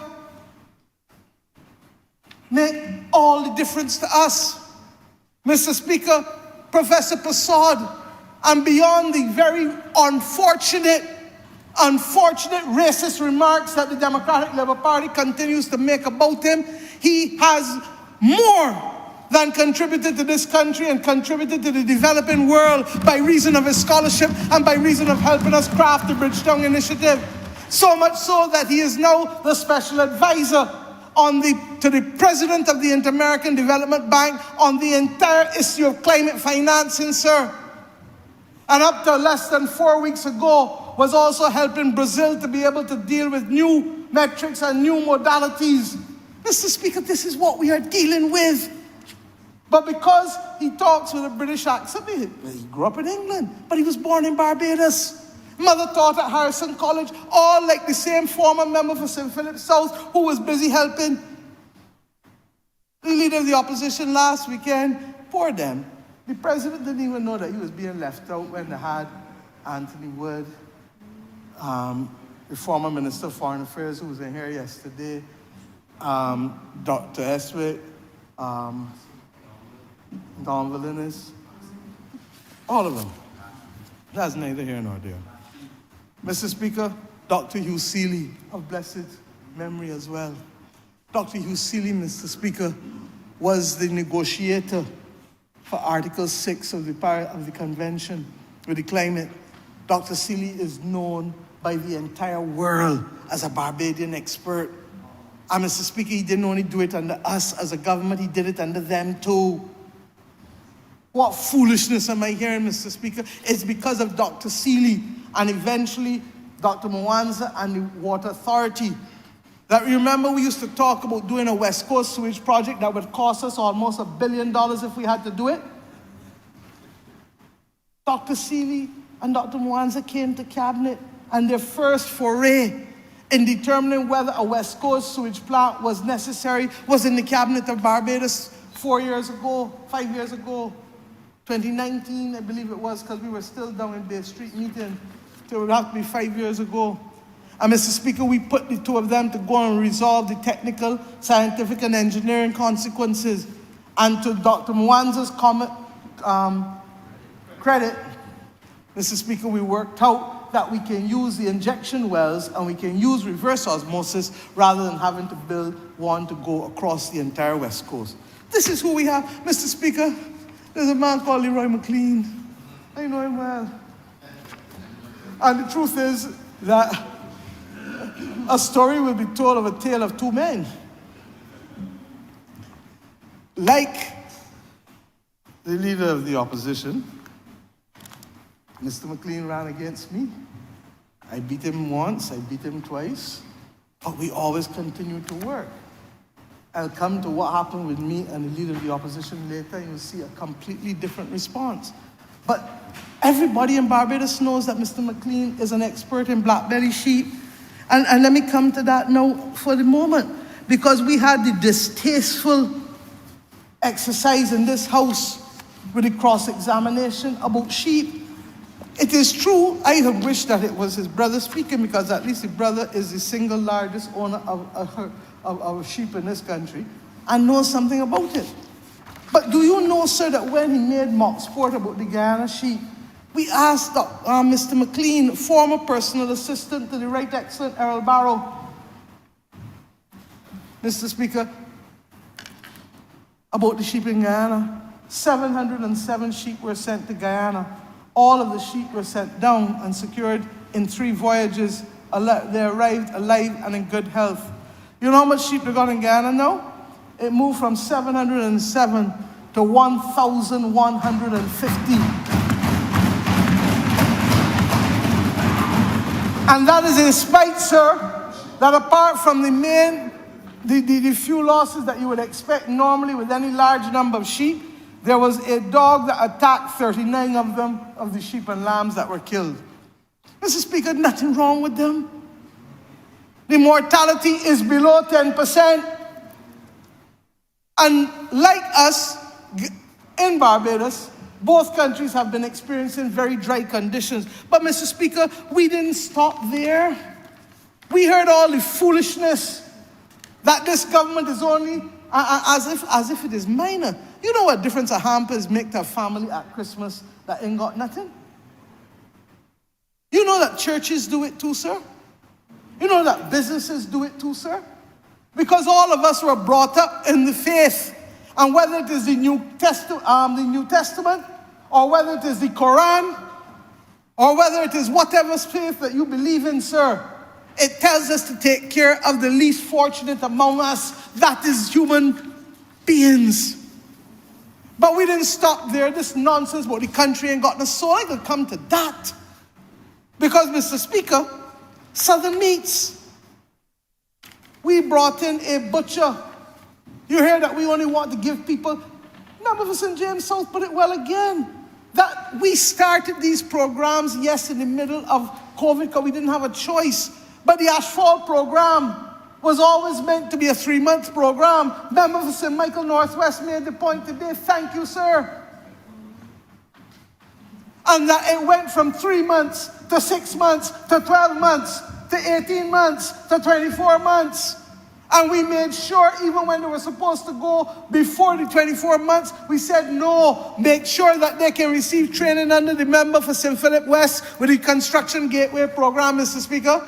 And when they get that training, let them, Mr. Speaker, be the beneficiary of new skills that can carry them for life. Welding, gabion building, tree trimming. You remember that I had a member of St. Michael Southeast that paid $28,000 to cut down an ackee tree? Oh. Mr. Speaker, we did butcher training so that we are not only looking at dealing with the livestock industry in terms of rearing, and Mr. Speaker, they brought down here, but he was so busy trying to work out where Molly and Dolly was that he didn't go to the value added. Mr. Speaker, animal welfare training at the time of slaughter and best practices for cattle, pigs, and lambs, the 3rd to the 21st of July last year. Butchery Skills Foundation, cuts produced, beef roast, French-style lamb shoulders, pork sausage, lamb kebabs, crown roast. Then we took 4 butchers from Barbados and sent up to Yorkshire. And you know who was doing the training, sir? A gentleman by the name we brought down here since August 2022, by the name of Mr. Martin McIntyre, ranked number 31 in the world by the Institute of Meat. Mr. Speaker, I can go on and on, national training initiative. But this is the country, this is the government that only want to give people, don't care about people, don't want to give people opportunities. Mr. Speaker, 51,284 Bajans took courses. I have asked how many of them did double or triple because I don't want to mislead this House and I've not gotten it yet. But for any number up in 51,284 courses to be undertaken in the last 4 years, we introduced this on or around the time of COVID. And the Bajans do not have to pay a cent for it, Mr. Speaker.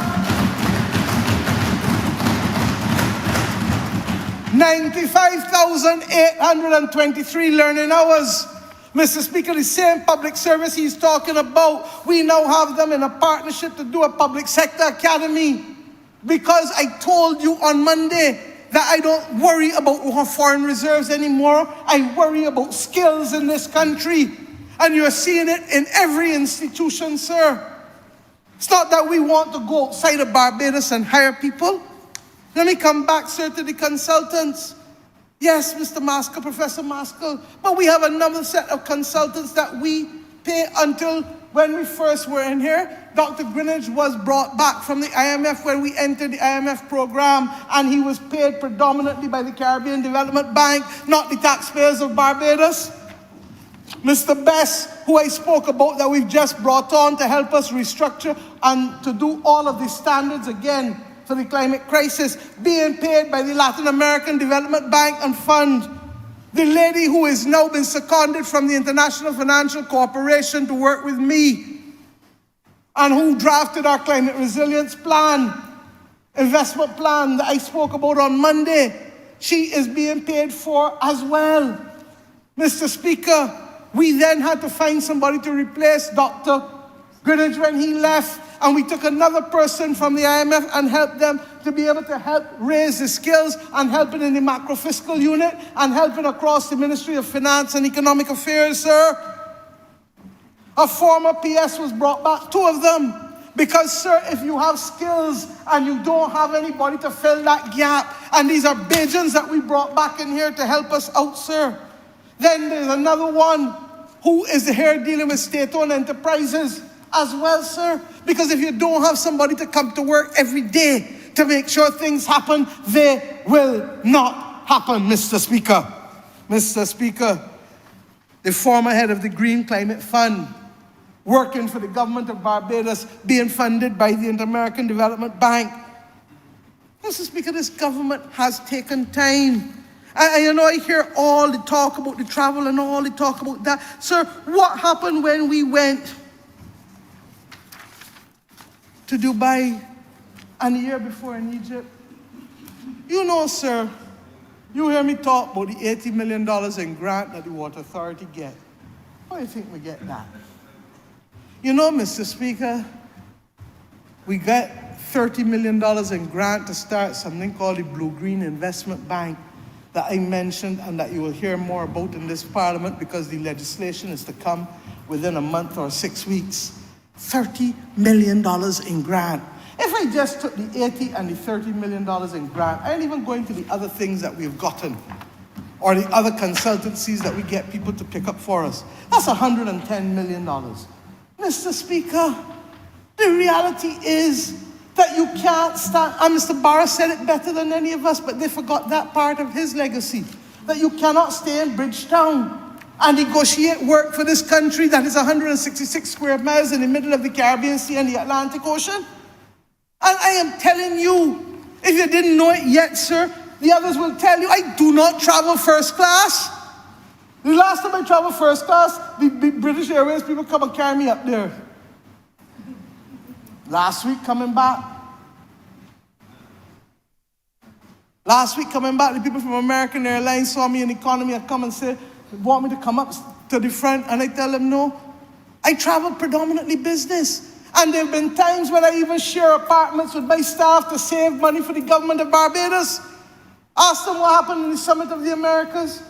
Ask them what happens when we go to UNGA sometimes before the apartments, a lot of the apartments shut down. UNGA is the UN General Assembly. Mr. Speaker, I have a conscience, and I know what I have to account to for the people of Barbados for what I do. But I also know that if I want the fiscal space for the country, and if I want the policy space for the country, and if I want them to change, like getting and accepting natural disaster clauses, Barbados is the biggest issue of natural disaster clauses in the world. I told this country on Monday that there is no international meeting on finance globally that does not talk about the Bridgetown Initiative in the last 3 years. It finds itself in every resolution, and a whole president of France crafted a summit with a pact for people and planet. Mr. Speaker, I serve as co-chair on a number of bodies, and these are the things that have opened up for us. Mr. Speaker, because I chaired the One Health Global Initiative, it meant that we were able to pick up the phone and get help from the WHO and PAHO in the middle of the night, midnight, you're calling people. Mr. Speaker, every Bajan know that you can't go and play, you go in and walk in somebody's house that you don't know if you ain't got a relationship with them. You can't do that. And you can get a relationship by what? By phone? But they might feel that we're a scammer. They want to see you. They want to hold your hand. They want to get to know you. They want to let two eyes make four. And this is what we are being miniaturized into by a Democratic Labour Party that is so lost that it wants to use, thinks it's building a platform for itself, but it's building a scaffold for the whole country to fall down upon. Somebody said it in here, they're looking for the nylon roads at the top of the washway. I've never seen it so. You mean that you are so desperate that the only way you can see yourself succeeding is by tearing down everybody around you? No, Mr. Speaker. No, sir. Let us continue, sir. So that the credibility of the message and the messenger is absolutely critical. And you heard the Attorney General, the member for St. James Central, and the Deputy Prime Minister say that this evening in here, Mr. Speaker. You heard it. You heard the Attorney General talk about $700 million in contracts at the Barbados Water Authority, most of which did not go to tender. Mr. Speaker, this is the reality of what we have been facing. Now, he raised the matter of housing and hope. And I'm going to deal with it, sir. Because, Mr. Speaker,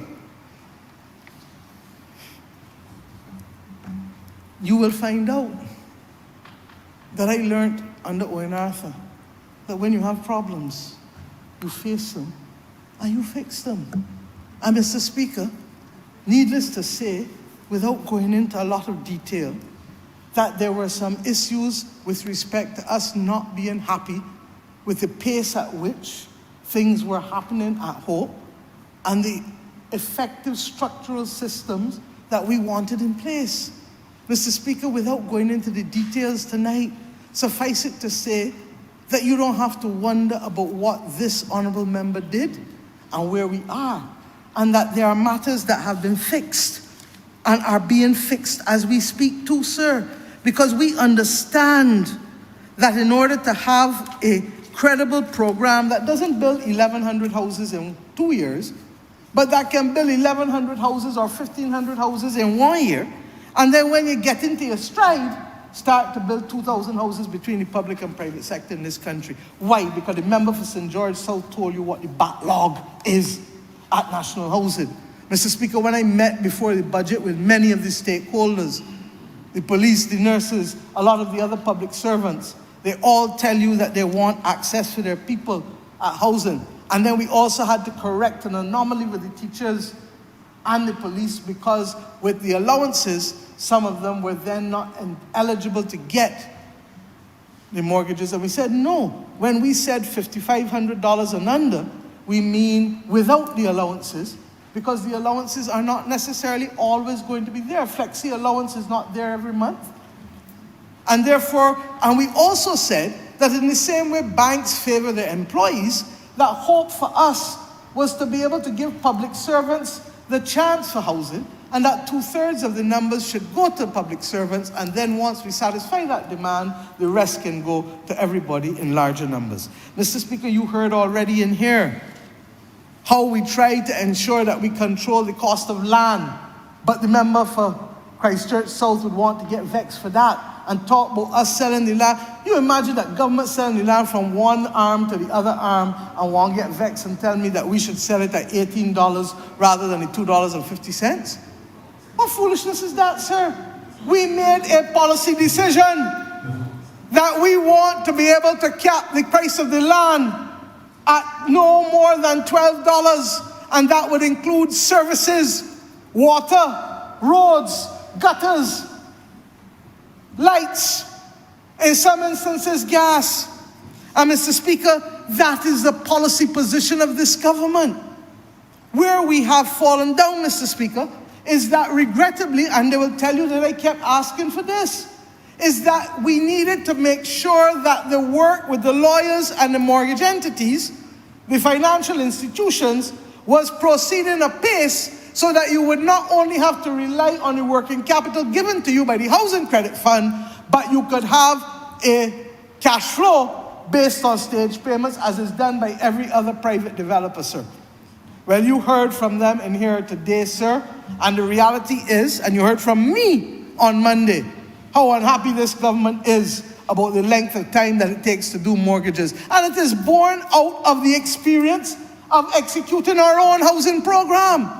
And I said that it is unacceptable. You cannot get a mortgage in Cayman in a week, and Trinidad in a month, and Barbados taking 3, 4, 6 months. And I've asked for that, not separate from the colloquium. I've asked for a meeting with Hope and its lawyers and the Attorney General and the Ministry of Finance, because it has to be made clear that that process of expediting the flow of mortgages and stage payments has to be considerably increased. Now you hear about $60 million. You would think that the $60 million gone for good. Mr. Speaker, I never seen nothing like it. Where did it come from? The Housing Credit Fund. Mr. Speaker, the Housing Credit Fund was established in the 1980s. Owen Arthur was a desk officer along with Reverend Cox and others. And it was helped, we were helped in its establishment by USAID. And it was intended always to be a revolving fund, started at 10 million. And it was intended to be a revolving fund, sir. It still is. And therefore, the monies that have been put into Hope, and in some instances national housing, will be repaid because it is not a grant. It is not the grant like the Water Authority got from the Green Climate Fund or the Blue-Green Bank got from the Green Climate Fund. It is a loan.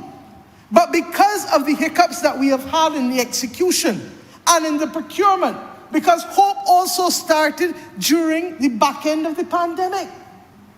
Now, Mr. Speaker, this is the first time the government of Barbados is seeking to do something at this level of industrial scale. And has it had teething problems? Yes, it has. And have we found out things that I don't like? Yes, we have. And have we taken action with respect to some of them? Yes, we have. But I'm not going to prejudice it this evening, because I've asked for a full investigation into every aspect of it. And Mr. Speaker, I go further. the houses that have to be done and the lots. The Ministry of Housing now has the lots for 20,000 housing solutions. We met with the engineers, and what we found out that is because of Barbados' geology, you could have solid rock here, and right where the AG is sitting, you would then have a hole. And then you have solid rock where the member for St. James Central is sitting. And then where the member for Christchurch West is sitting, you could have a cave again. So that the engineering of foundations has to be careful. But we're trying to find the most cost-effective way, because we found that a lot of these foundations have simply been too costly. But part of the problem also is the rate at which people want to be paid. And that's why I say we have to export capital. Because if you're trying to recover all that you want for your quality of life on 267,000 people, then it means that you're charging higher profit margins than might otherwise be capable of being sustained with a larger thing. Let me give you the example. We talk about semi-professional football in here again. I ran the tournament back a couple of years ago. And Mr. Speaker, if we had done that tournament in Guyana or Trinidad, it would be going on all like now at the time. Because instead of having to worry about how you're going to get 1,500 or 2,000 people in there, you would be getting in the Guyana and Trinidad probably 10,000 people every Sunday, because the population base is significantly more from which to draw. And it's the same thing with almost every commodity sold in this country. And we're going to have some straight talks, and maybe you're going to find some public venues other than the parish speaks to begin to have some straight talks with people. As I've said, ministers have to start accounting to the public on their own, separate than from the parish speaks, as to what they're doing. But we also have to talk the country through the problems that are likely to be generational if we don't fix them, and likely to cause real problems. But in Lancaster, yes, 152 houses, 16 mortgages executed, 40 mortgages in the process, and the purchase and vetting and letters of others progressing. Mr. Speaker, there's no way that should have been taken almost a year. No way. We have the ones at Pool, and those are being held up, Mr. Speaker. Let me go back. The Clico lands and the Clico settlement arranged that there were certain things to be isolated for the Eastern Caribbean. Villanova was one, Wakefield and Poole and others were in there. The building next to the Supreme Court, where the Clico headquarters is one. And Mr. Speaker, we made, and it took us almost a year to get it done initially, where we said to the Eastern Caribbean, the government of Barbados will replace those properties for you, which are of no use really to you, with bonds. Because we want to use these properties that have become a public nuisance, the derelict, the breeding rats. And we want to be able to monetize these, same thing I said in this budget, in liquid and derelict assets. And Mr. Speaker, we have been waiting for the court. It isn't only the private people that's got to wait.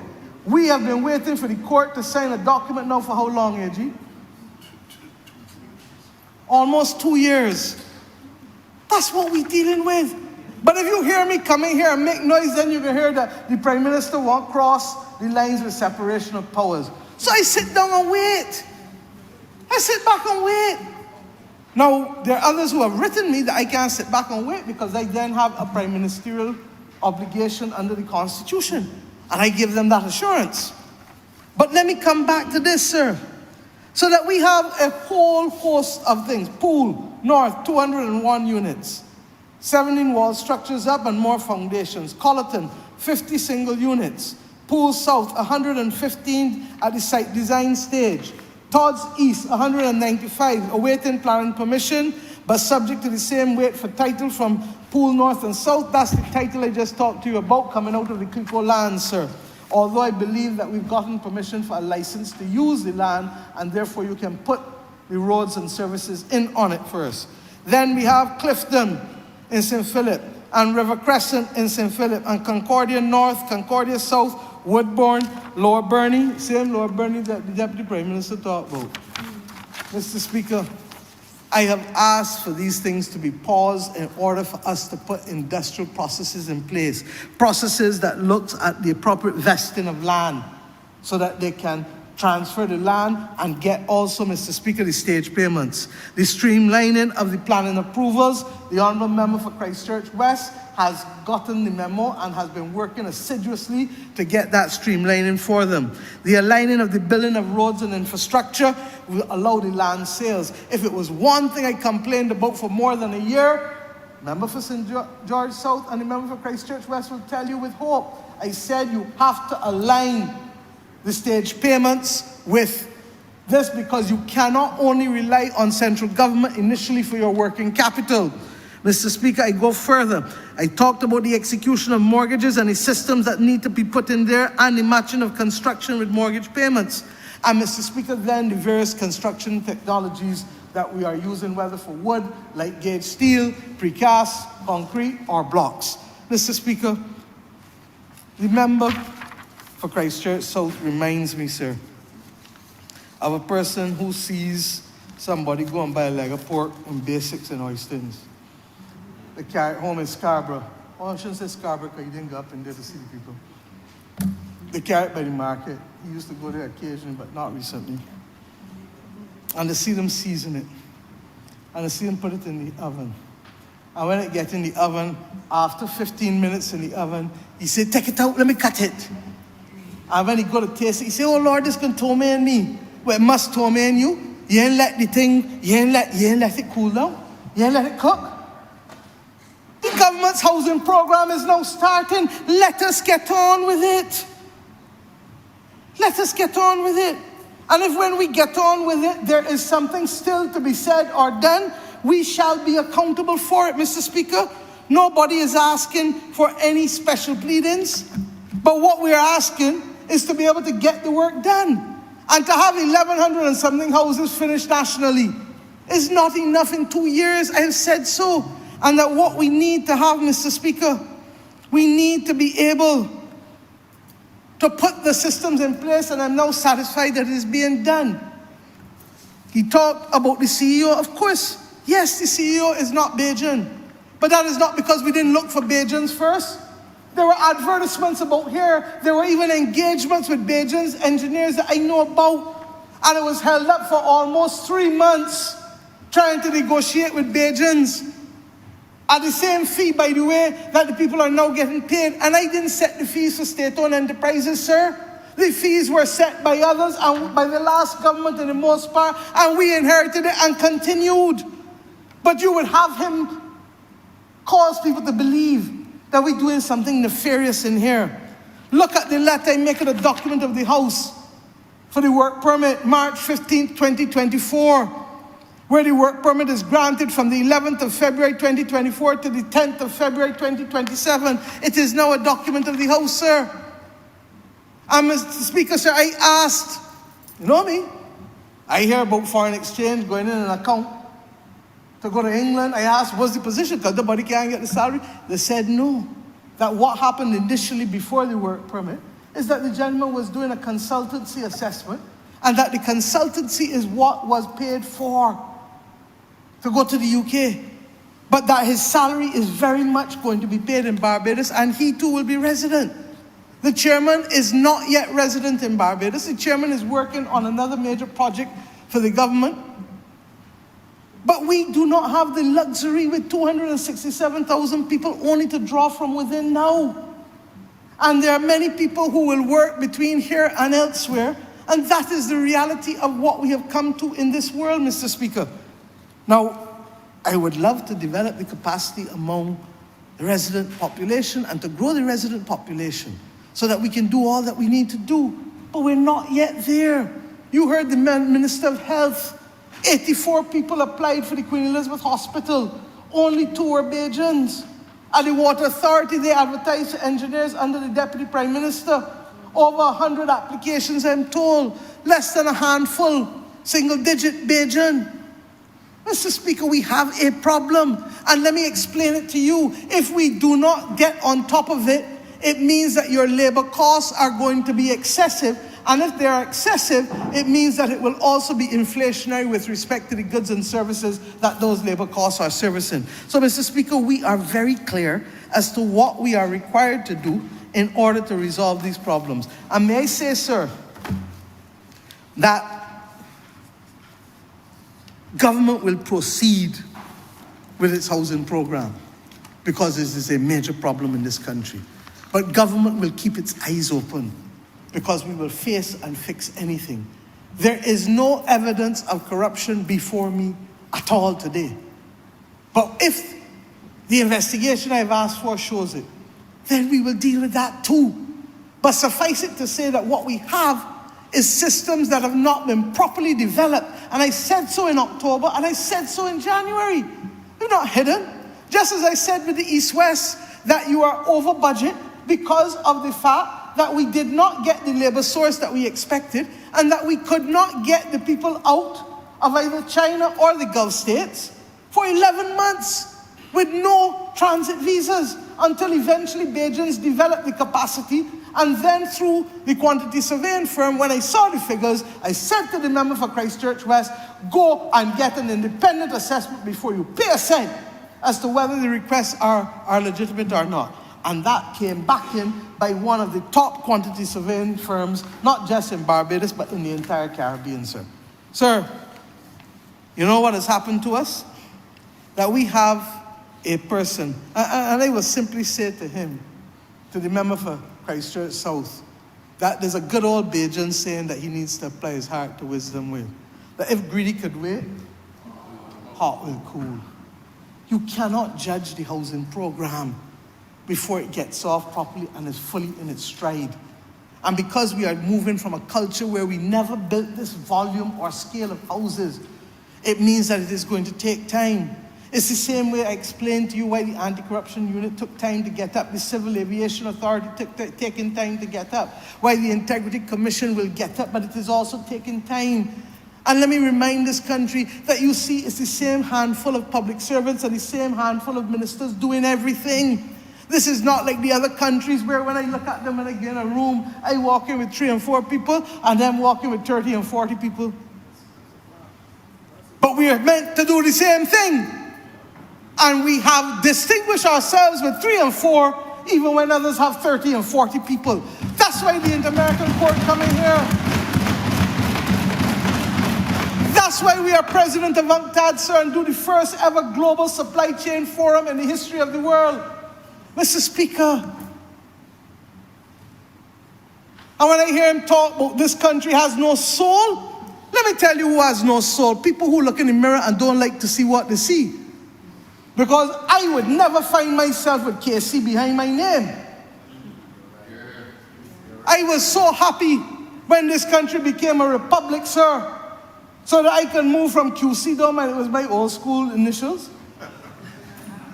That I can move from QC to SC, Senior Counsel.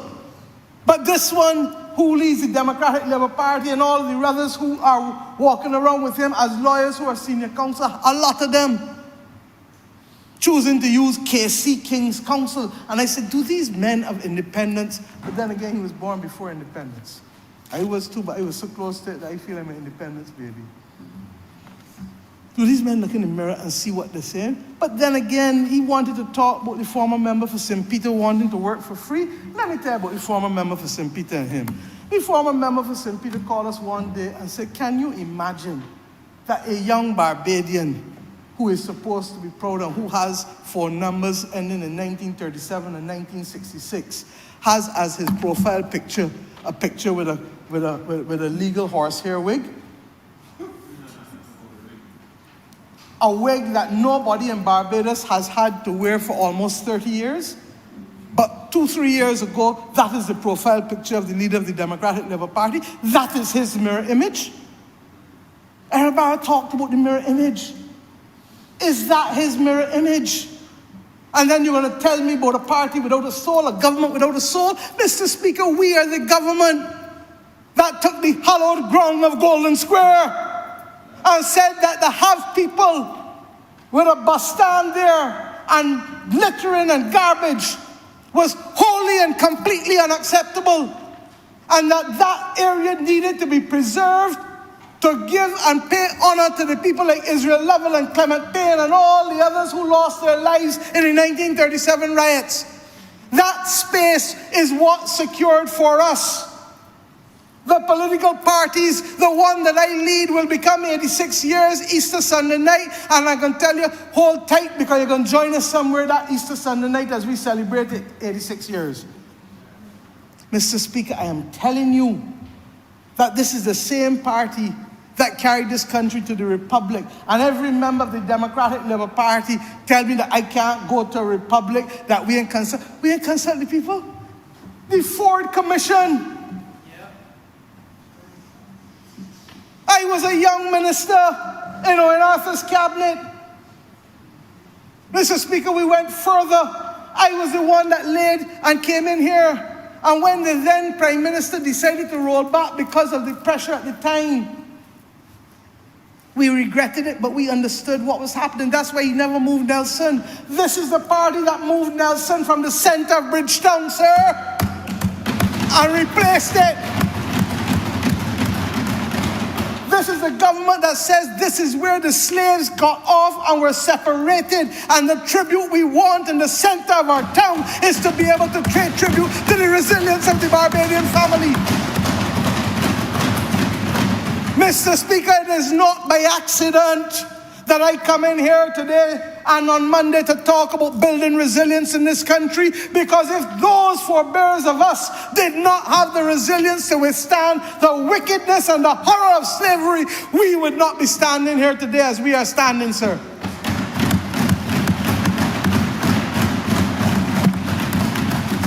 No, Mr. Speaker, the great pretender. You cannot sit behind there for 5.5 years. You know, Mr. Speaker, I have never seen the signature of the member for Christchurch South until about 8 weeks ago, when I saw it on an invoice, and I was horrified, because we have a custom that we help each other. But when a 6-figure invoice comes to be able to claim from one of its own members, we knew that something was wrong. And I don't take these decisions on my own. You heard the Deputy Prime Minister talk about it. You heard others in here talk about it. I go around the room one by one, by one, by one, by one, by one, right down. You know when a division get called in the House? It's called a division in the Cabinet and the Parliamentary Party on fundamental issues. Because all of us must stand by them together. But I'm not going to get into that today, sir, because you have heard enough about why this party must now understand how this member who now wants to cast aspersions on every member on this side without an ounce of proof. Not like the proof the Deputy Prime Minister bring here today. Not like the proof that I have on him. But you cast aspersions because you can talk sweet. The Lord bless you with a tongue, a sweet tongue. But he didn't bless you with commitment to cause or party or even client, it seems. No, Mr. Speaker. If we're going to talk about credibility and message and messenger, let us talk about it. And I say to us, sir, that these things are important because we learned in 2008 when you let these things slide, you can end up in trouble. And that is what led to the lost decade. And Mr. Speaker, I gave you a solemn promise that even if it was to be my own party that I have to oppose, I will do it because I have been in public life too long and I know the consequences to ordinary Barbadians. I also know how long it took me to do what I wanted to do for the police and the nurses last year and this year, because the first 2 years, were caught up in debt restructuring. So I couldn't move left and I couldn't move right. Then when I thought in December 2019, 18th of December, we getting ready and you're licking your chops now for what you can do to help people and what you can do to build out this economy, what you can do to get the project started. 31st of December, I'm driving in my car, driving myself. and I on the BBC News, and I hear about this virus coming out of China. And I put it back there, and I said, oh Lord, let me pray. But I put it back there. 3 weeks later, I was meeting with the Ministry of Foreign Affairs and the Ministry of Health for us to roll out a plan long before COVID hit Barbados till March 20th, 2020. But we were preparing for it because that is the kind of government we are. And Mr. Speaker, I say to you that it really bothers me. And I want to go further. You know, the Honourable Gentleman likes to speak about law. And I respect that. I'm a lawyer, he's a lawyer. He might have more recent practice than me, but I still remember something that I learned in law school, in the law of evidence. And the law of evidence, sir, tells you about the rules against hearsay. And Mr. Speaker, the rules against hearsay have certain exceptions. Contemporaneous reports. But one of them, sir, is something called similar fact evidence.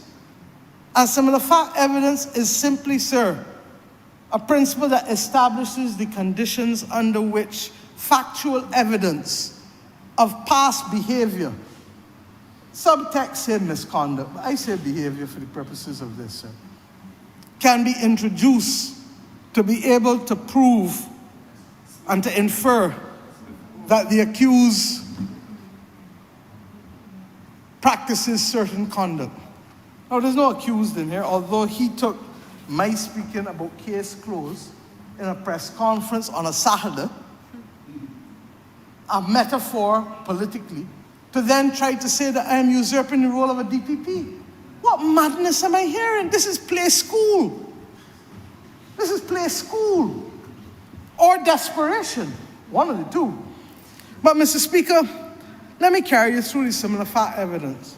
And you heard one or two people kind of refer to it. But you know, I perhaps am the best one to do this. In 1989, I decided that I was running in St. Michael Northeast. And I went to contest a nomination. And that's why I say to young MPs, don't be afraid to do that. At the time, Senator Barker was interested.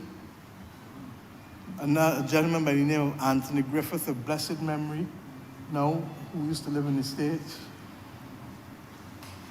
The former MP, Leroy Sisnett of blessed memory.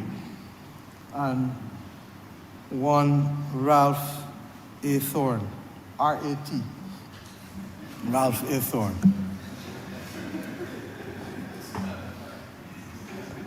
Mr. Speaker, there was a 6-week nomination process. On the Sunday afternoon at Lawrence T. Gay School, I mobilized my people. We gone in there, we inside. We see Senator Barker. We see Anthony Griffith. We see Mr. Sisnett. So much so we did not see Mr. R.A.T., the member for Christchurch South, sorry.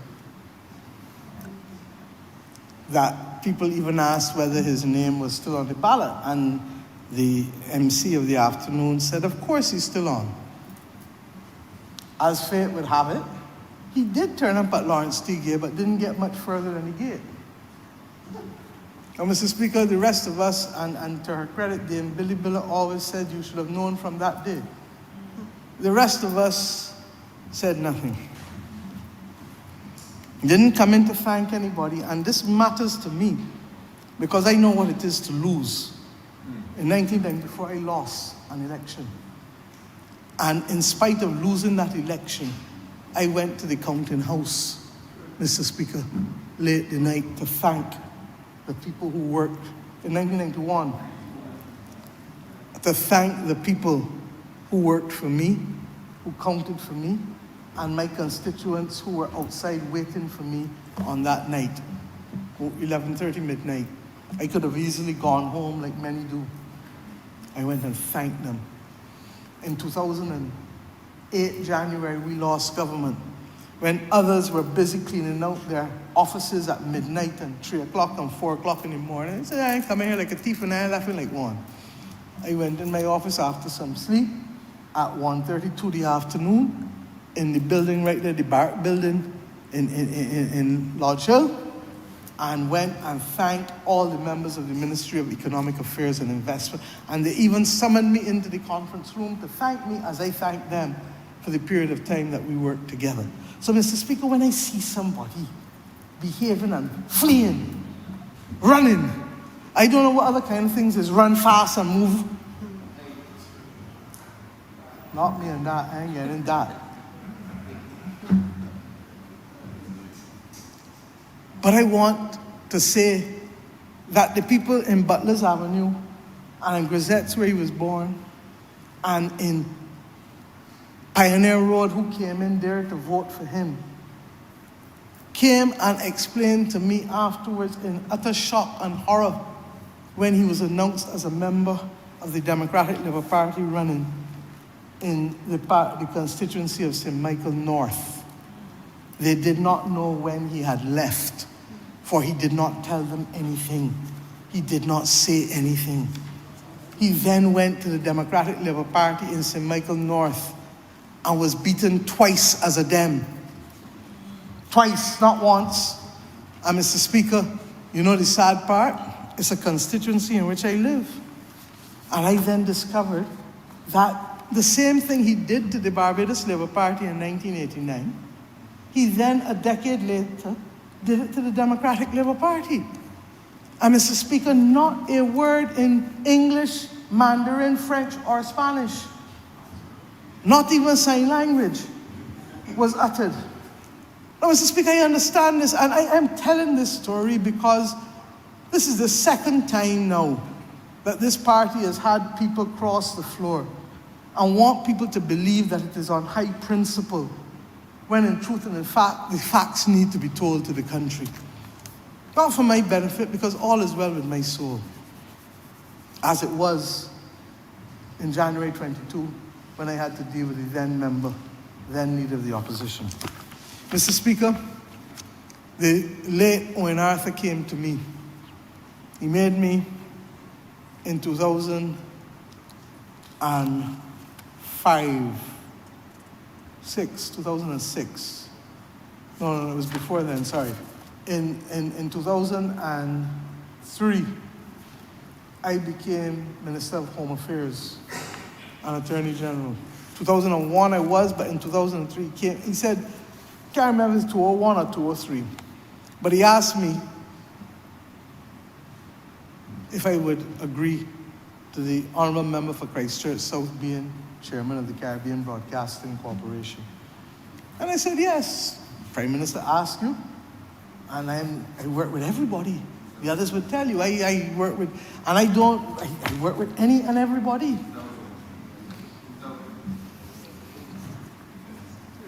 Mr. Speaker, sir, it soon became clear that what I was expecting of him as a chair at CBC was not happening. There wasn't any infelicity, it just he was not up to the task. And we had to have a conversation, and it is the only time I've ever had to ask a board chairman to resign and to be relieved of his portfolio. The only time. Because it was clear that he was not up to standard administratively. Now, Mr. Speaker, I say that conscious that I know when things and people have things in the craw. But in spite of all of that, sir, the others will tell you, I pride myself of not carrying malice in my soul, because I believe malice gives cancer. I believe it eats out your inside. And when the constituents of Christchurch South said this is who they want to represent them, the party agreed. And all of us, as you heard from the member of St. James Central, went and worked our liver gall out for him. Now, it is true, sir, that people will cross. And I said so. Some people cross once. Some people cross twice. Change parties twice. But there are very few people who ever change it 3 times. And I've been told that how could I say easy come, easy go? Well, I'm showing you how I said easy come, easy go. It was easy come, easy go to the Labour Party people in St. Michael Northeast when he went to the Dems. It was easy come, easy go when he left the Dems to come back to the Labour Party. It was easy come, easy go, having won twice under the Barbados Labour Party. Never won once for the party he now leads. But the similar fact, evidence of behavior, I have had to listen in the last month from husbands who tell me that the wife almost put them out because of how many times they walk up and down in the night Jew, canvassing for him. And the wives didn't believe that they would be working so long and so late. I have had to hear how mothers miss children important events. Because that's what happens when people work for you. I have had to hear somebody say that they almost get fired because of getting into work late, repeatedly trying to do things to help him out. Mr. Speaker, you can go and ask anybody in Christchurch, so do not ask a single member of this government. And when I can hear him talk about representation, Mr. Speaker, it riles my skin. You heard the others talk about the reference to the lady who nominated him, but they didn't tell you about the lady who had his picture up in her house, and she ended up sleeping under the bridge here a few months ago, and were it not for the help of one Mr. Donovan, bringing it to other people's attention, it would continue. And I can go on with story after story. I'm not going to go into it. But what I will not do is have somebody come in here and drop remarks about people as if they're a paragon of virtue. And then talking about who is dictator and who is this and who is that. And then want me to tell me nonsense about I am trying to bring onto myself powers of a DPP, when the Director of Public Prosecution should really only be seeing him and nobody else in here. Mr. Speaker, the Honourable Deputy Prime Minister said over and over, she never received the check. She didn't even know it had come. The person dropped it through a window in her office.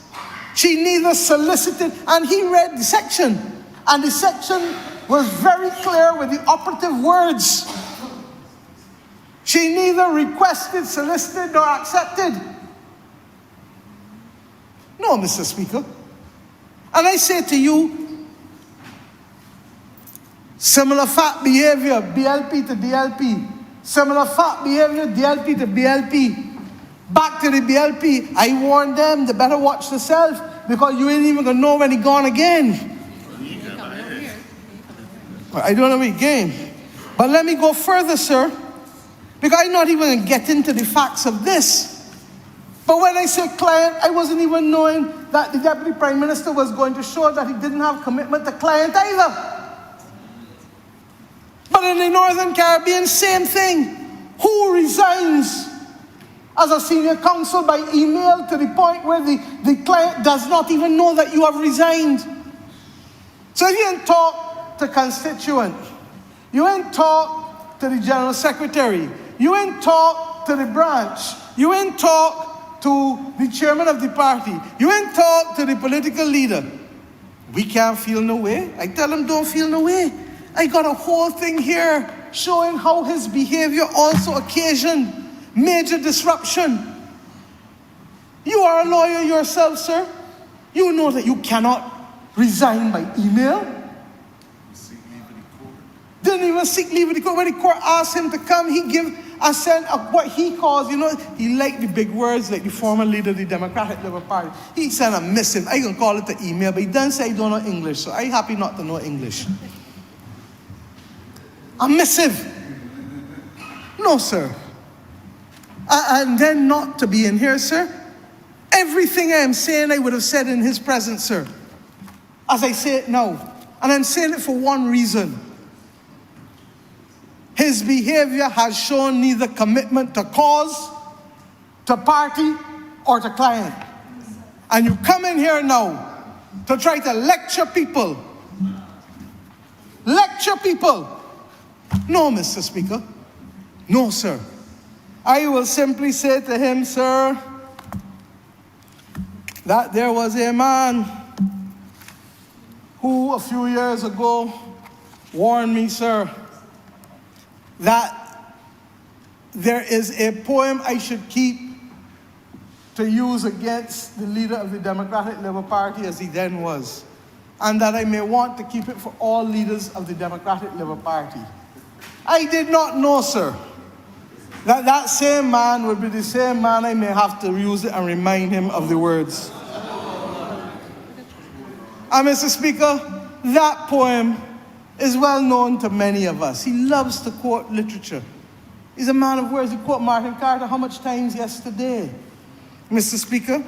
And as he did that, he wants us to fall over his words as if the words will mean everything. Well, there used to be a dub song, action, not a bag of words.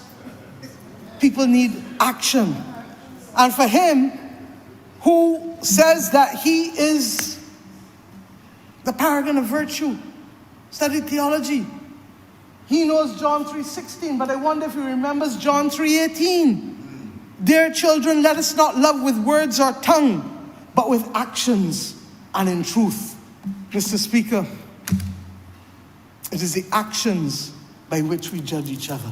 And the credibility of the messenger is as important as assessing the credibility of the message. And that is why when he gave me this poem and he said it, you can go and find it on the internet too, because you hear his long voice saying it.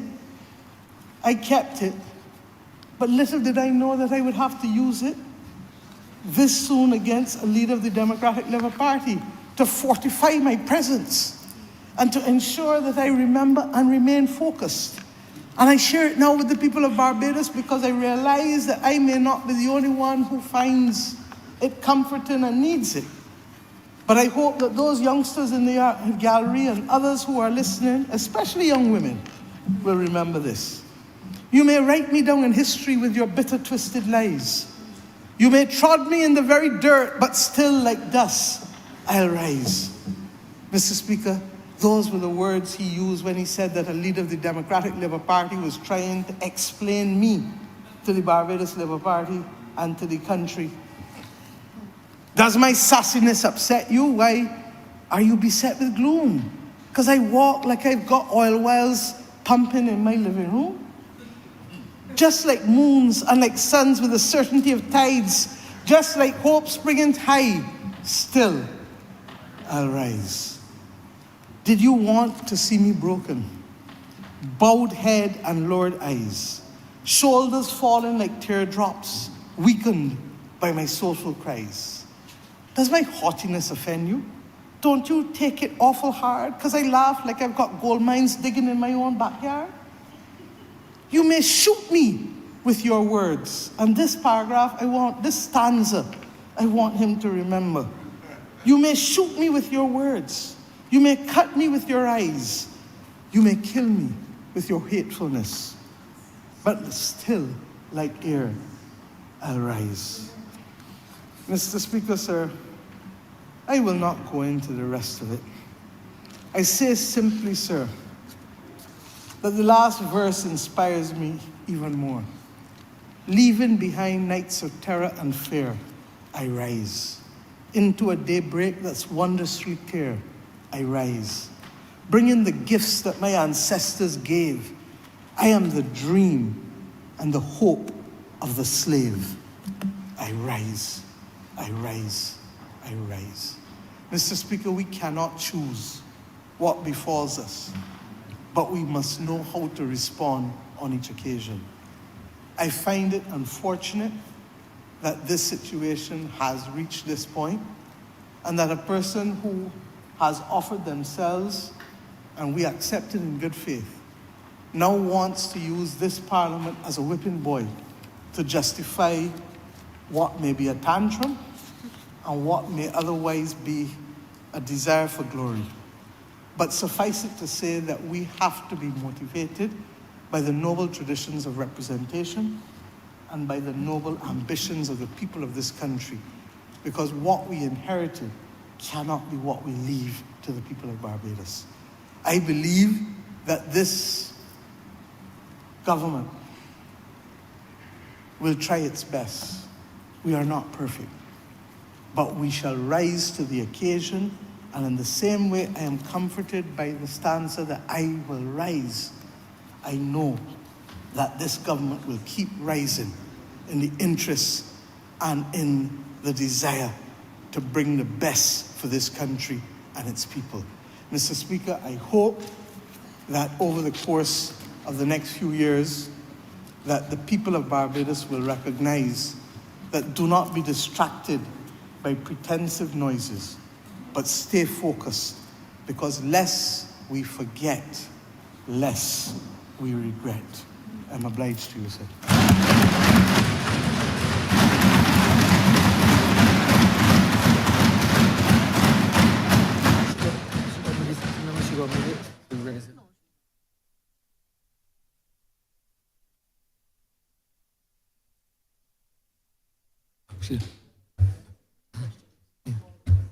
The question is that this bill be read a second time.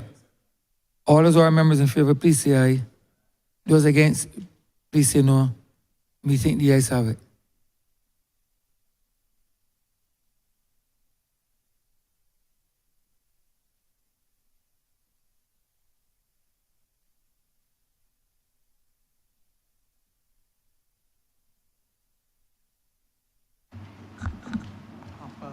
Huh? Tapas? 22? 2011. Honourable Leader, Government Business. Thank you, Mr. Speaker. I beg to move the suspension of the House until 20 minutes to 11. The question is that this Honourable Chamber be suspended until 10:40 p.m. All those who are members in favor, please say aye. Those against, please say no. We think the ayes have it. This Honourable Chamber stands suspended until 10:40 p.m.